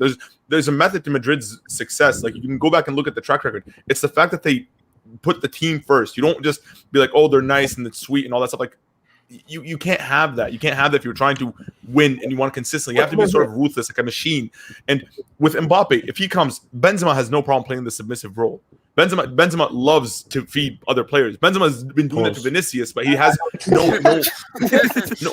It's like of course, pause. I don't mean it in any way. I mean like as in like he likes to feed. Red, don't explain. Don't explain. Just carry on. And Hazard is the same way. Hazard is also a very selfless player. Like if Mbappe comes, he'll have players playing for him. But he'll have players that will be able to like match him. Like we need a player of his profile and of his frame. And if he comes to Madrid, he's gonna like if he lives up to the expectation, if he improves and builds upon it. Because even Ronaldo, when Ronaldo first came to Madrid, like people forget. Like one thing that why I respect Cristiano Ronaldo so much and why I've always appreciated him, because I used to hate Ronaldo. I thought he was a diva.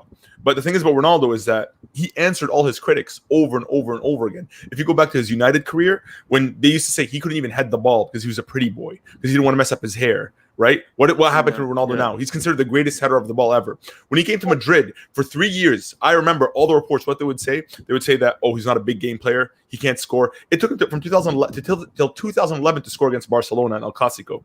Till 2011. 2009 he did it. 2010 he did it. 2011. Wait, hold on. Let me go. So from your boy, Azelstack, thank you very much for the dub. Thank you for the dub, man. Mbappe's ego will not help him in a club like Real Madrid. The contrary, my friend. On the contrary. I think that will make it. We have to what you need is an ego. But obviously, you need an ego channeled in the right way. Hence why Real Madrid could be right for Mbappe, because it's Real Madrid. The issue people have to realize is PSG and the issue of PSG. PSG is where they play into the superstars and they let the superstars to run amok, because it's such a young club with no history. There's no bigger club than Real Madrid. This is the club with all the history. So Mbappe can't act the way he acts at PSG at Real Madrid, because he knows that Mbappe is bigger than PSG. Neymar is bigger than PSG. Of course they are. Messi is 100% bigger than PSG. No player is bigger than Real Madrid. So when Mbappe now comes in and says, no, this institution, this thing is bigger than me. And once he does that, that will humble him. And when he now sees Ancelotti, when he now sees all the Champions League trophies and so forth, that will humble him, because, no, this is different. So yeah. How if say Mbappe does arrive at Real Madrid this season or the next season, how quickly is Uncle Perez taking that number 7 away from Zad? Oh, immediately. He's not taking it away. What's going to happen is, honestly, what's going to happen, in my opinion, is this year he'll probably wear something like a 17 or something. No, it's the truth, because the thing is, in La Liga, like you can only wear jerseys from 1 to 25, right? And he'll do similar to what Ronaldo did when he came. Hazard is not wearing number 17. No, not Hazard. Mbappe. Because when Ronaldo came to Madrid, he wore the number 9 shirt, because Raul was wearing the number 7. So what he would do, he'd probably wear like some makeshift shirt, because next year, this is Modric's last year at Real Madrid. So next year, Hazard will get the number 10 jersey, which that's what Hazard was always going to get at Madrid. And Mbappe will get the number 7 jersey, which I feel like that's even better for Mbappe. I feel like he needs that transitional season. Hold on. So my boy Abracadabra, man, thank you for the dub. Abracadabra says, in 2015, Messi and Neymar had the same goals in the CL. Yeah, but yet, who was the guy that they focused on? It was your boy Messi. From your boy Casey, thank you for the dub. Casey, thank you very much. Casey says, front 3, Maradona, R9, Messi. Admitted, guys, it's the best. No Cristiano in La Liga. Maradona's not a La Liga great. Maradona's not a La. Maradona's a footballing great. Yeah, La Liga. I don't know about that. He was And actually R9 as injured well. majority of his time in Barcelona, so it replace- wouldn't matter. But he's saying them at their peak. Maradona, R9, Messi at their peak. That's money. No, I That's disagree. I Not in La Liga. definitely Put put. all time say nothing, but not La Liga. Yeah, I'd probably put like if I was gonna put a front three in La Liga, you'd probably put like Dino. Hugo Sanchez as a striker, probably Ronaldo left wing, Messi right winger, Dino as a Number Dino, 10. yeah, I think Dino No, of could course be number- Dino has to be there, man. No, because like no, it's just the thing is that there's a lot of La Liga talents. Like for example, like if we want to get into like the greatest La Liga team of all time was probably the 1985 till 1990 Madrid team who won 5 in a row. Like that team dominated La Liga. Like Hugo Sanchez. Okay, was- wait. Let me Yeah, ask. go ahead. So, whimsical thoughts. Thank you for the dub. Whimsical, thank you, man. So, whimsical thoughts says, but Red, can Real Madrid afford Mbappe this season? Yeah, we I can. read somewhere that they have 120. I don't know where they got it from. Whether they stole it. I read they have 120. No. If you actually look at the finances, Madrid was the only club in 2021 in 2020 to report a profit in all of Europe. Madrid's Are the you only sure? club. Yeah. No, Madrid. The thing is when people look at Madrid, Madrid's debt, it's not debt. That's investment because Madrid's stadium costs 500 million, which we're paying back 20 million over the next 30 years, pretty much.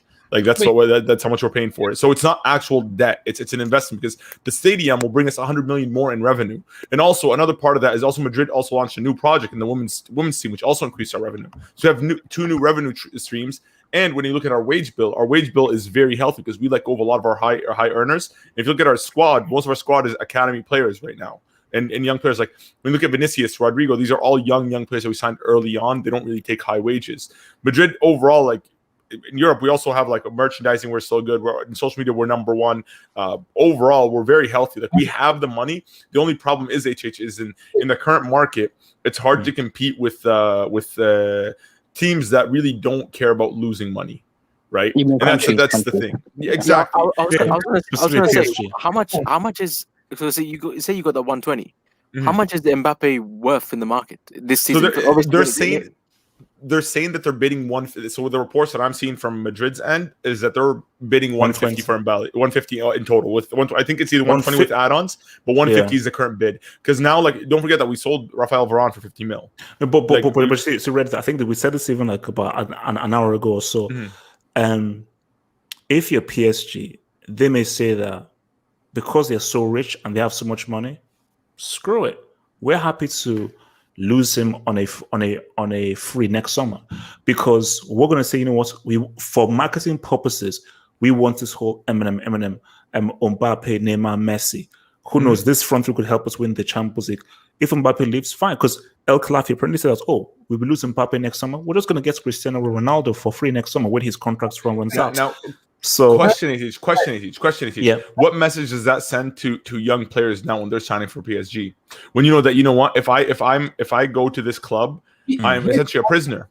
Because Mbappe, a player with a high profile like Mbappe, if he's asking the club respectfully, because Mbappe has went to training, he's played, he's not caught us to stir, his agent hasn't said anything. He's respectfully asked the club that this is the final season of my contract, I will not renew, and I want to go to Real Madrid. So if a player of his profile, PSG aren't willing to respect his wishes, right? Which, by the way, only club in Europe that I see doing this. Because if you look at any other club in Europe, if we have a player in Madrid that wants to leave, the door is open. Varane said he wanted to leave.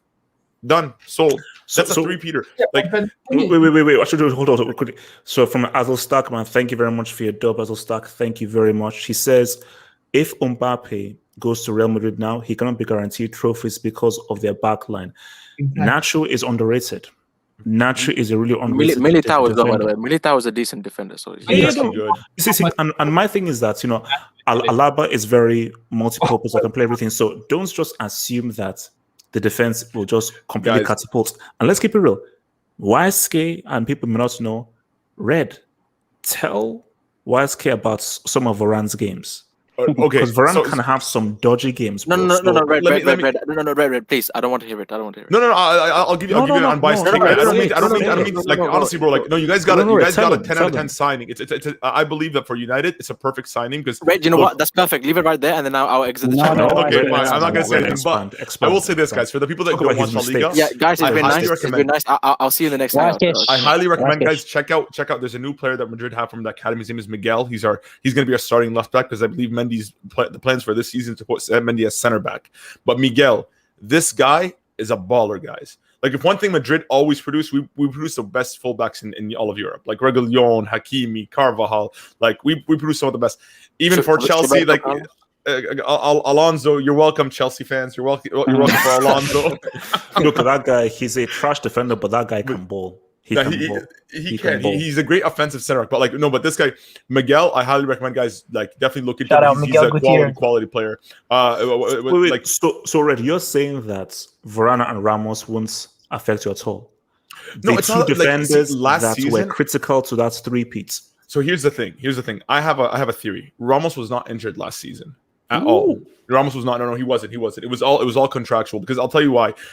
What a coincidence that Ramos gets he's not injured, right? He's healthy for the Champions League game. Then right after the Champions League game, he's injured again till the end of the season, right? The whole time he was injured. Then Champions League happens, he plays. Then because we needed him, obviously versus Chelsea, and then he's not injured again.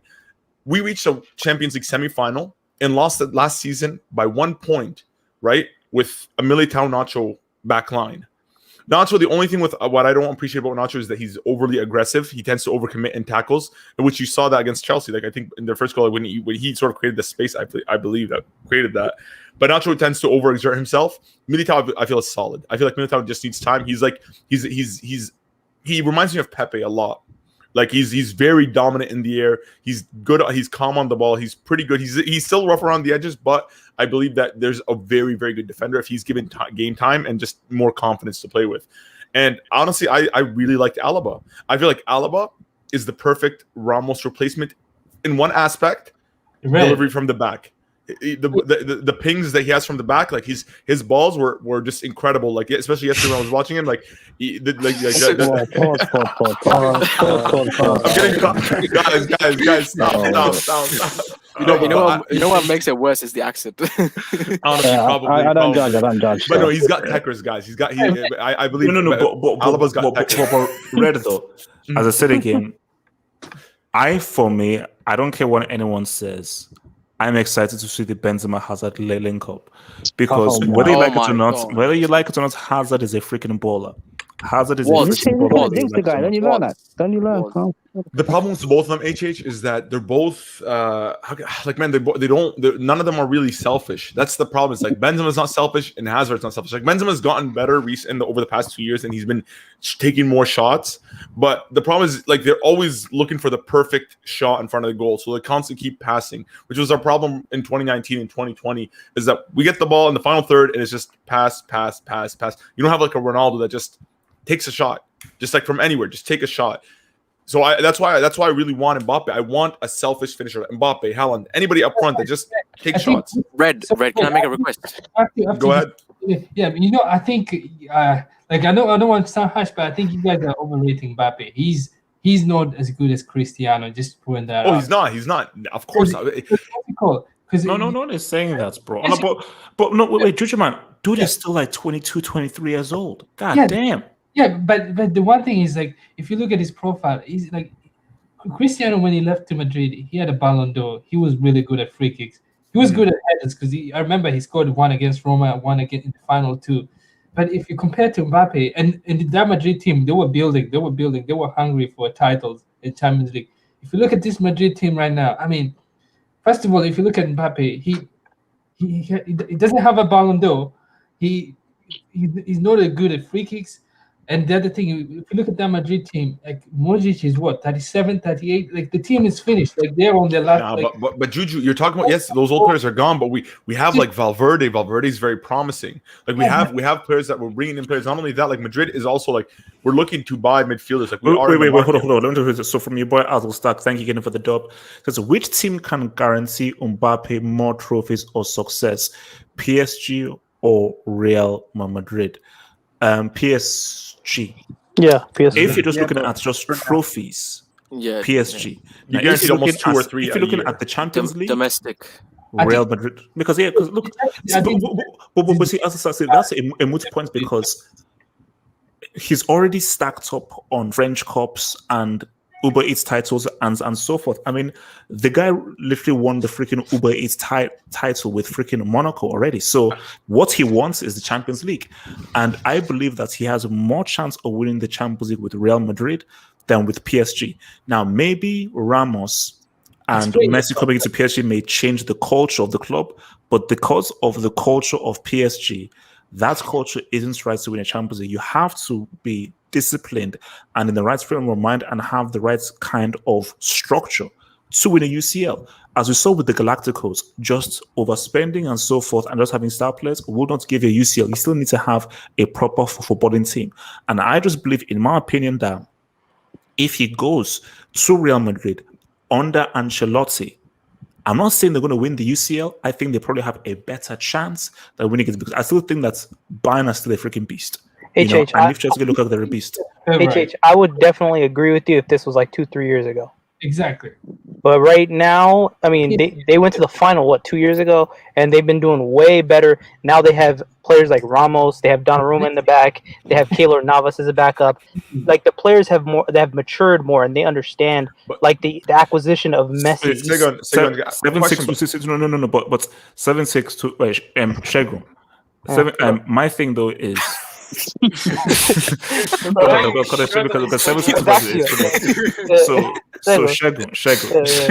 I got you. My thing though is, what if Lewandowski, Goretzka played in that game?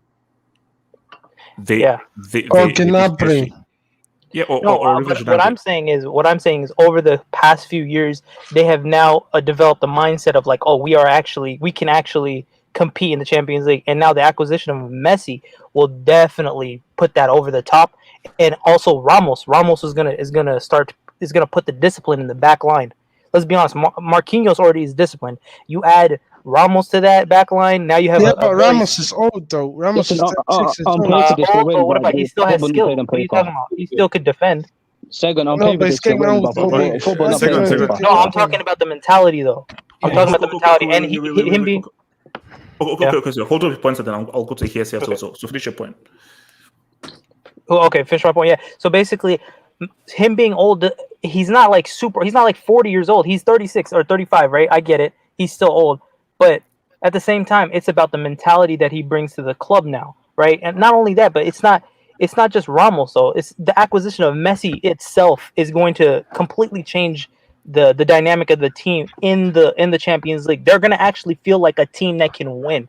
And it's not like this is the first year. Again, 2-3 years ago, they were in the final. Again, I understand what you said about Lewandowski and stuff like that, but still that mindset that it gets them hype. It gets them like, okay, we can actually do this without Messi. Now that Messi's on the team, now we have players like Wijnaldum in the midfield. We have Donnarumma in the back. We have Ramos, also in the defense. It's like they really believe that, and if Mbappe stays on top of that, I get it. But let's be honest, Juju, man, he's 22 years old, bro. Like to be this critical of this man. No, I'm saying he's a hater. You're trying to compare him to Ronaldo when Ronaldo was 25 years old, bro. No, Ronaldo was. No. He was 23. He was 23. 23 when he went to. 23 when he went to Real Madrid. Allegedly. He's 25, right? He's like 24. No, it was 24 when he moved to Madrid, but when he won everything, he was 23. Yeah, 23. Hold on. But he had a way better team with the history. Wait, hold up. Here's talk to me. So, Mbappe, we're discussing, should Mbappe stay at PSG or should he take his talents to Real Madrid? I think that's going to be a very difficult question. I personally think that he should probably maybe give it one more season and let's see what happened. Yes. Because I personally think PSG is going to win the Champions League this year. I've already worked it out. Wait. Yes, because of what? Messi. Because of Messi. Yeah. He took this thing to the next level. He took this attacking to the next level. The whole thing about PSG actually need is they need to have a competent centre back, which I think they have with Sergio Ramos and Marquinhos. And the attack, I think Messi would take. If you put him in a team, he takes them to the next level. I personally think if the final is going to happen between PSG and Manchester United, I can see PSG winning a penalty shootout with United. United. Hold on. Nobody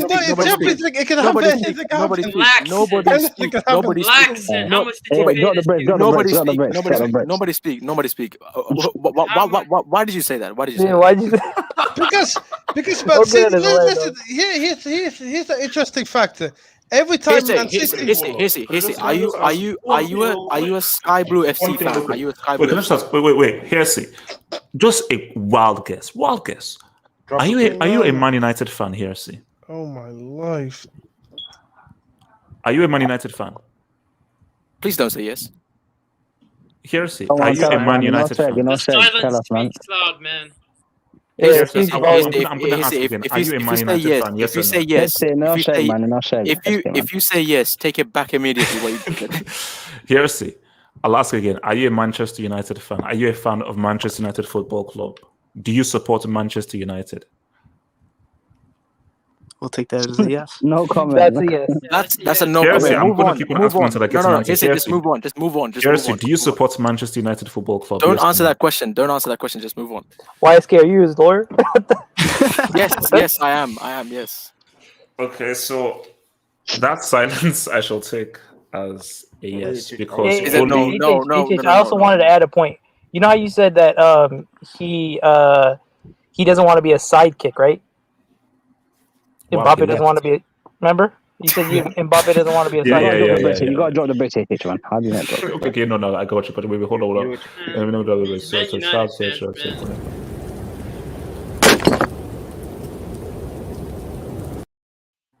All right, go for it. YSK, that's your boy. Yeah. So, Z-Man, what was the score again? 8-2, wasn't it? 8-2, wasn't it? It was 8-2, right? It was 8-2, right? It was 8-2, right? Let's share good talk. It was 8-2, right? It was 8-2. So you know how you said that Mbappe is still young, right? Mbappe can, and he doesn't exhibit those arrogant personalities. You know, he's very much a person that will definitely go under the wing of Messi for a couple of years, or at least 1 year. I think personally he should come next season. I think he should come this season, but I really think he should come next season. Like learning under Messi. And I understand you're saying you dropped the 2-piece or whatnot on Messi, right? But I'm saying he's not the arrogant type. I mean, look, for France, how many great players does he play around, right? He plays with a lot of great players. He plays. Okay, he just currently just started playing with Benzema. But I mean, my thing though is look. There's a part of me that's see, I am conflicted. There's a part of me that wants to see, what could an Mbappe, Neymar, Messi look like? Right. Because I don't really know what it would look like. But then I look at what Hazard, because Bale is finished. The guy's no, he's not. No, he's not. No, he's not. Finished. Yes, Bale is I finished. promise you, this season he's going to show up. He's not. He's going to show up. Clip this, please. He's going to show up because he's comfortable. Good. Okay, no, I said fine. Let's show back here in 5 months, and then we'll revisit this conversation. I'm telling you right now that Bale is finished. He may score like an amazing goal here and there. No, he's comfortable. He's going to start playing. Like the Zard. Is Zard finished? Is he going to? Yeah, is Zard finished? What are we really talking about here? Well, anyway, he's in my club. He's not finished. He's great. Let's go. What's it called? So Hersey, I think you got caught off before. Are you a Manchester United fan, Hersey? Yeah, I am. I've actually got the kid, a kid in my room. The thing is, here's the interesting fact. Every time Man City get to the get knocked out, every team since Pep Guardiola took over the charge of Manchester United, there's only 2 clubs from each nationality knocked out. Only two league teams have actually knocked out Pep Guardiola, League and the Premier League. In 2017, he got knocked out by Monaco. Monaco got to the semi-final. Then 2016, he got knocked out by Real Madrid. Yeah. No, wait. In 2018, he got knocked out by Liverpool. Okay. And Liverpool got to the final. And then he got knocked out by then Spurs. Spurs got to the semi-final. To the final. This man said PSG, Man United in a Champions League. No, he didn't say that. He didn't say it. Guys, he didn't say it. He didn't say it. He didn't say it. Tell him this trip. Tell him you're drunk. I am not drunk. I don't. No. Hersey, either you're drunk or you sniff cocaine. Is one of those? You don't understand. Here's the reason. No. Hersey, there's nothing to debate. To come out and open your mouth and say PSG will meet United, you are either drunk it's disgusting. or you It's sniff disgusting. Yes, it's disgusting. quality uncut cocaine from Colombia. Exactly. I agree. I agree. Medellin. Listen, what are you thinking? What are you thinking? Listen, what are you thinking? Will Bruno get the Ballon d'Or? What are you thinking? What are you thinking? This man said Solskjaer is going to lead the team to the UCL final. Yeah, It can happen. It disgusting. can happen. It's broken. He's got Sancho. He's got Varane. The guy is a PE teacher. Come on, man, relax. Calm down. Possible. Wait, hold on. Let me get this up. Why is he the only Man United fan I like? Who would have thought that Tottenham would get to the final without spending a single penny in a single stitch? It was an anomaly. Wait, hold on. Let me get this boy. So your boy as a It's not start. happen though. It's Mute that mic. Mute that mic. As a start, thank you for the dub. As a start, thank you for the dub. It says if PSG meets Real Madrid in this season's UCL final with their current squad, who wins? I'll give it to PSG. That's an easy. Probably. I don't know. The only team that can beat this PSG team is Bayern or Man City. Chelsea favorite, so Chelsea. Man City. We will Man smash City them. lost to Spurs. They cannot Somebody beat clip this. Red. Somebody clip this. Yeah, clip this. Red. No, I'm actually serious. I think we will Red. smash. We will They will smash get that them. ass. They will get that ass. Louder. Like I look, with all due respect to PSG, with all due respect, like I personally don't respect them, but like with all due respect. Hakimi, Ramos. Okay. Messi as well. Let me get started. First of all, if PSG lose the ball, what's gonna happen? Who's gonna win the ball back? Neymar, Messi, Di Maria. Bro, Hakimi is like 5'3", I think. He's tiny. No, he's like 5'11".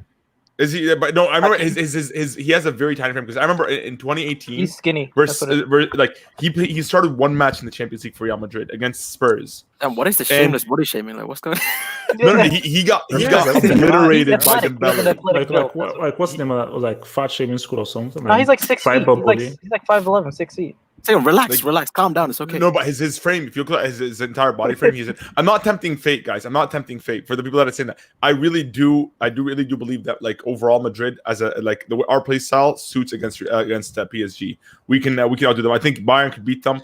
I think City could beat them. Any team that plays as a team that could actually hold on to the ball could actually beat PSG. It's not like they have Messi or Ramos. I mean, like. Oh no, bro, that's irrelevant. On paper, PSG is the best player, the best team in the world. On paper, PSG are the best team in the world, but that doesn't mean anything. Barca had Messi for the past 6 years. What happened? Madrid had Ramos for the past 3 years. What happened? They also had long legs and PK at back. So. And bro, do you think Bakker and Kerr are better, bro? Like, let's be honest. Red. So would you? What would you think is better for Mbappe in terms of like his chances of success? Would you think that him coming to Real Madrid? No. I'm sorry. Wait. So would him coming to Real Madrid be better for him for his chances to win the Champions League this year, or him staying at PSG? What do you think? PSG, I mean, we don't know how they play. PSG, right? PSG, yeah. No, obviously PSG. Okay. I think if they play them, because the nature of it, once they get to the semis, that's when it really starts. Because I feel like PSG with the team that they have, they could easily destroy any bottom tier team. They could. The only people that could actually pipe up to PSG right now are like the top clubs in Europe. Because with the squad that they have right now, they like Messi could destroy any low block single handedly. I don't know about the thing is I don't know how valuable Ramos is gonna be to the team, because the thing is like PSG are gonna have they're mostly gonna rely on like counterattacks pretty much. I don't know if he's wait, hold on. Let's just get to some dubs before I forget them. So this dub is from Alonso. Alonso says, what La Liga team will win the UCL next? Real Madrid. Really? Most likely. Because my thing is, first of all, Atletico's big chance was in 2014 and they missed it. Atletico are not going to be able to buy that superstar player that will help them to really say what's up. Barcelona, until they find that next Brazilian or Argentine star, it's going to take get a better defense. You mean? Yes. And my thing for Real Madrid is that Real already, the Mbappe thing is going to align. Yeah. Benzema can still give you 2 or 3 more good years still. Yep. Hazard is Hazard, so say whatever you want. So my thing is, because it's maybe will be a while before La Liga team wins it, but I feel that Real Madrid have the best argument to win it.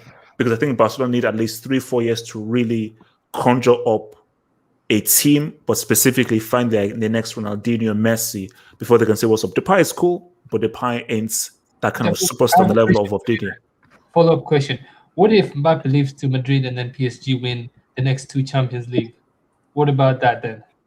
I mean, good for them. Wait, Jujuman, why are you such a pessimist? No, I'm just saying, like, what happens? You are so negative. And then Mbappe. Wait, no, Jujuman. When I graduated, it was different because I did a degree that I didn't really like, so I was always very negative. Well, you obviously must have done. You must have done a degree. Look, I did science communication. It definitely wasn't maths. So, why are you so negative? You just graduated. You're obviously going to make a lot of money, and also you need to also pay me some money because of all the entertainments. Yes, Jujuman, you're rich. I know you're rich. I've heard stories. Congrats. So, Jujuman, give me some of that cash. First of all, I get like a third of your earnings. But why are you so negative? Why can you say, you know what? Maybe it's good for Mbappe. Why are you so harsh on Kylian? To balance out my positivity, HH. No, like, to be honest, guys, like, I've watched Mbappe. He's not ready. Like, he's not ready. Like, because he's just not ready. Like, he's being hyped and he's buying the hype. He's setting up. Mbappe is being set up for failure. Like, because he thinks he's really good, and he's not. He's just not. I'm being honest. Like, he's not that good. He needs a few years to learn, and then maybe make a move to Madrid. Right now, Jujuman, I would have definitely echoed your sentiments about Kylian until that 3-piece against Barcelona. Wait, hold on. Wait. Let me just take a few more dubs. So from your boy Abracadabra, thank you for the dub. Abracadabra says Mbappe is staying if PSG sign Cristiano Ronaldo instead of Messi. God damn. Okay. Look, this whole narrative that's Mbappe's idol is Cristiano is all bullcrap. He had photos of him when he.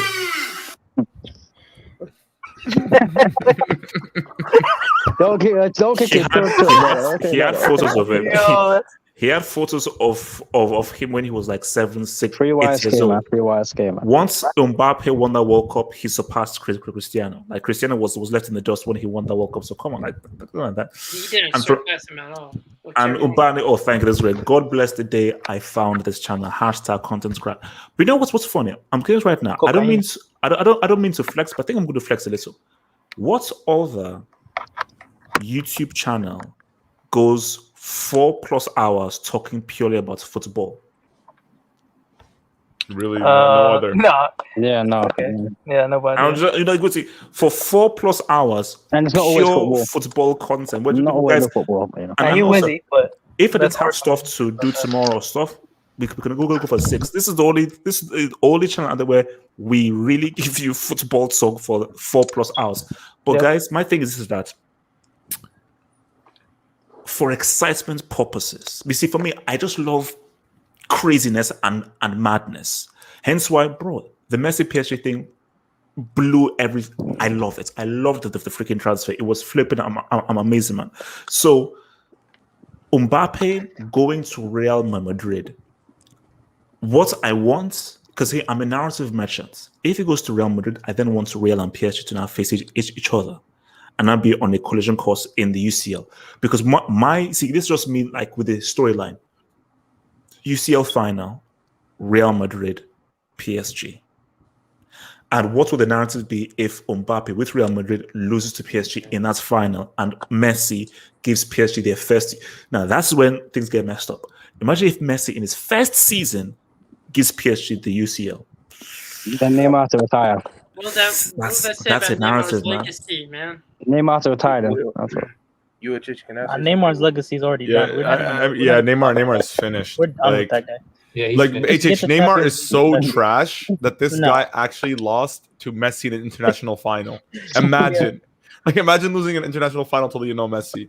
But come on. I thought that was your boy, man. I thought Neymar was your boy. To be fair, Neymar and Messi are friends. Neymar, though. That guy probably. Neymar is good. This season. Like he'll do well. He'll do well. Like he now has Messi. No, it's no. I'll be honest with you. Like me and HH had a video back 3 years back where we debated Ronaldinho versus Neymar, right? Oh my I god! remember Like, that. Yeah. and like I was going hard for Neymar. Like I thought, like because I loved what Neymar did. The fact that he actually left like Barcelona like a dominant front three to go on and take on his own challenge and try to win the first ever for PSG. Like I thought that was such a mogul move. Honestly, it was a mogul move, like to do that, and to see how it ended. Like right now, to see him like begging for Messi back, and now he's just a sidekick again. Yeah, I mean, like you see, Neymar can't win in this situation. He can't win because if you still fail to win the UCL, oh my gosh, it's a failure. If anytime you win the UCL, that narrative of man, Neymar, we got you, and you delivered us the UCL, that goes out the window. Gone.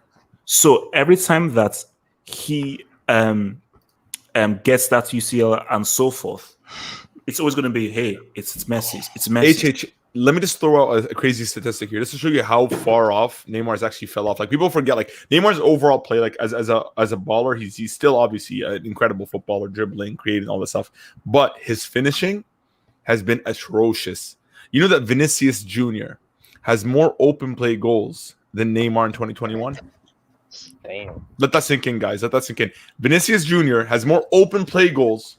Wait, is that Neymar. real? That is real. Look it up. Wait, how many goals does Vinicius have? I can look up the exact stat right now. Oh, my phone's dead. I'm gonna have to look it up. But Wait, Vinicius. Oh my god. Let's not get this confused. Wait, hold on. YSK, what's the meaning of this? YSK, explain this. Free the young blood, YSK. YSK, explain this. I mean, it's quite self-explanatory, really. Oh, he's No. I want you to explain this nonsense. Well, I mean, if you want me to read it out loud, I can. No, okay, but no, I don't want you to read that. What's it called? Jujima, you wanted to say something? Yes, I was going to say like Neymar. First of all, like he as a player, I think he's improved, even though the stats don't show it. And at Barca, he wasn't Neymar was known for being a good finisher. Plus, he plays as a number 10. Oh, hold up. Neymar was a far better finisher at Barcelona than he is at PSG. That's a fact. Yeah, but his strength was not known as finishing. He's more like he's known. Plus, he played a different role too. So it's like I don't think this is a fair comparison. Plus, Vinicius is not even comparing. No, bro. Look, I'm not saying Vinicius is better. I'm not saying Vinicius is better. I'm just highlighting how Neymar's finishing has declined. Like we have to like look, Juju. How about this? Think about it this way. Like when you look at Neymar, right? He went to Liga. He's missed. He had injuries, which I understand that was unfortunate. I defended him for those injuries, right? But his mentality as a footballer, like this is my beef.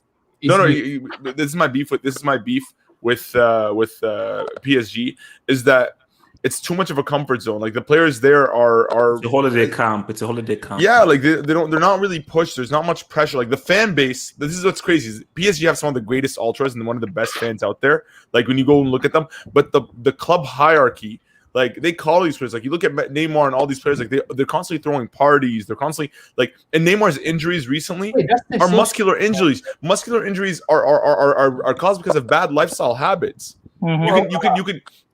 Like people talk about Hazard. Hazard has a bone injury. Hazard had an ankle injury. It's not because of his weight or because of like bad lifestyle habits. It's because he actually was like Sarri misplayed him in the 2019 season. But when it comes to Neymar, he's had muscular injuries recently, and like because he's literally on Twitch streaming playing video games. Check this out, like the fact that stat is a real thing, and Neymar is supposed to be the guy who's leading a club at Uber Eats. At Uber Eats, he can't.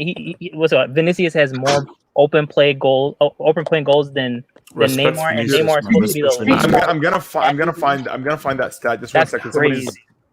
It's not like that's taking stuff. No, this is interesting. Shout to Kablan Botima. Thank you for the dub, man. Can Neymar redeem himself if he scores the winning goal for PSG? No. No. That depends. If he had a bad season than Messi, why not? Hold on. No. Let's discuss it. Let's discuss. Let's just discuss this. Let's just discuss it now. Let's look at this in several different angles. If leading up to the final, he messes things up, and Messi has to score the winning goal. Mbappe has to score the winning goal. It doesn't mess up, and then all he does is just turn up for that final. Perceptive, like, oh, geez, he was going to win the goal, and it will be the front line. But if you now look deeply, like, the narrative will be Messi got you there. Basically, what it'll be like Kingsley Coman. How many people say Kingsley Coman won Bayern the Champions League? He literally did. But how many people? No, he scored the winning goal. But really, people say, oh no, it was Lewandowski, it was Muller, it was Neuer, it was a whole team thing. So my thing is, it's the whole package.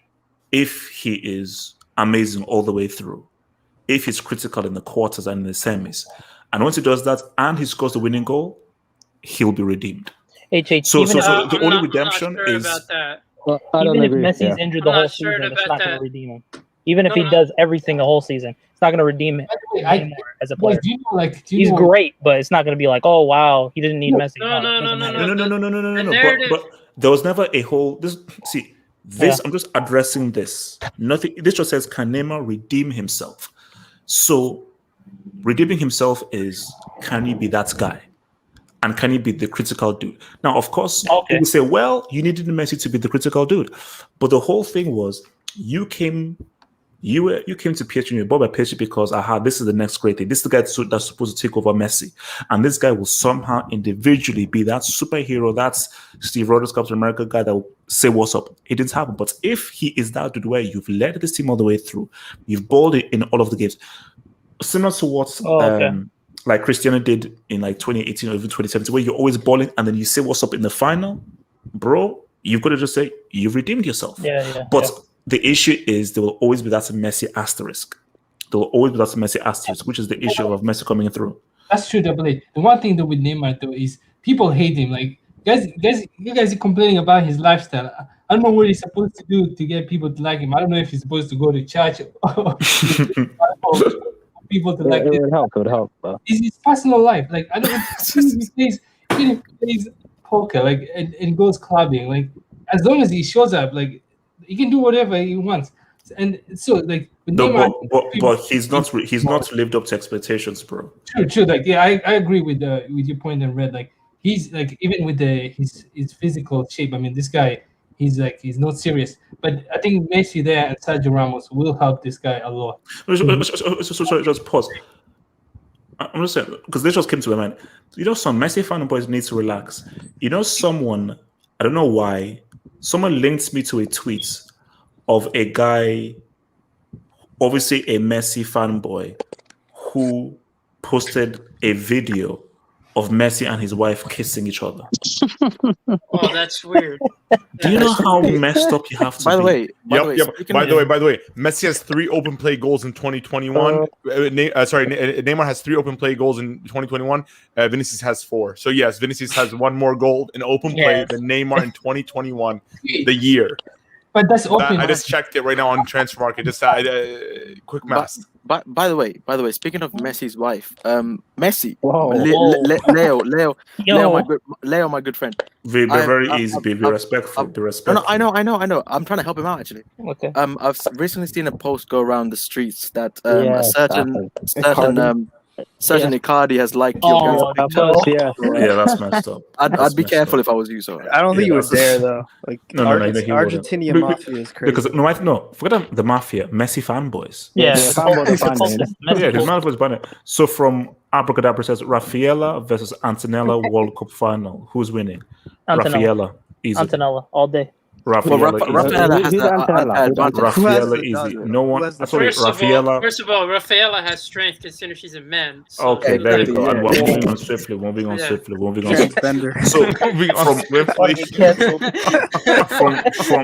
from LSK Laxon, Neymar's. It is true though.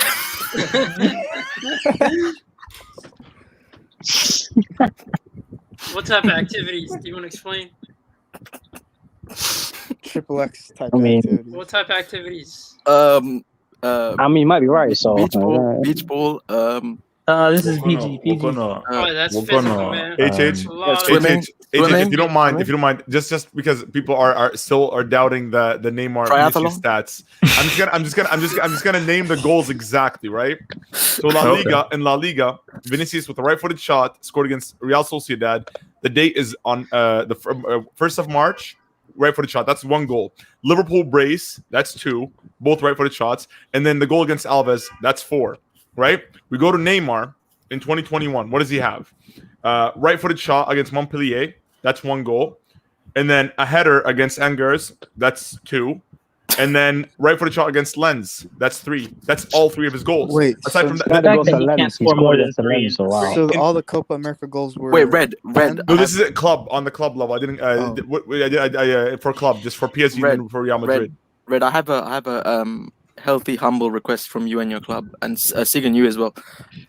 So you're hype about getting Mbappe and everything, and you can have him. You know, can I make a request that you leave Haaland alone for United to snatch up? I can't make any promise. See, I'll be honest. Don't you dare do that. Today, actually, funny thing is because today I was talking to Dahir. I don't know if the old people here, the old school people here. Oh, yeah. So I was talking to Dahir about it, and he was asking me he was like, "Oh, where do you think Haaland will go?" And I actually told him, I'm like, I believe Haaland is either going to go to Bayern Munich or United or Barcelona.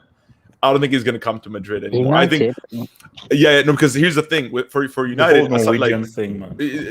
Not only just the Norwegian thing, it's the fact that they don't have Ante Martial and Cavani could be out, right? Which would open up the slots. It would open up the slot for Haaland, and not only that, the Mino Raiola has a really good relationship with United, and not only also Haaland's dad as well. He has a special connection with United as well. Well, with City, isn't it? Where was it? Red, you don't think he's gonna go to Man City? No, I doubt. I think City are going in for Kane, and if they're gonna go for Kane, then I think that's it for it's a wrap for Haaland. And then if I think Bayern, because I know that they're looking to move on from Lewandowski, so Haaland could be a realistic replacement over there, and especially because of the price that he's going for, which is 75 mil. I think that's within Bayern's budget. Like Bayern typically that's the max will pretty much go for a player. I doubt he's going. They're going for Kane. Wait, shall we hold on? So for your boy King Gabani says, and I think he's maybe angry that people social. So thanks for the dub. He says, allow Neymar to live. When has Messi achieved a dot? No, Messi has never achieved a dot, but Neymar has never achieved a dot. Well, maybe Neymar's dot was miracle at Camp Nou. What the hell was that? Can I just respond to this real quick? Because we're not going to disrespect Messi like that. We're not going to disrespect. Okay, first of all, no player has closed the gap between rivals. The only person I can think of is Sir Alex Ferguson, who closed the gap between Liverpool and United, and made United rivals, or surpassed the rivals. Messi went to a Barca side that had 2 Champions Leagues in their history, and were 15 La Liga titles behind Real Madrid, or not even 15, way more than that. And he made them, literally took them to become the best club in the world for a big period of time. Yes, thank you. The thing is, the reason why his degree of difficulty is low is because of Messi. You have the best players in the world. We're moving to Barca just to play with Messi. So Neymar couldn't even dream of achieving what Messi achieved with Barcelona. Even as much as I love Ronaldo, and I do think that Ronaldo, greatness-wise, I feel like he's had probably a greater career than Messi just overall, just because of the Champions League run. But let's put that on the side. I do believe for a club, no player has achieved more for their club or elevated their club. Messi took Barcelona from a B tier, A tier club in Europe, overall historically wise, where they were always in Europe, but they never really were dominant like that. And he made them an S tier club. He made them top 2, top 3. He literally got them to the point where Barcelona actually broke the revenue record, made more than $1 billion, the first club to do that. No, look, he did this thing. But my thing is that I'm not sure where Ronaldinho elevated the club. No, not to Messi's extent. Yes, he did. Not to the same extent. Yes, he did. Yes, he did. No. I don't want to hear that crap because Dino let's not try to act like Dino did the same he elevated the streets, not the club, man. The streets. Yeah. The streets is the club as well. The streets are the club as well. So what's the question? It says, if PSG don't win the UCL this year, I feel like Neymar will get the most criticism. I think the responsibility will He be fully off won't. He him. won't because He No, he's I not. think Messi will. He's not. He's not. will. He's not the face. He's not the franchise. Let's be honest. Messi's gonna get criticized more Yeah, than him. But he called 'cause it's Messi. gonna be He's on like his knees. you Come on, move. man. Yeah. because everybody Um, knows Neymar's not going to win it, but Messi. Does it say Haaland versus Mbappe Classico?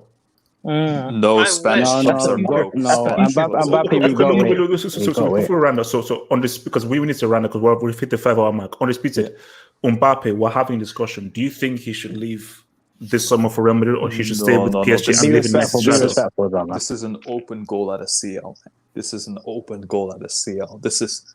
I genuinely don't see anyone stopping this PSG side. There's no Premier League. We've seen this story before. Because no. HH never. We sold the story with the Galacticos. We sold the story with the Galacticos. This team is more complete than the Galacticos. The Galacticos didn't have a guy like Marco in central midfield. Okay, relax. Oh my god! I'm serious. Are you saying Marco is ahead of Zidane? No, central. Midfield, bro. Central midfield. Okay. You guys rate Verratti way too high. Disrespectful Red, you're talking to a Euro winner. Red, you're talking to a Euro winner. Can you please, first of all, could you please convince these guys that Verratti and Zidane don't play the same role? I'm talking central midfield. Okay. They don't. Yeah. Zidane's closer to an central attacking midfielder, but he's more. They've got Hakimi, who's much better than Florenzi. They've got probably the best. Donnarumma is the future goat of goalkeeping. Let's be honest here, highest ceiling ever. But undisputed, who is the manager? A guy who got Tottenham to a CL final. What did he do in that CL final? He then lost to the greatest English European club of all time. No. Excuse me? What did he do in that CL final? He dropped Lucas Moura. And he played a guy who had not played for 2 months called a tree trunk. He played a tree trunk who had not played for 2 months. It was club politics, Double H. He had to. The second greatest. Jujuman, no. He screwed up. He played a tree trunk who hadn't played for 2 months, and he dropped a guy who scored a freaking hat trick to get to that freaking final. That's what that bomb did. Yeah, it's because like they had to have this guy. But politics. It's club politics. No, it's more than just club politics. It's country politics. If they lost and he benched Kane, then the entire British media would be on it. Yeah. It's not as simple as just club politics. Screw them. Then you would have had a chance at least then. No. And as for this team is by far the best in Europe. Talent, there's nothing else even comes remotely closest. When the Galacticos were there, I thought AC Milan was really close talent-wise. People don't realize it's 2003, 2004-ish. But this team is completely different galaxy, man. They would smash any Premier League team. And I would say that as a level. Suleiman says that imagine the scenes if Barca knockouts PS. You know what? And that's the perfect way to... And go away scores the winning goal. I'm telling you right now, if that happens... Shout out, go away. That'd be amazing. And thank you. And if Goatswait scores the winning goal or he drops a 3-piece, that's for me is when I think we are fully picked. Guys, thank you guys. We'll see you next week. Like the vid, subscribe, one love. That season.